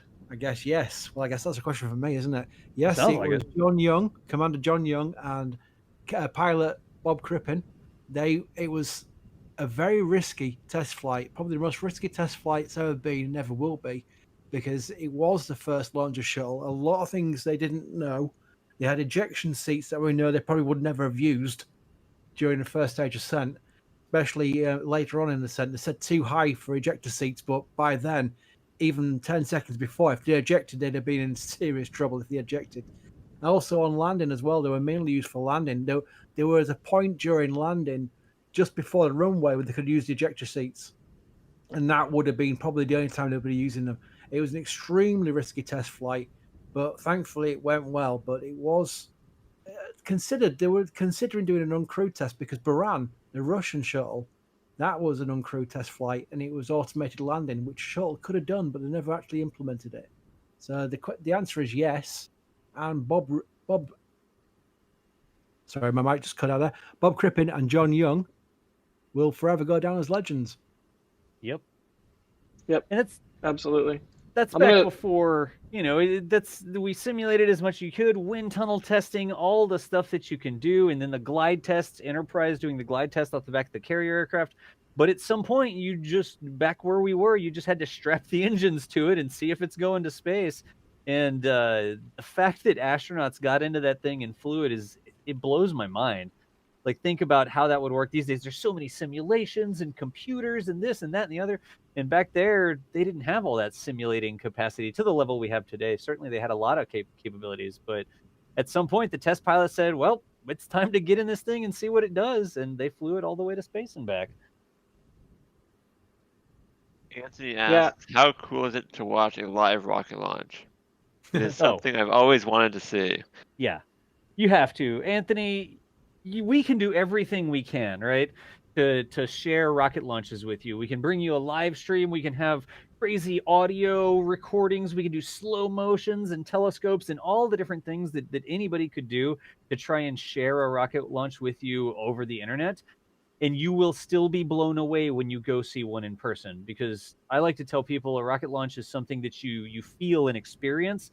It's not something that you just watch. When the rumble, when the atmosphere tearing gets to your ears and you can feel the power of the rocket engine, you're 7 miles away and your chest is reverberating with the power of the engines pushing the rocket skyward. It's just a whole other ball of wax. Like, if you ever have the opportunity, I know launch tourism is really difficult because of slips and scrubs and travel and all that sort of stuff. If you ever have the opportunity to get out where you can try to see a live rocket launch, I would say go for it. It is an experience that you will remember. It is just so cool. Yeah, I can't agree with that enough, and I can't express enough that rockets are fickle creatures, and they sometimes scrub, and sometimes weather, and it's sometimes technical, and sometimes it's a 24-hour turnaround, and sometimes it's longer. Yep. And sometimes it launches and you just don't see it because weather isn't great, or you see it but your photos don't come out. But really, just being able to see a launch, experience one, be there for one is super, super cool, even if you can't see it. I mean, obviously it can be disappointing and painful, but I think you'd be hooked nonetheless. And rocket chasing can be a tricky business, but it's absolutely addictive for a reason, because it's so cool. It's cool to see what humans can do at the pinnacle of their ability, at the very, very edge of our capability. Who doesn't like that kind of exploration of technical ability? Yep. Chris, are you wanting to say anything in particular there, Chris? There? Yeah, I'm going to pop off for a bit. So I just want to quickly say thank you to everybody for their support. It really means a lot. People say that, they say it's like a copy and paste guy. Thanks for your support. No, we really mean it. We really are thankful. It means a lot. And it all goes back into this. We're not owned by a company. I started this site. We're not owned by some multimedia company or anything like that, like a lot of sites are these days. It all goes back into what we're producing. So it's all brought back into bringing you more content and better content as we move on through this exciting time. So I'll see you all later. Thanks very much. Yeah, take it easy, Chris. Again, y'all, that's Chris Bergen at NASASpaceflight Actual, the founder of the organization that we all sort of pitch in for around here. But there's his information up at the top of the screen. If you're not already following him on Twitter, at NASASpaceflight's where you want to be. We'll get a link to that in chat as well. But Chris, thank you so much for hanging us out as we sit here and watch these tanks in Texas. I think you may have already left. There we go. So there's the link in chat. If you want to toss him a follow, that is the place to go. And you'll find all sorts of NASA spaceflight content over there. Like if Jack posts up a picture, we get some remotes from the Cape, or then there's boosters coming in and Julia's posting up, or we've got something from Boca Chica. Whatever it is that's going on, Chris's account there, NASA Spaceflight Actual, is sort of the clearinghouse for all your spaceflight news. You know how I found NASA Spaceflight, Jack? How'd Did I you? ever tell Oh, the I'm story? curious. How'd you find it? So I live stream on Twitch, right? And Yep. we covered rocket launches where we would bring up the NASA stream and then I'd talk about it while it's going, whatever. I've been doing that for like 5 years now. And I was always looking for sources of news that I could trust. Like, I need to find a place, and if I post something up, I know it's not like a conspiracy theory or something that somebody's guessing about. And looking through all the different Twitter sources, news sources, websites, people that would be really hype about something and not really fairly portray it or whatever. And I always came back to NASA Spaceflight. I would tell people on my stream, like, if you see something on this Twitter account, that it's for real. It's not something that's made up. It's not something that's just a hype train or whatever. And so I would always link to NASA Spaceflight. And one day out of the blue, I sent a message. I just sent an email and said, "Hey, what's up? I'm Das. I do these live stream things. I'd love to work together if I could come down and do some live stream stuff for you at the Cape." And we had this wacky idea to do sort of a joint broadcast for one of the CRSs, like 14 or something. And we just got together, and Chris G met up with me, and we did a live stream from the press site, and then here we are a couple years later. So I continue to tell people, not biased at all, right? But I continue to tell people that if you follow Chris's account there, you know that if it's something that Chris puts out there, it's something you can trust in terms of being good, verifiable, fair spaceflight coverage. You know what I mean? Yeah. Ah, yeah. All right, off my high horse there, or off my soapbox. Yeah, if you're just joining us, the next thing we're waiting to see is for the tank farm to start venting quite a bit. That is what we usually see happen just before they start propellant loading operations. So crossing our fingers, hopefully sometime soon we will see that start to happen. I know some people in chat have been saying that they've seen some brief vents from the tank, from the tanks, but when they really start propellant loading, we should see quite a bit of action. It should be pretty obvious. So hopefully sometime soon that will happen. Yeah. Good deal. I'll grab some super chats. Rough Rider, appreciate you there, saying you see some venting.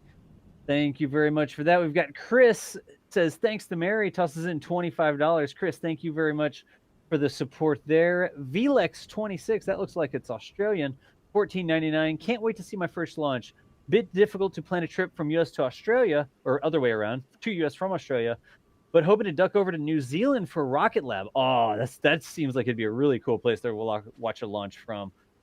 Thanks again, as always. Vlex, thank you very much. Good luck. Hopefully you can get over to New Zealand and grab a launch. And then finally, David Mize, thanks, Mary, $9.99. We appreciate the support there, David. Thank you very much. We will make sure we are able to continue providing gear and support and data and all the different things that it takes so that we can keep bringing you videos and live streams and whatever it is, photos, everything that you get from Boca Chica down there. Thank you very much for the support. And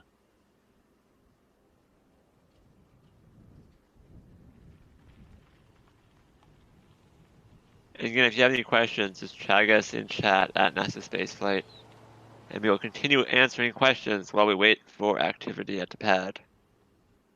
Yeah, there we go. Luke Lake Space says maybe the farm won't vent that much anymore since all the work done on it. I still think we'll see quite a bit of venting because liquid oxygen, that'll be a lot of condensation and a lot of venting as they pressurize the tanks. I think the main difference is just going to be no major flare stack activity, or at least less flare stack activity due to the methane recondensing system. Right. But I mean, at the pad, we might actually see even more venting or condensation at least, because as you were mentioning earlier, the methane recondensing system uses liquid nitrogen to recondense the methane. So that will also create some more condensation. So I think we still expect to see a lot of condensation at the pad. And I was actually... Oh, go ahead, Jack.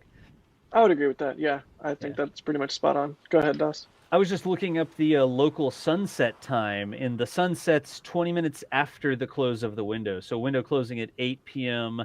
Central Daylight Time, and the sun sets at 8:20 p.m., 8:19 actually today. I was just wondering exactly how dark it was going to get, because you can see there's not even the reflection on Starship is heavy anymore, almost as if there's like a bunch of clouds diffusing the sunset as I keep jumping back and forth in my little A-B comparisons there.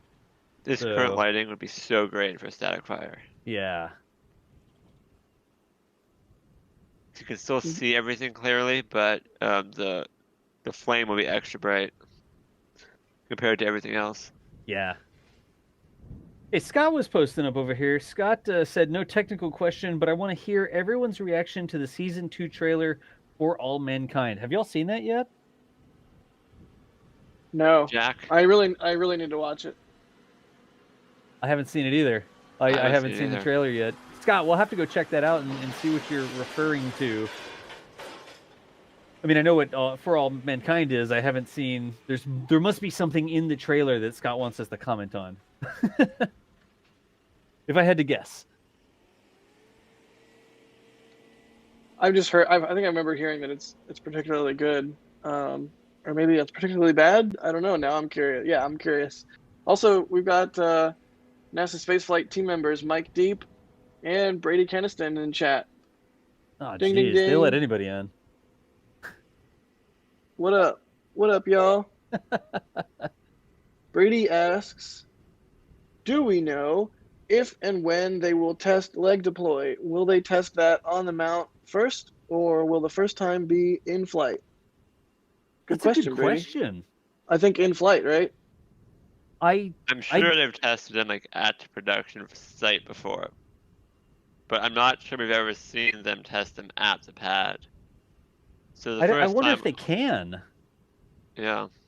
Like, it seems that the bottom of the mount may be in the way of some of the places where they would need to protrude out. That's a good question. I mean, I can tell you almost certainly that SpaceX has tested those landing legs before in some capacity, because SpaceX always tests subcomponents first. But I'm not sure if they've ever... I don't think we've ever seen them test them at the pad itself. Like Doss said, that might not be possible. But the first time they're fully integrated with the entire vehicle, they might be deploying during the flight. So that's definitely one potential area for risk on the hop. Yep. And again, y'all, we're not, I see a bunch of people saying hop in chat. We're not expecting a hop today. We're expecting a static fire. So they fill it with methane, they fill it with oxygen, they light that Raptor engine, they make some thrust for it, we get a big plume of smoke and a big bright flash at the bottom, but we do not expect it to hop today. They need to pass through this static fire test successfully, and then they will proceed towards a hop, and we'll see what they say about that working. I keep seeing some like small amounts of something. I think there's a little bit of smoke coming from the water pump. At least I think that's what that yellow thing is next to the 3 black tanks. I think that's what we're seeing right now. I don't think it's venting from the tanks itself. Yeah, I think I see something in there. I see what you're talking about. Like dead center of the screen down at the bottom, y'all.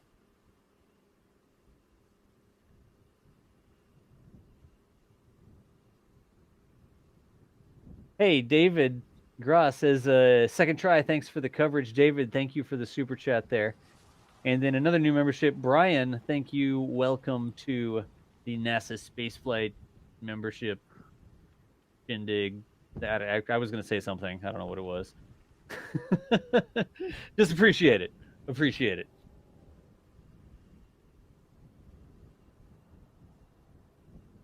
Last time you said we're not expecting a hop today. There was an into propelled hop. Didn't we know that was going to be a test to failure though, and we just didn't know exactly how it was going to fail? I'm not sure. I think you're right. Yeah. Uh-oh, it looks like we've got somebody else tagging into the stream here. Thomas, how's it going, dude?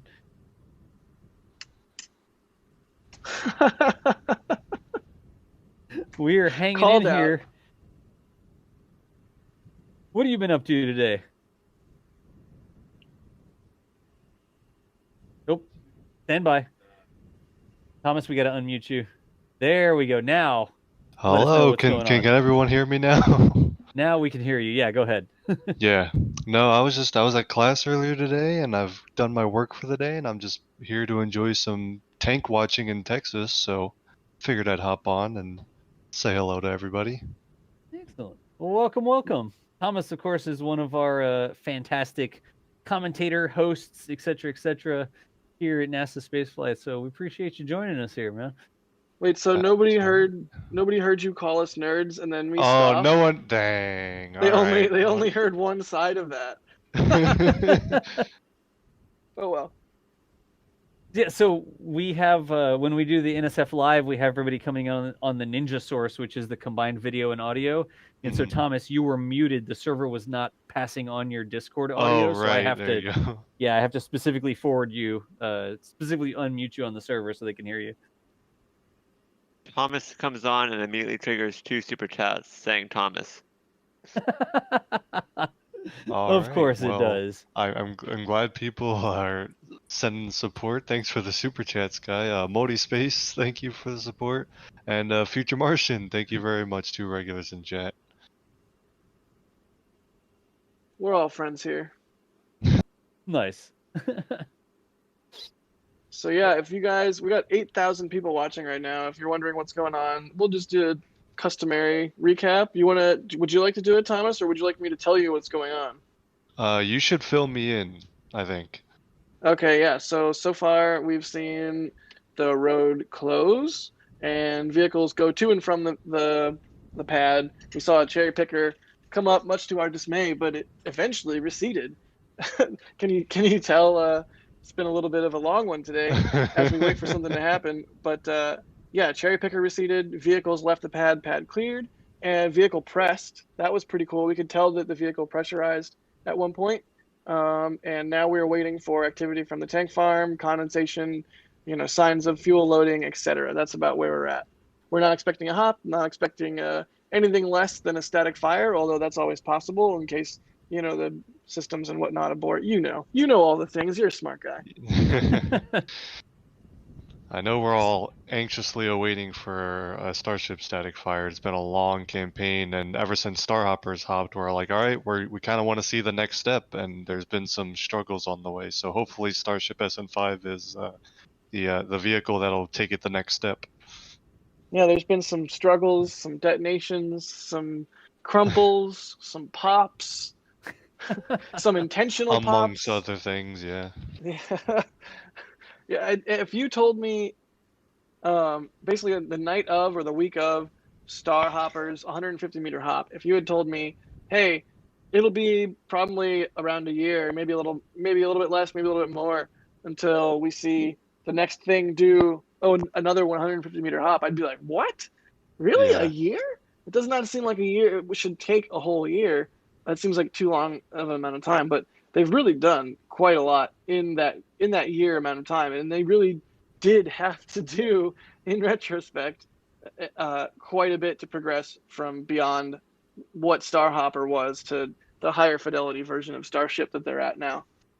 And I love that you're saying that a year between developmental test flights seems like a long time, because that only seems like a long time in the SpaceX context.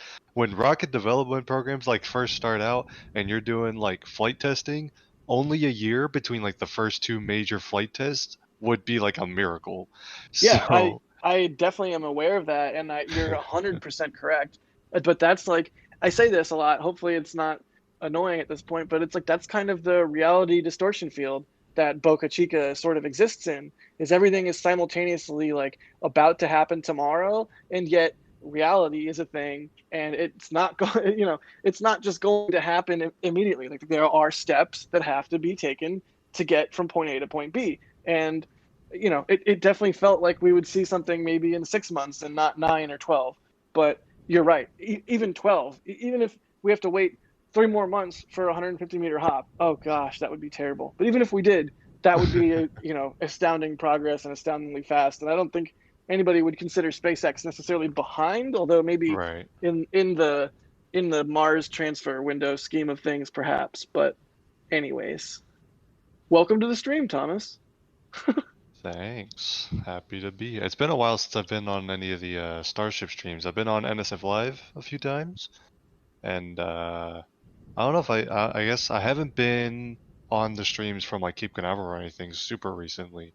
So yeah, I think I've been mostly NSF Live, but I'm excited to be back to watch that water tower down in Texas. Heck yeah. I mean, these are fun. NSF Live, I like a lot because we get to run through all the topics that might have gotten buried or might have not gotten as much attention as they wanted, or just stuff that we want to pay more attention to. But this is like less structured, just hanging out with our bros in chat and watching Texas Tank watching. It's fun. Yeah.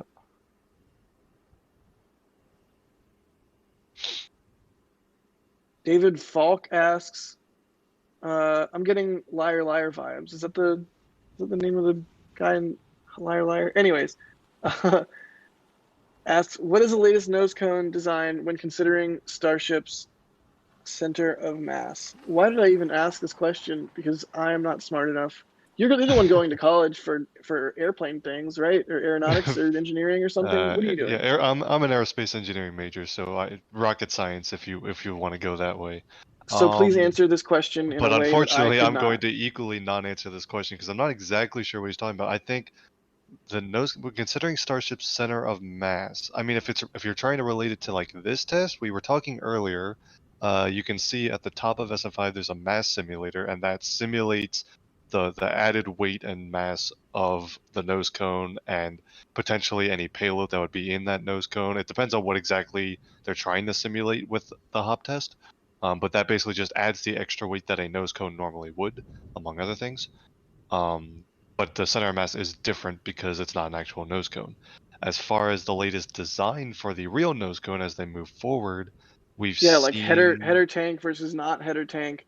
We've seen multiple nose cones with the header tank weld and multiple nose cones without the header tank weld.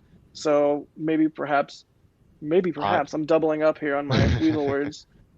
I don't know. Go ahead, go for it. Yeah, I would venture to guess, because we've seen 1,000 nose cones, right? My speculative guess, alright, I just doubled up again. My speculation would be that the ones that don't have the header tank welds on them are simply pathfinders for manufacturing methods and things like that aren't intended to see flight, and they didn't want to test anything related to header tanks. I don't think we have heard anything about ditching the header tank idea, so I think that is still in the design, and we haven't heard any like specific details about any changes to the nose cone specifically. So to answer the question, the latest design should still include header tanks, which does help with center of mass distribution, and I don't think that has changed recently. But that is, I mean, the best way to get a firmer answer to that will be to wait till Elon gives another like update presentation, which he'll hopefully do within like a couple of months. He usually tries to do it somewhat annually these days, and he did hint on Twitter not too long ago that like maybe September timeframe there'd be another one. So that would be the time to see if there's been any significant changes, but I don't think there's been a huge design change recently. I'm so excited for that update because it feels like, in the same way that, I mean, I'm a nerd. We're all nerds here, in a good way. But like, I get excited for the new iPhone announcements every year because that's the camera that I have with me at all times. I'm a camera person. So each year when I get to have a better camera in my pocket for the next year, that gets me excited. I'm a consumer. It's fine. You can yell at me. But no, really, it's a tool I use to do my job, and it means that I can do my job better. So that's why that excites me. And so each year I get really excited for the Apple keynote, like, oh boy, what's the new stuff? What's the new technology that I get to learn and use? And in a similar way, but different, in a spacey way, in a less consumer way, it's like I get very excited for these yearly Starship updates, and I'm glad they have become a yearly thing. And I am really, really excited because it felt like maybe I'm misremembering. So correct me if I'm wrong, but when we had the Starship announcement last year, we were still on the Mark I nomenclature. The vehicle that they had on display at that event was known as Starship Mark I. And currently we're on Starship SN5, which I guess if you continued the Mark I naming scheme, this would be like 7. Oh God, I'm not even going to start with that because it's going to get really confusing because there was a second one. So Mark I was the one at the press event in Boca Chica. Yep. Mark II was the one they built here in Florida and Cocoa. Yep. And then Mark III was renamed SN1, right? So this would be 8. So if they yeah, hadn't changed the naming scheme.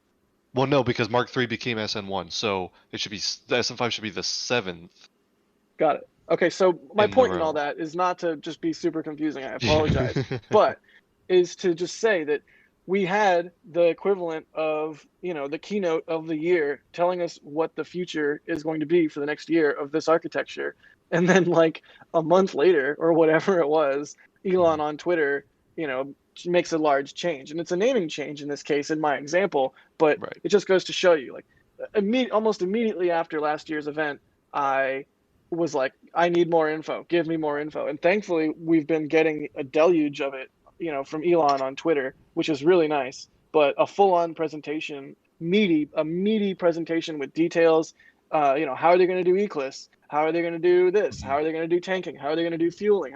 What's the fuel depot look like? You know, that kind of thing. What's their, even just like when they get the production system nailed down, and they feel comfortable talking about, like, oh, you know, showing off, this is how we produce these. No one else produces these this way. This is why our production line is superior. I'm just excited for details that will eventually trickle out. And this year, hopefully, we get some really cool ones. We've got a question from Bill, who's a new member. How do you get a Discord invite? I believe it is interfaced directly with YouTube. If you get a Capcom membership or higher, there should be in your like YouTube menu somewhere a place to like get the link to the Discord server. It's on Discord. Oh, So okay. Michael knows better than me. You have to install the Discord app, and then go into settings, connections, YouTube, and there should be a way to link your YouTube account to your Discord account. And then it can take up to an hour for your account to sync. So you might have to be a bit patient, but that's how you do it. There are instructions on the membership page that explain how to sync it if you need help. But also you can reach out to us if that doesn't work. Yep. Yeah, go couple ahead. super chats. And I'm back here, y'all. I'm eating some dinner. The family was doing some barbecue downstairs, so now I have a plate of barbecue. Very nice. Yeah. Robin asks, is there a set time for when the booster will fire? Nope. SpaceX does not tell us when the test is going to occur. And then draw 10 Australian dollars. Thank you for the support. Yeah. And I did see a question earlier about why the test of the static, like the time for the static fire, isn't like public information. So these tests are very fluid, as you know. I mean, how long have we been live? 4 hours or so. So we were been live all day because there's been a chance that the static fire could occur kind of within any of the last 4 hours and going into the evening. And that time changes. It's very fluid because as they work through issues and test different things, they realize, oh, we need some more time to get it ready or whatever. So first of all, there's not a whole lot of use in publishing a time because most of the time SpaceX doesn't know exactly when things are going to happen because it's a test. It's very fluid schedule. And then also, I believe the question also included why they don't like SpaceX do their own stream. And they did do that for the hop test, the 150 meter hop test. But during the early testing, they have not done their own stream, and I mean, to a certain extent, if they streamed like every static fire test, there's been lots of Starship static fires, and I don't know if they want to stream every little test that they do. But they did eventually do the hop test. I think there's also the point where this is a development program, a testing program, which means the odds of things going wrong is relatively high. And even though SpaceX is not the type of company to shy away from their failures, you know, they literally made a landing montage of all the times Falcon 9 crashed when trying to land. Since it is an early development program, they don't want to necessarily broadcast a test that results in destruction of a vehicle. So I think they usually try to wait until the vehicle is farther along in the program to do their own webcast. Thomas, no. That has nothing to do with it. There's this high-quality NASA spaceflight webcast. Why does SpaceX need to do one? We got it covered. We got their backs. Yeah, honestly, that's a much better answer because why would you need anything more than that? No, that's a good point. I'm kidding. But yeah, I think it would be likely that whenever Starship is ready for its 150 meter hop test, SpaceX will hopefully provide their own webcast again, just like they did for Starhopper. And that would be awesome because they usually throw in their own camera views, which are much closer than any of our news organizations can reach, and stuff like that. So.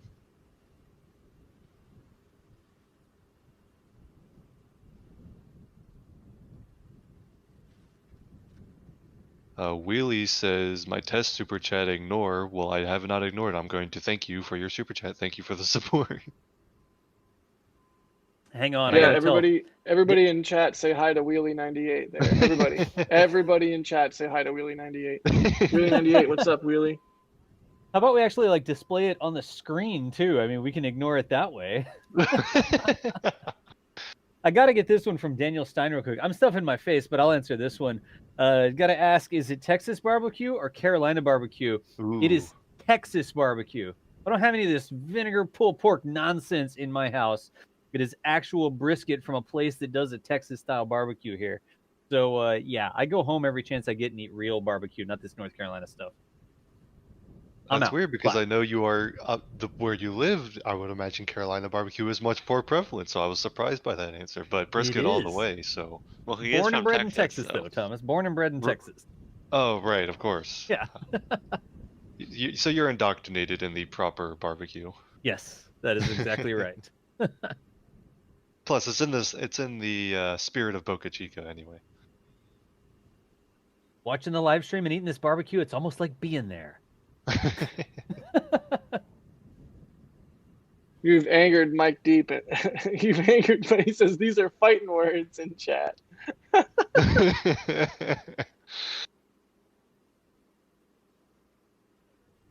Oh, we've got a contender for Kansas City barbecue in chat now. We're gonna start a barbecue war.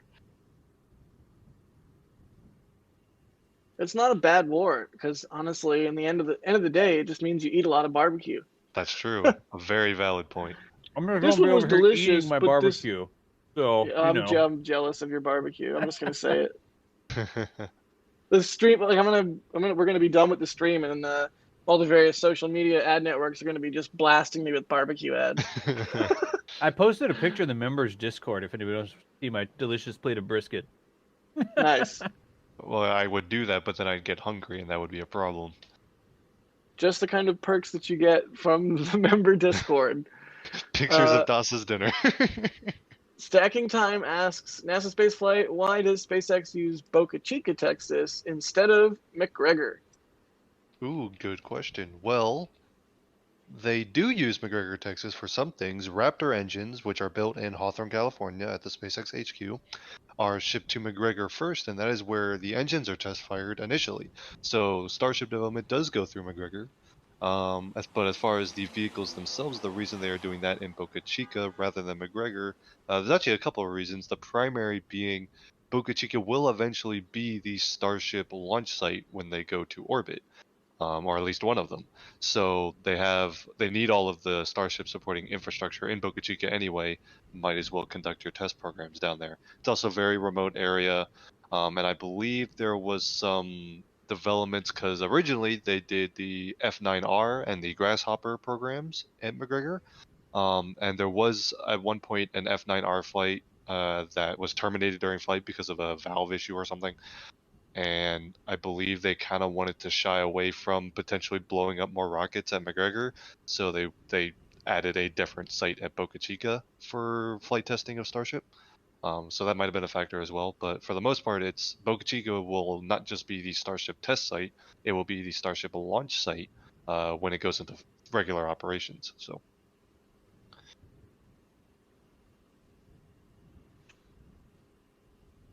Something told me you were going to have a good answer for that. Let's see. Dougal said he just got his order for roadside rocket science shirts. Thanks for doing that, nice. Dougal. We've got the merch store up and running, humming along. If y'all want to get some merch, the roadside rocket science t-shirt, that one and the Endeavor t-shirt are probably among my favorites. My Endeavor t-shirt is on its way. I'm very excited. Excellent. Will S asks, could they do a night static fire at some point where they rather do it in the daylight? That's a good question, Will. They totally have done statics at night before. Mm-hmm. I think they even did the 20-meter hop was like, either twilight or dark, but definitely not bright out. That was a really challenging thing to shoot because of it, especially also because it never really came out of the dust cloud. Not bitter. So yeah, they could totally do a night static fire. That's completely plausible. Good question, buddy. And there actually was some speculation when they were changed because the times that they were closing the roads and doing testing has changed. There's been windows that were pretty much only in the evening, like at night, and windows that were during the day, like the one we're in now. And there was some speculation that the temperature changes for testing during the day and testing at night was actually part of it, and they wanted to test Starship in different thermal environments. So they've done testing at both day and night, and I think that could continue going forward.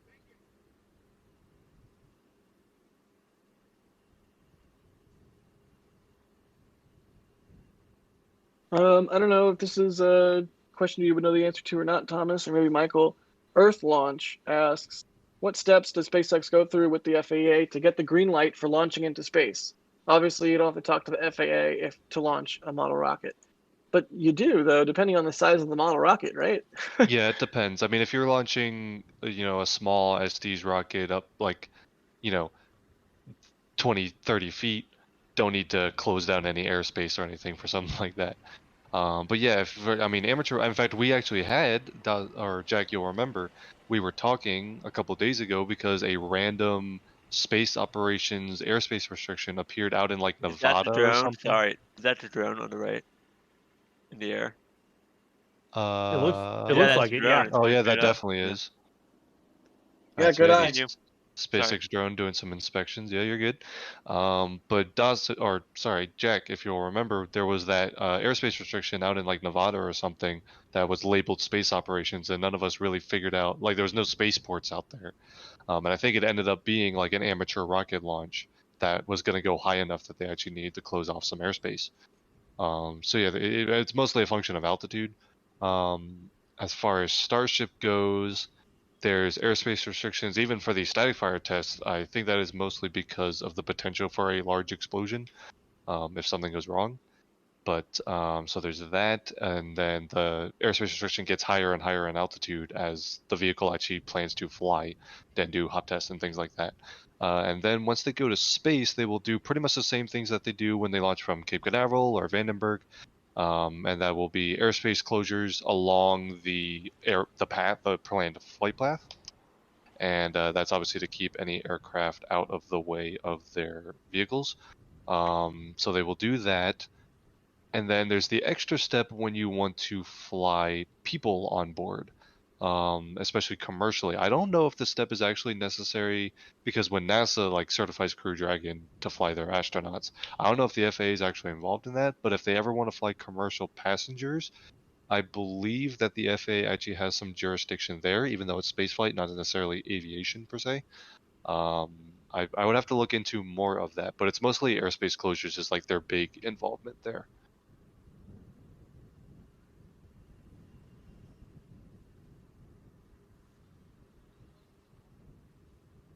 I hope that answers your question. No! Yeah, it did. Thank you. The short answer is a lot of paperwork. It is mostly paperwork, yes. There you go. Just paperwork. But it is important paperwork because it keeps people safe. Emily asks, any SpaceX people near Mary? I assume she means, or they mean, at the roadblock, which Mary is near but not at.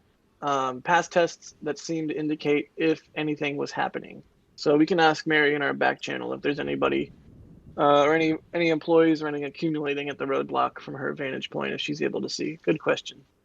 Yeah, the SpaceX employees coming out to watch the test is always a good sign that we're getting close. I would suspect once we see some fueling start, that will some SpaceXers may emerge from different places. Whoa. And oh my goodness, we just got a big super chat. Good grief. R. Jason Sullivan, thank you all for all that you do, guys. You rock, and especially one, of course, to Mary. Thank you so much, Mr. Sullivan. We greatly appreciate that. Holy cow. Thank Yeah. you so much. Also, now I'm just curious what your first letter, what your first initial And now is. it's a mystery. I want to. Yeah, I'm not complaining at all. I really appreciate your $99 super chat.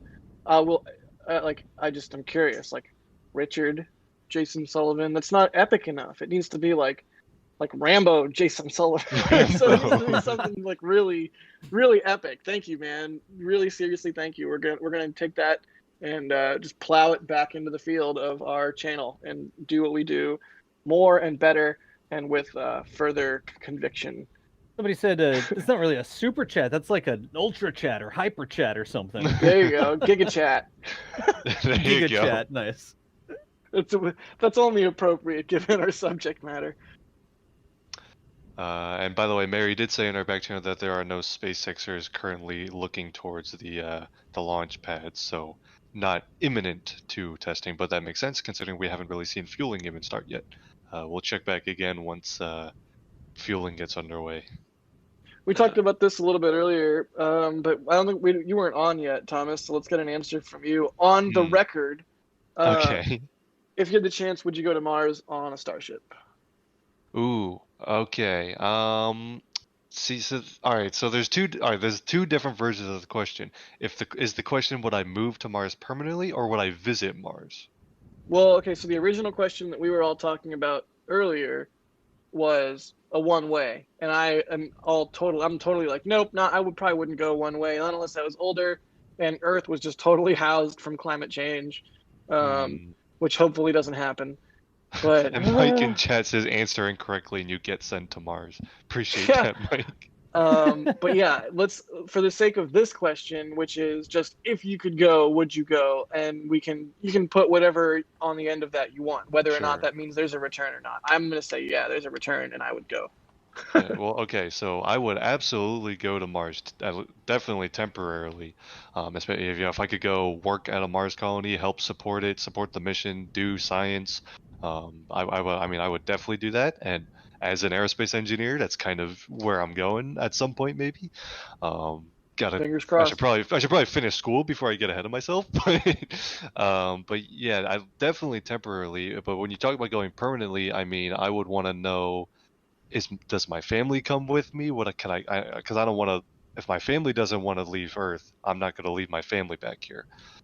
So if it's a permanent move, I mean, the family's got to be on board, and at that point, you're talking about a colony, not just like a surface base for research and stuff like that. So it depends on a lot of things, but I would definitely like to go to Mars at some point in some capacity. That would be very cool. Fingers crossed we get to. That would be really great. I think that's the world we all want to live in. Let me see what else I can pull out of here. Chat, if you got any questions at NASASpaceflight, it helps questions show up. I got a little filter here. We can see what you're asking a little bit easier. If you already asked it, I might have missed it. Just go ahead, ask it again. You guys did get a good question. I was watching the stream for a little bit when Chris B was still on, and you guys got another like mega chat, let's call it, with a very good question about our favorite like museums and stuff like that, right? Oh yeah, please answer that one. That's a great one. Yeah, I was thinking what my answer would be, and I can't think of one that I like better, and this is gonna almost seem like a cop-out answer. I can't think of one that I like better than the Kennedy Space Center Visitor Complex. And there's a bunch of cool things to see there, but the Space Shuttle Atlantis exhibit on its own would probably still be my favorite museum, because that exhibit is probably the best museum exhibit, period. Forget the space like qualifier. And best museum exhibit I've ever seen. It's beautiful. And all that combined with all the other stuff at Kennedy Space Center, totally recommend going there. That's probably my favorite. New membership. Yeah, go ahead. There's a lot that I want to go to also that I imagine would be really, really amazing. I mean, I really want to see the XB-70 at the Air Force Museum. That is on my list. Ohio. I have not made it up to Dayton yet. I want to see that plane so bad. And I forget, I was really young, and I need to go back and look it up, but I think it was in Pensacola, Florida. I was with an uncle and aunt of mine, and they took me to that museum. They really didn't even have to. It was just kind of like, I was there with my dad, and it was like a family thing, and then there was some extra time. And they offered to take me to that museum because they knew I was into that sort of thing. And we like took photos in front of a green screen, And like we were in the X-15 suits, they just like put our heads inside of a, the cheesy little novelty stuff you do like that. But it definitely, stuff like that when you're a little kid makes an impact on you, and whether or not you're cognizant of it or not, it changes, you're thinking a little bit, and definitely inspires you. So I think of that kind of stuff. Like, I'm glad museums and those sorts of experiences exist, especially for the kids. For the children. Yeah. Telex or Texlex, new membership. I didn't catch what level you're at there, but congratulations on all the sweet perks that you're now getting. I see Thank you people very much. in chat yelling about venting, and I'm not. It's Yeah, off shot. I was saying if Mary could maybe move it, but Okay. Yeah, we're gonna And look then at it. But Farad Khan asks, thanks for the 2 curly L's. Asked if we've heard of the carnivore diet. I've heard of it. We were probably talking about something relating to meat. I don't even know what it would have been at this point. Sorry. we were talking because barbecue. barbecue. Oh no, I just want barbecue again. Sorry, not sorry. Darn it. Consarn it. Mary says it am I allowed looks to say like that? venting from the top of a black tank. Okay, interesting. So A black tank. Huh. And then Sandy AP says, listen to this while on my way to school. That's cool. Thanks, Sandy, for the super chat. And then Stephen Phillips asks, what's the highest, with a super chat, I mind you. Thank you, Stephen. Asks, what's the highest super chat we've got on NSF? So I think, what was that? Like, we got one earlier, it was like 200 euros or something like that. yeah, it's like hundreds of different denominations. 200 Every once in a pounds or 250 euros. I see a 250 euro one up right now, which is just utter madness. Right. And That's thank like you might- again, $300. Jean Noel Castelletto. Thank you again, man. And also Jeremy Schmidt for the $100 super chat. I mean, it doesn't, at that level, between 100 and 200, it's like hard to even quantify. That's just, you're on a different planet. And I am so thankful for what you guys have done. And R. Jason Sullivan as well. Y'all are crazy, Yes. and I love you, and you're crazy. And we did ask Mary about the venting that y'all were talking about, chat, and she said it wasn't really anything spectacular. She wasn't going to mess with the camera, like it wasn't worth trying to pan the camera around or whatever to try and get the venting. So she's going to keep watching it, but it looks like it may have just been some normal little thing, not some indication that fueling has started. Right. She's got Yeah, eyes well, on it, though.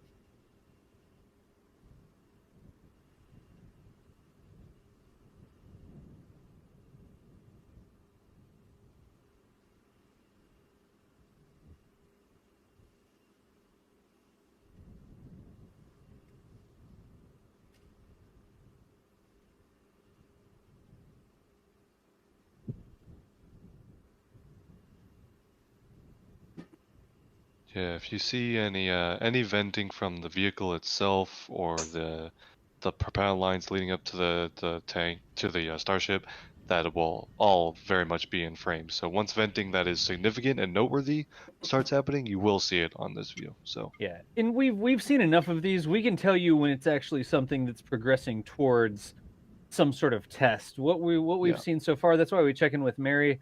We're not seeing anything that's indicative of any progress towards the test. Just a puff here and there every now and then. That's not really testing. We'll let you know if we see something that indicates that the test has started. You know what I do see though, and Keith Rowley just pointed it out in chat also, the heat distortion is significantly reduced right now. What heat distortion? Which is so nice. I mean, that is just lovely. And to, every time everyone's like, focus the camera, it's like, hey, it's focused. It's completely focused. And you can see we haven't touched anything all day in terms of focus. And yet that is the difference in image quality that you're getting there. And that's just what heat does. Hey, physics. Shout out to my man, physics. Man, I don't know if it's a man. Whatever. Shout out to physics. we can focus the camera the best we can, but we can't change the physics of light particles. All right. Air interfering with light particles, right? Yeah. yeah, and to be clear, when the tank farms start venting, it won't be like one little place venting. The entire tank farm would come to life. Right.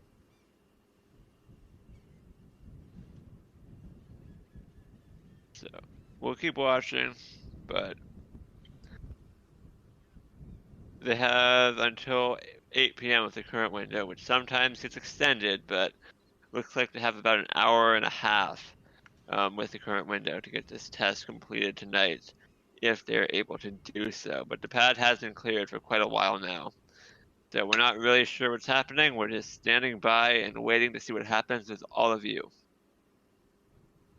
Yeah. And talking about various space-related topics while we wait.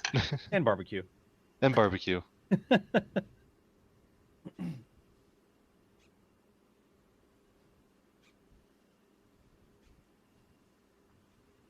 Let's see some activity from the tank farm, please. Doot, doot, doot. Yeah. That would be nice. I'm gonna start. I gotta stop making songs. I forget what the one earlier was, but yeah, that would be really great. Hey, condensation gods, I guess. Let's get some condensation from the tank farm and some activity from the launch site. Pretty please. Pretty extra super please. I want to see this thing fire up. I don't know about we have you. a Bird.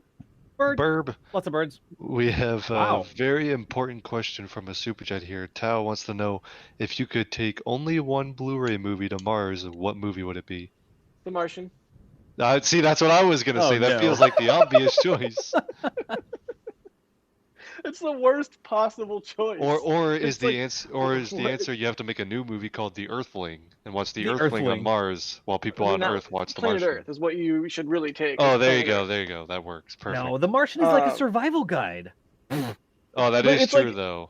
It's like DOS. It's like saying you can take one piece of art. What do you take? And you're like, I take a mirror. It's like no. The whole point is that you want to take something like different. That's different than what you currently have, so that it's like nice. It's like an escape. So, but yeah, my gut reaction was The Martian, just to be a smart guy.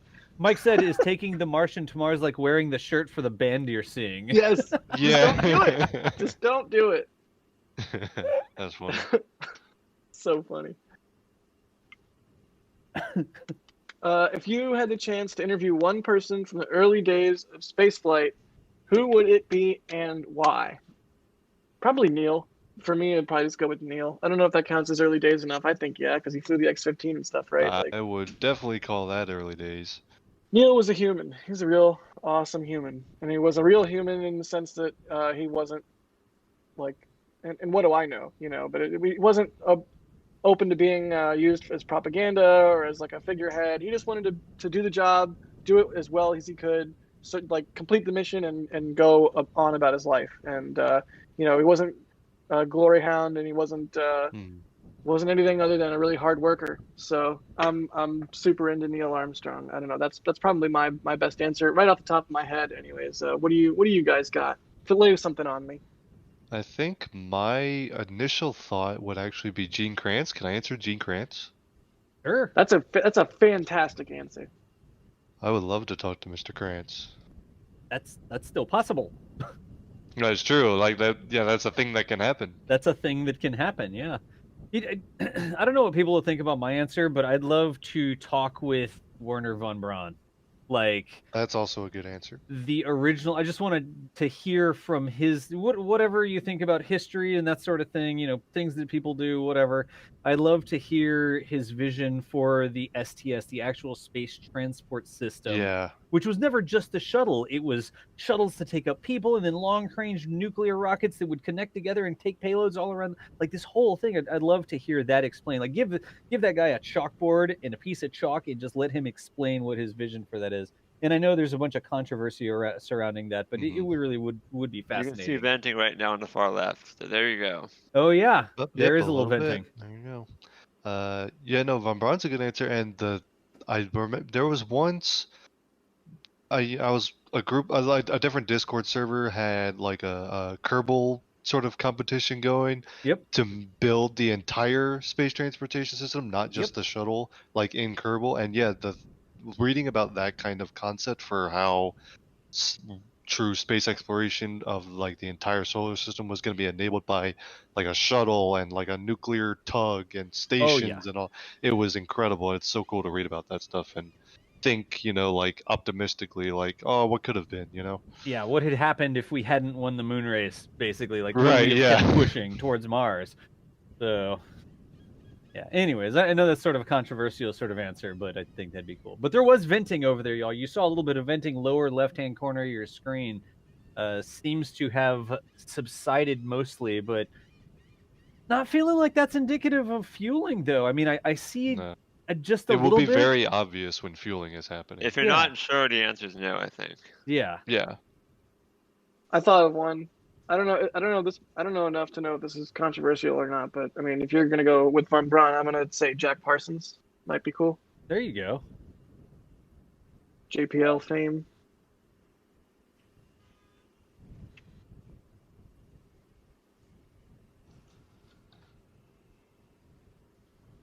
Yeah. I mean, we're just continuing to watch here, but we're not seeing anything that's really. When tanking starts, there's normally those long horizontal white tanks in the middle, the big ones. There's usually some venting that sort of happens around the top of those in sort of middle left of the frame. And I haven't seen any activity from there. I mean, we see the grass vent over on the left-hand side some, but we're marching forward into the window. It's 6:39 p.m. local time now, and it's not looking good for. Because remember, it's not just, oh, you got to get it in and get the static fire done, and then it stops, right? And you have to finish the static fire by exactly 7:59 p.m. You actually have to detank the vehicle as well. So Right. there's a whole lot. Sorry, Mary's working on getting us to There you venting. go. There you go. Yeah, Yep. that's not normally where we see. Oh, Ooh, there, look, look from the RCS bottom. test. As soon as we did it, DOS, there's RCS tests. Audio, DOS, turn up the ambient. Yep, I got it.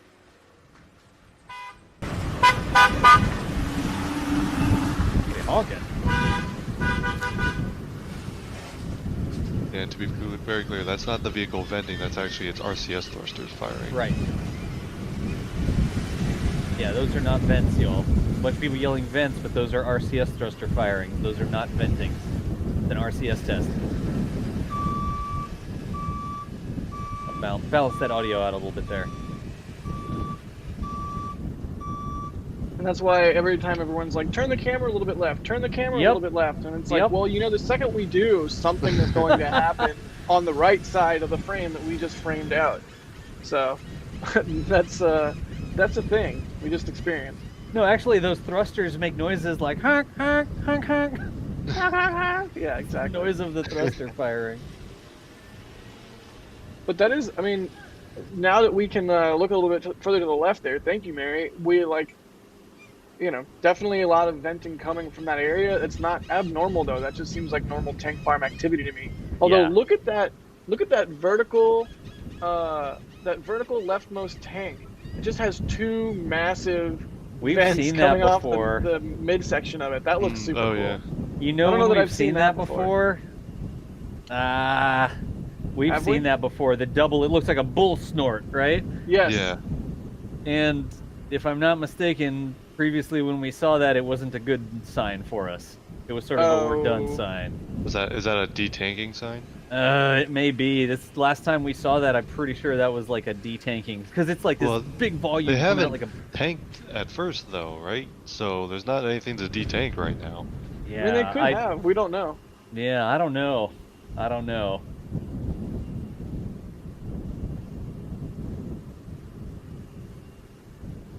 It's like they're depressurizing lines or surge containers or something like that that would have been used for tanking or something along those lines. But Yeah. we've seen that double thing like that was at the end of a stream before. But the interesting thing is, Starship presumably is still pressurized to some degree because we've not seen those dents reappear. So I wonder if that will be one of the next things that we see if they are really scrubbing. We don't know. DOS is Yeah. just using prior history as a potential reference point for what's happening right now. Yeah, we saw that at the end of a test, or like the end of the night, it started. Oh wow, look at that over the wow! At first we thought the tank was leaking because we hadn't really noticed that before, but that double sort of coming out at two angles there, that was at the end of a live stream before. Michael, are we caught up on super chats and things? I haven't been keeping track. Yep, we still have a big list. You want to get through some of those, perhaps? Sure. Tao, a very important question. If you could take one Blu-ray movie to Mars, what would it be?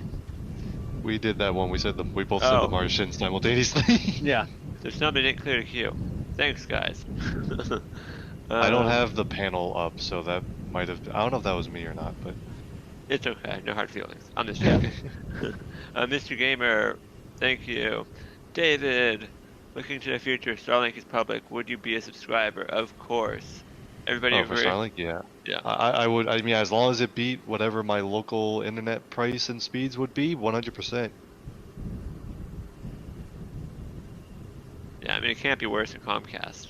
Right. I was gonna say that. I was gonna hold off, and I don't know if I'm gonna go there, but yep, that's pretty much it. Yeah, Michael, I don't think we want to update the checklist in the upper left-hand corner. That is not nominal. I don't believe that that's the sort of venting we're looking for, right? Since we're not sure, I'm just going to remove it. I think that'll be the safest thing to do. Yeah. Boom.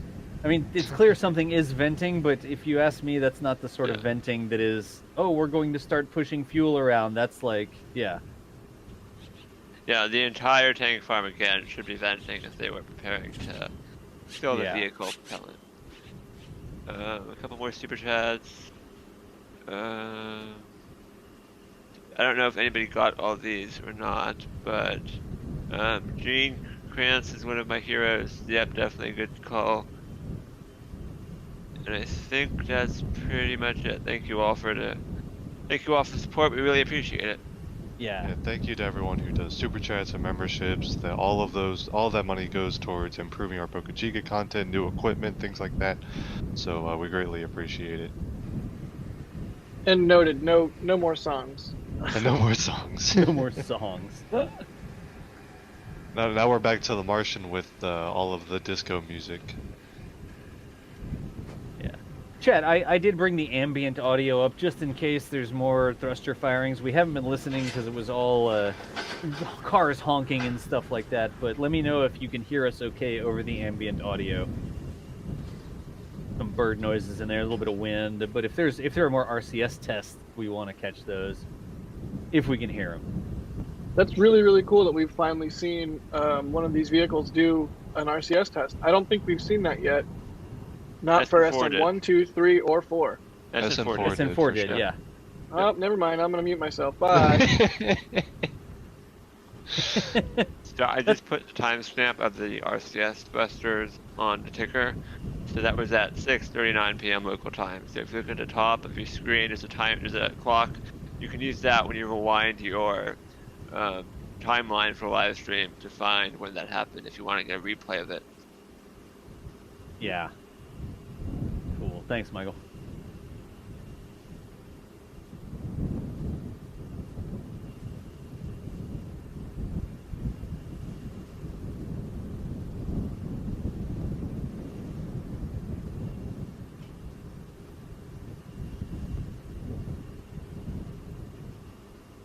So again, y'all, we're just hanging out. We know that SpaceX has the window. We know that the window at this point only has an hour and 14 minutes left in it. The road is still closed, we know, but we are seeing no signs of what we would think would be fueling. It seems like there's a lot of venting happening, but it's not the right type of venting. I'm going to stick to my guns on that bull snort vent on the left-hand side. That was really, really different when I saw it the first time, and we saw that at the end of a stream when they had finished everything and they were clearing out lines or something along those lines. So looking at that, the bull snort, and I'm talking about the venting that's happening on the left-hand side. It looks like a bull going or whatever, right? We don't know exactly what's going on. SpaceX doesn't have an official line of communication where they tell us what the deal is, but having a look at what we're seeing, I'm not seeing any fuel flowing towards SN5 there today. Yeah, and that's a big, long, sustained vent. So yeah, a purge of really lines, or when you see a big, long, sustained one like that, that's not condensation coming from plumbing or condensation coming from a cold tank. That is a depressurization. I wonder if we're going to start to see dents forming again on the vehicle here shortly. Yeah, if they take the pressure out of it, it may start to get the little dents back in it.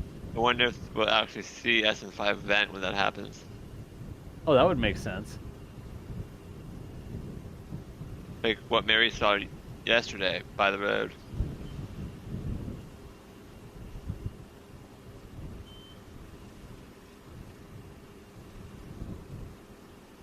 Question in chat about why a static fire test is so subject to scrubbing. It's not a flight test.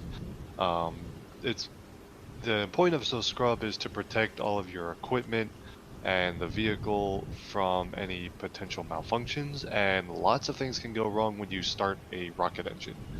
So even a static fire test, even if the vehicle never moves, firing an engine can be a very destructive thing if you don't do it correctly. And if there's any system that's misbehaving or something's not quite right, you don't want to just try and light a rocket engine, because their consequences could be pretty catastrophic. So plenty of reason to scrub things, even if it's just a static fire test. I mean, remember, this is a test for SpaceX. This isn't a show they put on for our entertainment, right? Right. So... And that's not to say that everyone who works at SpaceX doesn't want to see this test happen and be successful. They all want it to happen today too, but if for some reason it doesn't, it's going to be for a good reason, and they will come back and do it whenever they are ready. Speaking of which, when is the next closures if they do not go today, out of curiosity? Doss, We've got closures tomorrow, don't we? quickly cut to the road closure thing. There we go. Yep, there you go. 28th, 29th, and the 30th all have road closures, with a reason being for a static fire. So presumably those are backup windows if nothing happened today, which could be the case based on what we're seeing right now. So tune in tomorrow as early as 8 a.m. Central Time. Yep, we're going to keep on watching. When the test happens, Mary will be out there. Yeah. It looks like the bull snort is sort of spooling down over there. It's not as much, I don't know, voluminous. Yeah, it's coming out at a lower pressure or lower volume. Yeah. I'm not sure how you want to say that, but I agree with what you're saying. There's a difference in how it looks. Gotcha.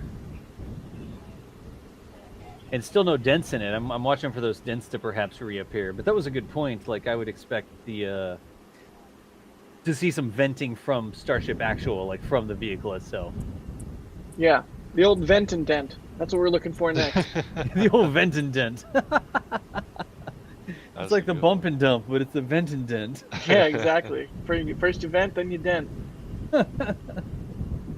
We had a question from Dan in chat. If they do scrub, does SpaceX usually or ever give a statement as to why? For a Starship test, no. And as far as SpaceX like public affairs is concerned, these tests are all happening just at a SpaceX facility with very little, kind of relation to the public, other than like notices to people who live in Boca Chica, like Mary, to when tests could potentially occur, so that they can stay safe. But there's not they don't publicize the goals for these kind of tests, and if they get delayed, they don't really say anything about that, because it's a test program and the delays and scrubs will happen all the time. It's a very fluid thing, so there's not press releases or anything regarding Starship. If you're talking about like Falcon 9 launches and things like that, and there's like a launch attempt that gets scrubbed, they absolutely say, we're standing down from this launch attempt to do extra checkouts or something like that, whatever they need to do, but nothing related to Starship. It's a test program, and they don't do a lot of publicity for that kind of thing. Test programs are the best, though. It's like you never know what to expect. You never know, what to,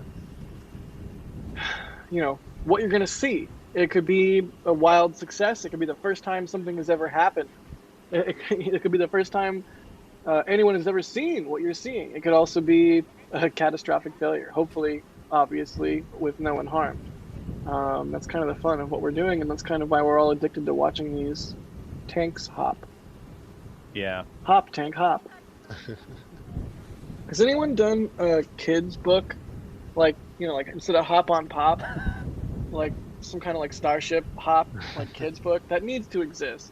That needs to be another shirt. Hop, don't pop. But it's like in the style of Dr. Seuss. Sold.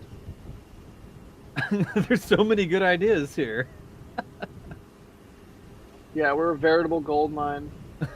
When we have to sit and watch a water tower like stay there for 4 hours, 5 hours, 6 hours straight, We got nothing but time, chat. Nothing but time.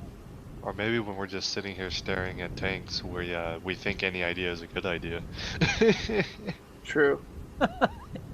It's like, What if we made cookie shoes? Cookie shoes? That's a great idea. People are saying drone again in chat. I'm not seeing it on screen. I'm looking. I wonder if when they have the drone up, they also have Zeus the dog out. Yeah, I imagine it's what's going on, you know, like what they need to be looking at. Some things better from underneath, some things better from above, etc., etc. So.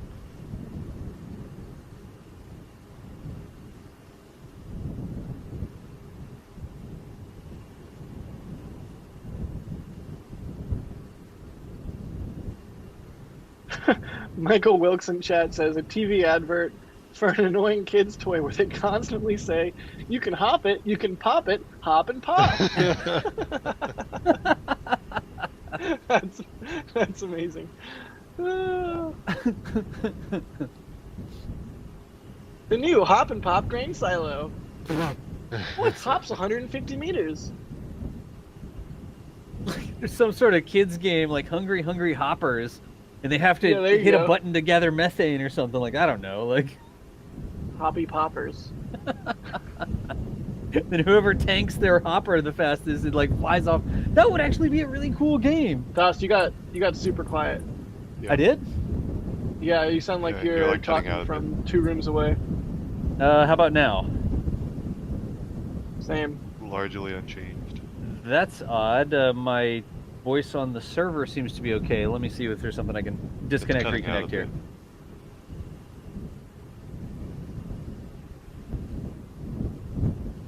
All right, can y'all hear me now? Huh. Might just be a Discord thing. Chat's saying you sound fine, so. Yeah, I'm watching the levels on the server. You sound Yeah, better now. and you sound better now. I wonder if that was just a Discord thing, which means it was only weird for us. Yeah, I disconnected and reconnected to Discord here to see if that would improve anything, but Yeah, you sound good. My bad. yeah. No, I mean, I was hearing the same thing, so issue on our end. Yeah, call it a Discord thing. It happens. We've been connected to this call for like 5 hours, so That'll do it. all good, all good. Again, y'all, probably we're standing by. We're seeing what's going to happen, but we're trying to watch and see what's happening over at the roadblock at this point. Because once they open the roadblock, that's an indication they're sort of done for the day. That is the surefire sign that testing will not occur because Yeah. you cannot fuel a vehicle when people are there. And again, unless they're astronauts intending to go to space.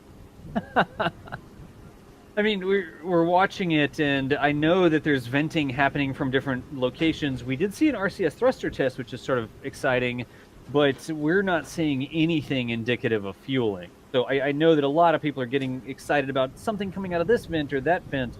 Trust us, we've watched a lot of these, and we don't see anything that seems to be actual fuel venting, like venting that would be leading towards a fueling of this puppy. So.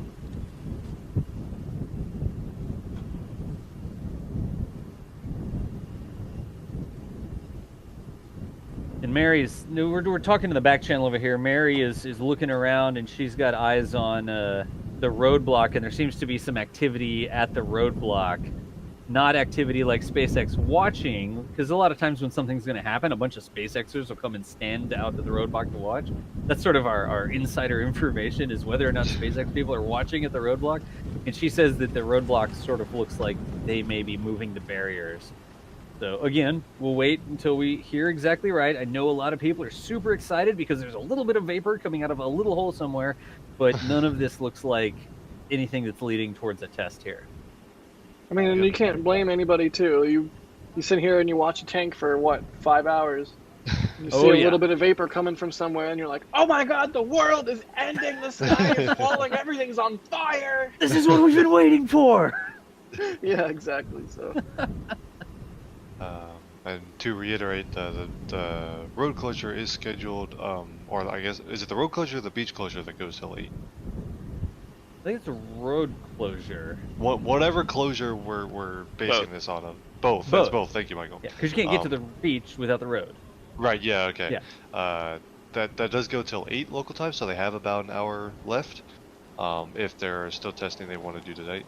And if that does not happen, there's the same window tomorrow. That's 8 a.m. to 8 p.m. local time. So Yeah. We haven't seen the vent indent yet, so we don't see dents reappearing in the side of SN5 there.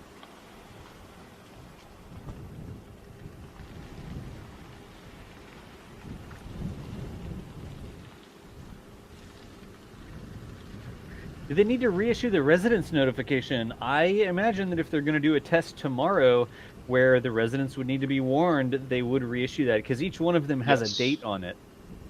yeah, they'll send out another one if they're going to make another attempt tomorrow. Yeah. The SpaceX are in charge of walking around and putting that on people's doors or mailboxes or wherever they put those. And at this point, they are out of time to fuel a static fire and detank in time for the road closure to be for the current 8 p.m. closure ending. So they would have to extend the road closure if they were still going to test today. Yeah, it takes about 50 minutes to an hour to fill the vehicle, then probably another 30 minutes or so to detank. So there is not enough time left in the window unless it's extended. Yeah, and you can see the top of that one, the second black tank from the left-hand side, there's a little train whistle-looking thing venting out of the top there. But again, that's not that tank farm vaporization where you see the whole tank farm sort of starts to vent a little bit. Not vent, but almost condensate. And you just get these big clouds going from the middle of the tank farm. That's what we normally see. Not one little train whistle going doot-doot. It didn't actually make that noise. That was me.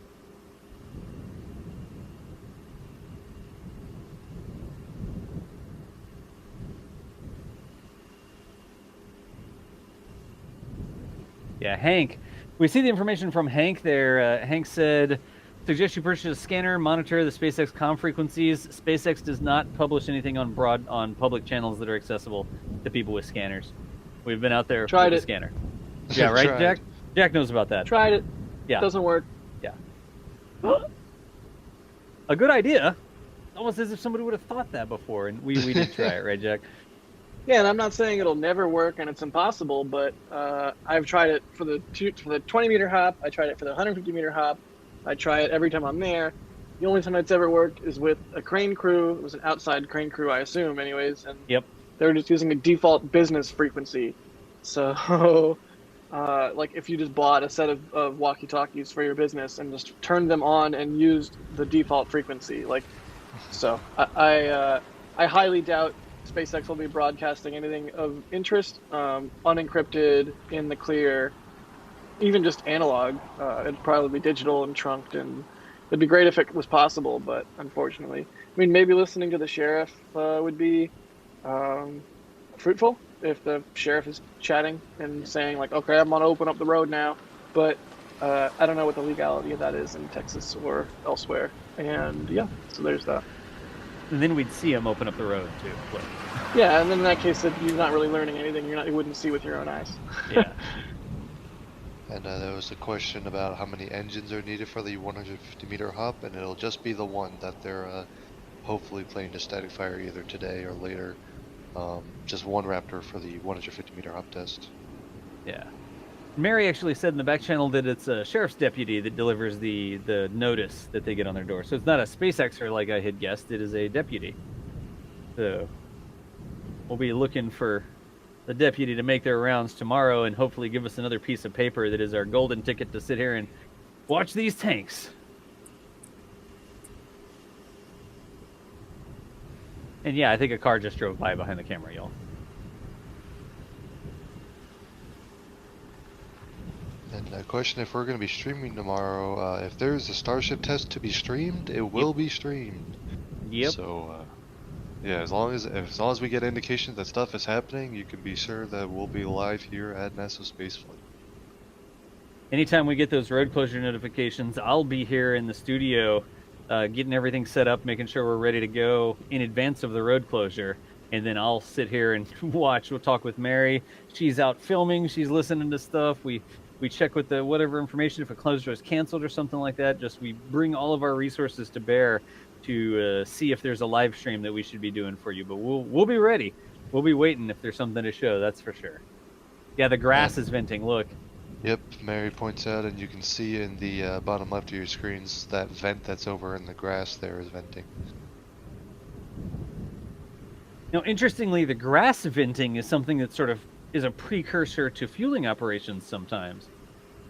Like in the past, when we've seen the grass vent to go, sometimes we'll get a little bit of grass venting before the rest of the tank farm starts to activate. But at 7:03 Central Time, I don't know. I don't know. I'd be surprised if we saw the rest of the farm start to pick up now. We'll see. I think our Tank farm activate. Sorry, I was just trying to get it to activate. It's like, wait, what?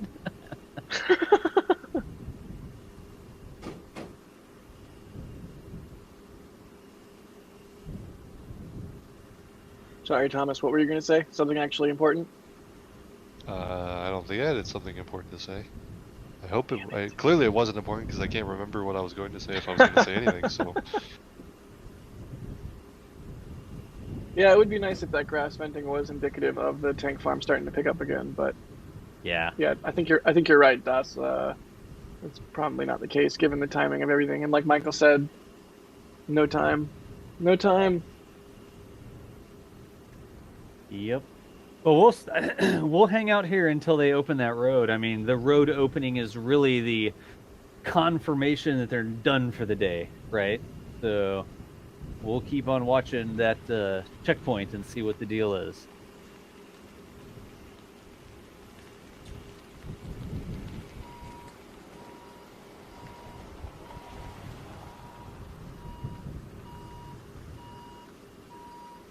Question from Jerry asking if they need to have a fully load the Starship for a static fire. We've talked about this before. For a static fire, I think our consensus that we usually reach is that they don't necessarily need a full fuel load for a static fire, simply because you're only firing the engine for a second, maybe 3 seconds. So not sure. But we don't have any like official or definitive answer. We've speculated that they don't necessarily need a full load. Right. Yeah. The other factor to consider is, as far as conducting the static fire successfully, if you have a very light Starship vehicle, one that is not loaded fully, there's less weight, and thus you need more force to hold Starship to its launch stand when you do the static fire. So it's possible that they actually do need to do a full fuel load, just so that the bolts or whatever that are holding the vehicle to the stand remain intact. So it could not necessarily mean they need the fuel, but they might need the weight.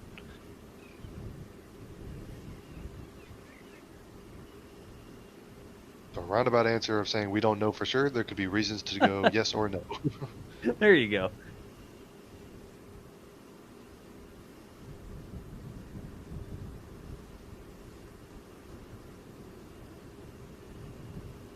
And we are frantically talking in the back channel to see if we can get any information on what's going on.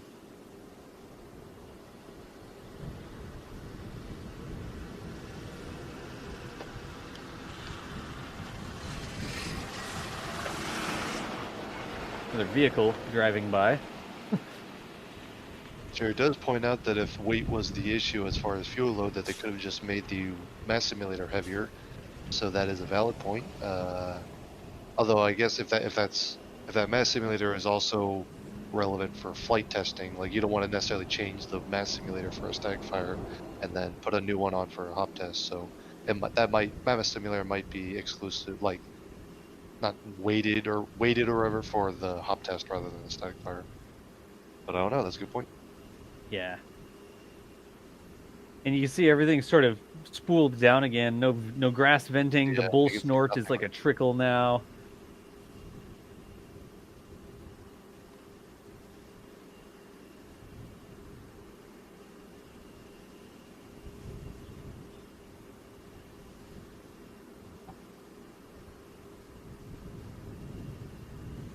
I love when new people tune into the stream and ask, "Hey, did I miss anything?" And chat just kind of goes, "Nope, nothing has happened for 3 hours."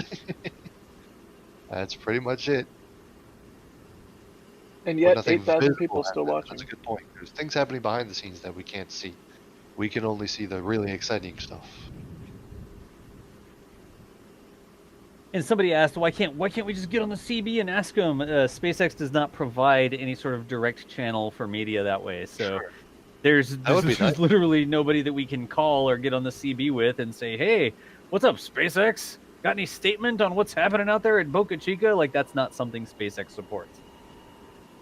We're tired. We want to stop live streaming. Can we stop? Yeah, geez. No. We've been sitting here for That's not so how this many works. hours. Like, come on.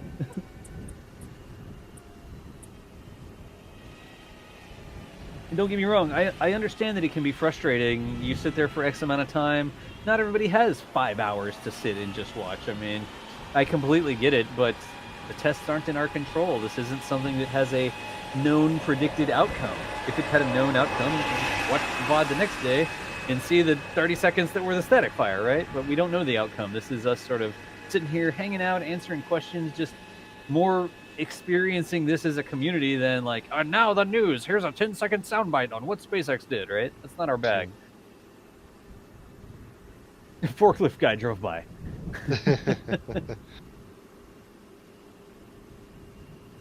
Man, I have been wanting to label forklift guy in like, I don't know, several of the recent videos, but there's a balance between like making a funny joke with a label that would take me 5 or 10 minutes to add into an episode, and getting the episode out as fast as possible.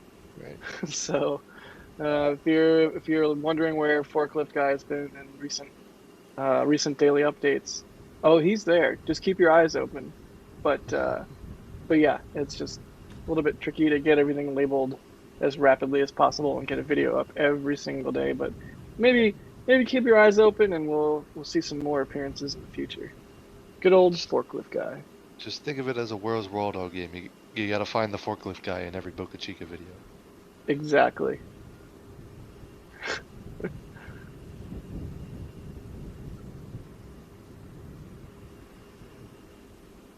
Sprinter768 in chat says there's over 7,000 people watching. Maybe SpaceX was waiting for enough viewers to do the static, and we're almost there. Good theory. Good theory, Sprinter. We were up to 8,000 something earlier, I think. Yeah. That's awesome. Thanks everyone for watching. I mean, I know we say a lot. Thanks for your support for the super chats and the memberships and the merch stuff. But for real, even just your eyeballs, we appreciate the heck out of that. Just the same as the money and the merch and all that stuff. We really we're glad that you enjoy this enough to hang out with us for 4 hours watching tanks. Somebody just pointed out that the yucca in the middle of the screen, down at the bottom, looks like a portly guy walking down the side of the road with a sombrero on. Now I can't unsee it. I can't either. That's pretty great. Should mount a camera in that portly guy over there. Is that like, didn't SpaceX on the early Grasshopper test have like a cowboy mannequin or something? Yep. I mean, are you talking on Starhopper? No, on Grasshopper and McGregor. Oh, sorry. I don't remember. No, I'm gonna I know look with it up. Starhopper We they can bring have up like images the like on silhouette the on the overlay or side. whatever, right, Dust? Sorry, I was reading another thing. What were you saying? If I send a picture, we can bring that up on stream, yes? Oh, yeah, of course. I'm gonna try and find this, I'm sure. Yep, here it is, I found it. Alright. Yeah, just put it in ComsNet.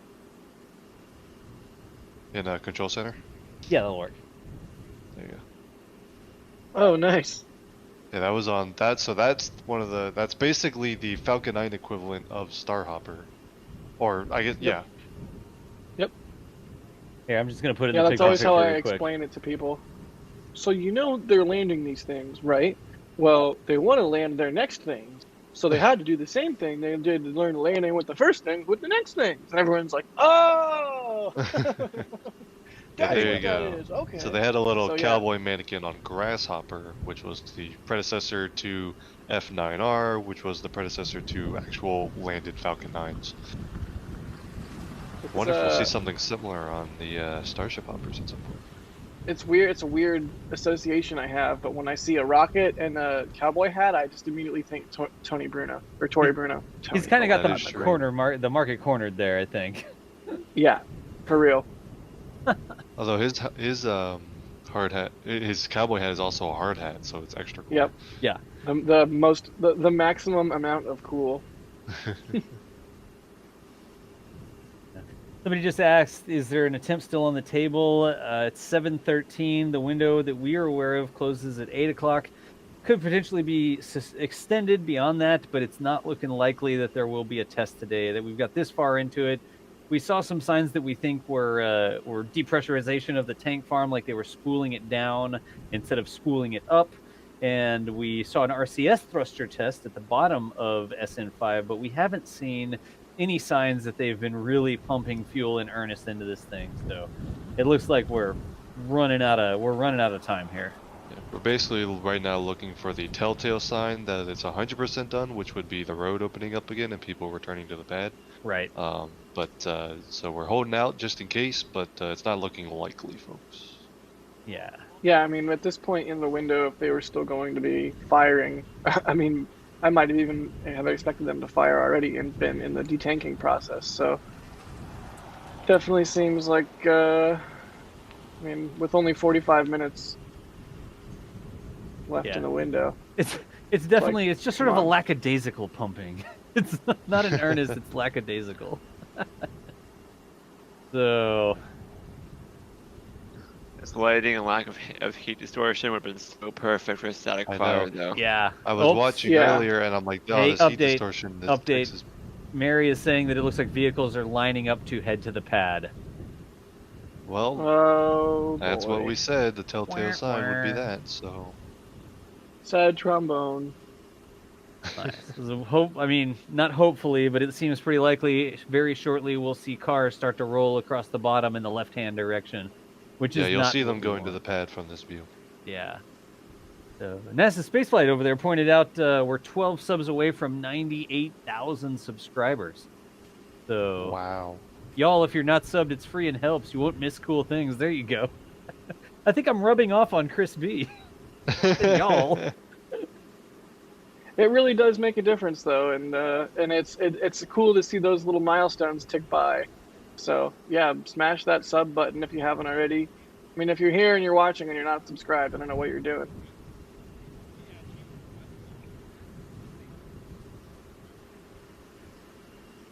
I say y'all all the time now. Apparently, if you have to listen to DOS talk enough, like you're gonna start saying y'all. The best is all y'all. All y'all. All y'all need to listen to me here. Y'all listen up. Yeah, exactly. That's the double whammy. And Chris B just said there's a 98,000 proper. Said thanks to everybody. That's pretty cool right there. Heck yeah, 98K. That's yeah, awesome. 98,062 it says in the real-time count over here. Woo! Woo is right. Huh. Yeah, I picked up Seriously, the y'all. Headed to the pad. Vehicles ahead to the pad, according to Mary. Yep, Mary just said Alright. vehicles head to the pad. So we're going to call that a scrub for today. Again, the next testing window opens at 8 a.m. tomorrow Boca time, so in just under 13 hours from now, or probably based on how long it takes to clear the pad, probably in about 13 hours from now, expect us to possibly be going live if they start testing right on time. If not, maybe a little bit later, but definitely expect another live stream from us tomorrow, assuming they make another attempt. Yep. Oh. Well, folks, I know that a lot of people are disappointed. I mean, you sit here for a long time, but just remember it's the test for SpaceX. If they see something that isn't working correctly, there's a lot of time, there's a lot of effort, there's a lot of money involved in this prototype. They need these things to succeed. Yeah, you they can't are. just... Go ahead. There are the vehicles. Oh, there they are. Yep. They're nice and You clear. can hear them. Yeah. Huh. But I know that it's disappointing to see something. I've been out for many rocket launches where the launch is actually scrubbed. And I've pumped equipment around, and I'm standing out in the mosquitoes getting eaten up and all this sort of stuff. And then you're sitting there, and it's countdown, and it's push back, and then it scrubs. And you just got to remember they're not doing this for our entertainment, right? They let us see it. It's really awesome that we can share it, but this isn't a TV show where every episode ends in a thrilling conclusion or whatever. sometimes the episode ends in, well, I guess we're going home. Nothing happened today. So Yep. just keep that in mind. I know that it is frustrating. I know that it's disappointing. I know people like to say, oh, it's so stupid. I wasted my time. I mean, you know, nobody can promise that the stream is going to happen. If you don't have a lot of time to watch, you can always catch the VOD or whatever. There'll be timestamps even. But for everybody that hung out with us today, thank y'all so much for joining us here. Yes. Better a scrub than a failure, y'all. Exactly. Nice to hang Very out with y'all. true. Look, everybody in chat saying y'all now. Oh, jeez. But I think everybody else here, and unless anybody wants to override me, with vehicles returning to the pad and the window almost closed, that is going to mark the end of our live stream, isn't it? I believe so. We're Yeah. gonna have to look forward to tomorrow for hopefully another attempt. Yeah. But meanwhile, if you want a cool shirt, look at that. Does that look familiar? That does look Hey, familiar. there you go. The roadside rocket science shirt from the shop. Actually, there's something new in this shop that I just saw. I'm posting the If you link want in to the bring it up, chat. DOS, you can. Oh no, But I was going to NASA say that in order yeah. to find it, they'd have to click on the link in chat. Oh, there you go. Perfect. So- NASASpaceflight.com/shop if you are wanting to support the stream and what we do and get some merch. Oh wow, Check I out the see new- what it is. So you if see you the want new to Check out the thing? new mystery item. Yeah. It's a sweet Yeah, the new mystery item. if you want to get Mary her first ever print sale, wink wink, head on over to the shop and Mary can join the world of photographers who have sold prints.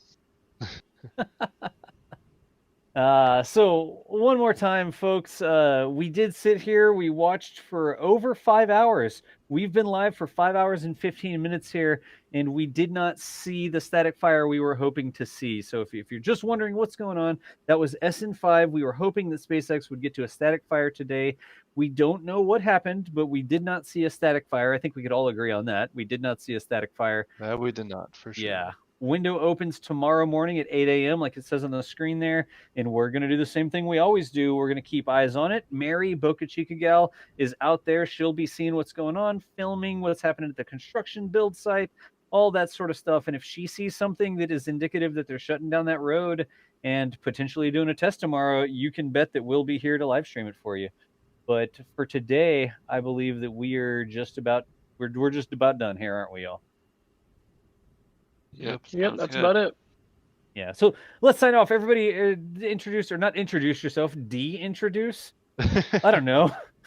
Do an outro or something. Say who you were, who was on the stream here today commentating, and then we'll go ahead and shut it down. Starting with Jack. Who's not here. Starting with Thomas. Oh, I blew it. I know Wait, it. Jack, go. Your image is still up on the screen. Go. Thanks for watching, everybody. I'm a total failure. Have a great night. Join us tomorrow for testing, assuming road closure doesn't get canceled. And Jack Byer on Twitter. And I swear next time I'll outro better. It's all good. I caught you by surprise. Thomas, how about you? Thanks for hanging out with us today. Yeah, thanks guys, and thanks for everyone who tuned in. Thomas Burkhardt, reporter / writer / webcast host / 8 billion different things these days for NASA Spaceflight. Thanks for tuning in, and hopefully another attempt tomorrow. Yeah, Michael. Yep, similar thing here. Thank you all for tuning in. That was a, wow, 5 hours and 16 minutes are going on right now for this live stream. And we didn't see a whole lot today, but that's how these things go. They're not going to do it, like Doss said, unless everything is perfect. So we'd rather see them scrub and try again another day than have a major anomaly. So hopefully tomorrow there will be better luck. Yep. And as always, y'all, put some thanks into chat for Mary, Boca Chica gal. She's been out there. She's been out there since the beginning of the morning, watching what's going on, telling us if there was something to find on the live stream. You can see her Twitter handle up there at the top of the stream, at Boca Chica gal. The reason we get these cool live streams, the reason we're able to share this with you is because Mary is out there sitting in the heat, dealing with the bugs, the humidity, wrestling cameras and modems and broadcast equipment and all that stuff single-handedly. So put some thanks in chat. Everybody, if you're still hearing the sound of my voice, say thanks to Mary, Boca Chica gal over there in chat. we all appreciate what she does so that we can share this with you. Absolutely. That's what I like to see. Thanks for spending such a long day in the heat to bring these tanks to our eyes. Nice. That's a good one. That's a good one. Thanks, guys. Love to Mary. Tanks, Mary. Haha. Nice. Somebody said tanks. Hey, look at that. That's what I like to see. Chat, just know that we are able to bring this to you because of all of Mary's hard work out there with the videos, with the photos, the daily updates, the weekly updates we've been doing, the live streams we can do. We wouldn't be able to do any of that if it wasn't for Mary. So just always, always, always massive thanks to Mary for that. And then lastly, I'm John Galloway. If you watch my Twitch stream, you may know me as DOS. I'm sort of clicking on things behind the scenes here and making sure we can bring these live streams to you. But I will tell you, the amount of support we saw today was straight up insane. And it really does help us out. It makes us know that what we're doing is something that's useful, and your support lets us know that something that we're doing is something you still want to have happen. So the amount of support we saw today, people hanging out, asking questions, all the super chats, channel memberships, liking and subscribing, all the different things you can do. We really do appreciate everybody showing up to these events and just sharing them with us. So I will say thanks to y'all. See what I did there? Thanks to y'all for hanging out with us. But that is going to be the end of today's live stream. No static fire happened. Same bat time, same bat channel tomorrow. If we see anything that is indicative of a static fire or some other test happening tomorrow, you can bet we'll be live. But for now, we're going to go ahead and shut it down. One more time, thanks, everybody. I'd say we could all wave, but we're not using cameras right now, so we'll just go ahead and say, later, nerds. We'll be back tomorrow if there's something to share.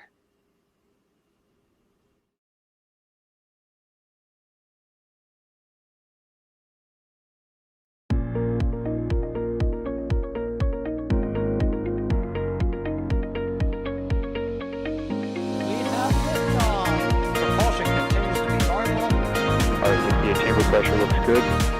Following up. Roger, roll, Atlantic. Water towers, fly! Spotted downside, FP off. FP off. Yikes. You bet. Concur. We don't need any more of these.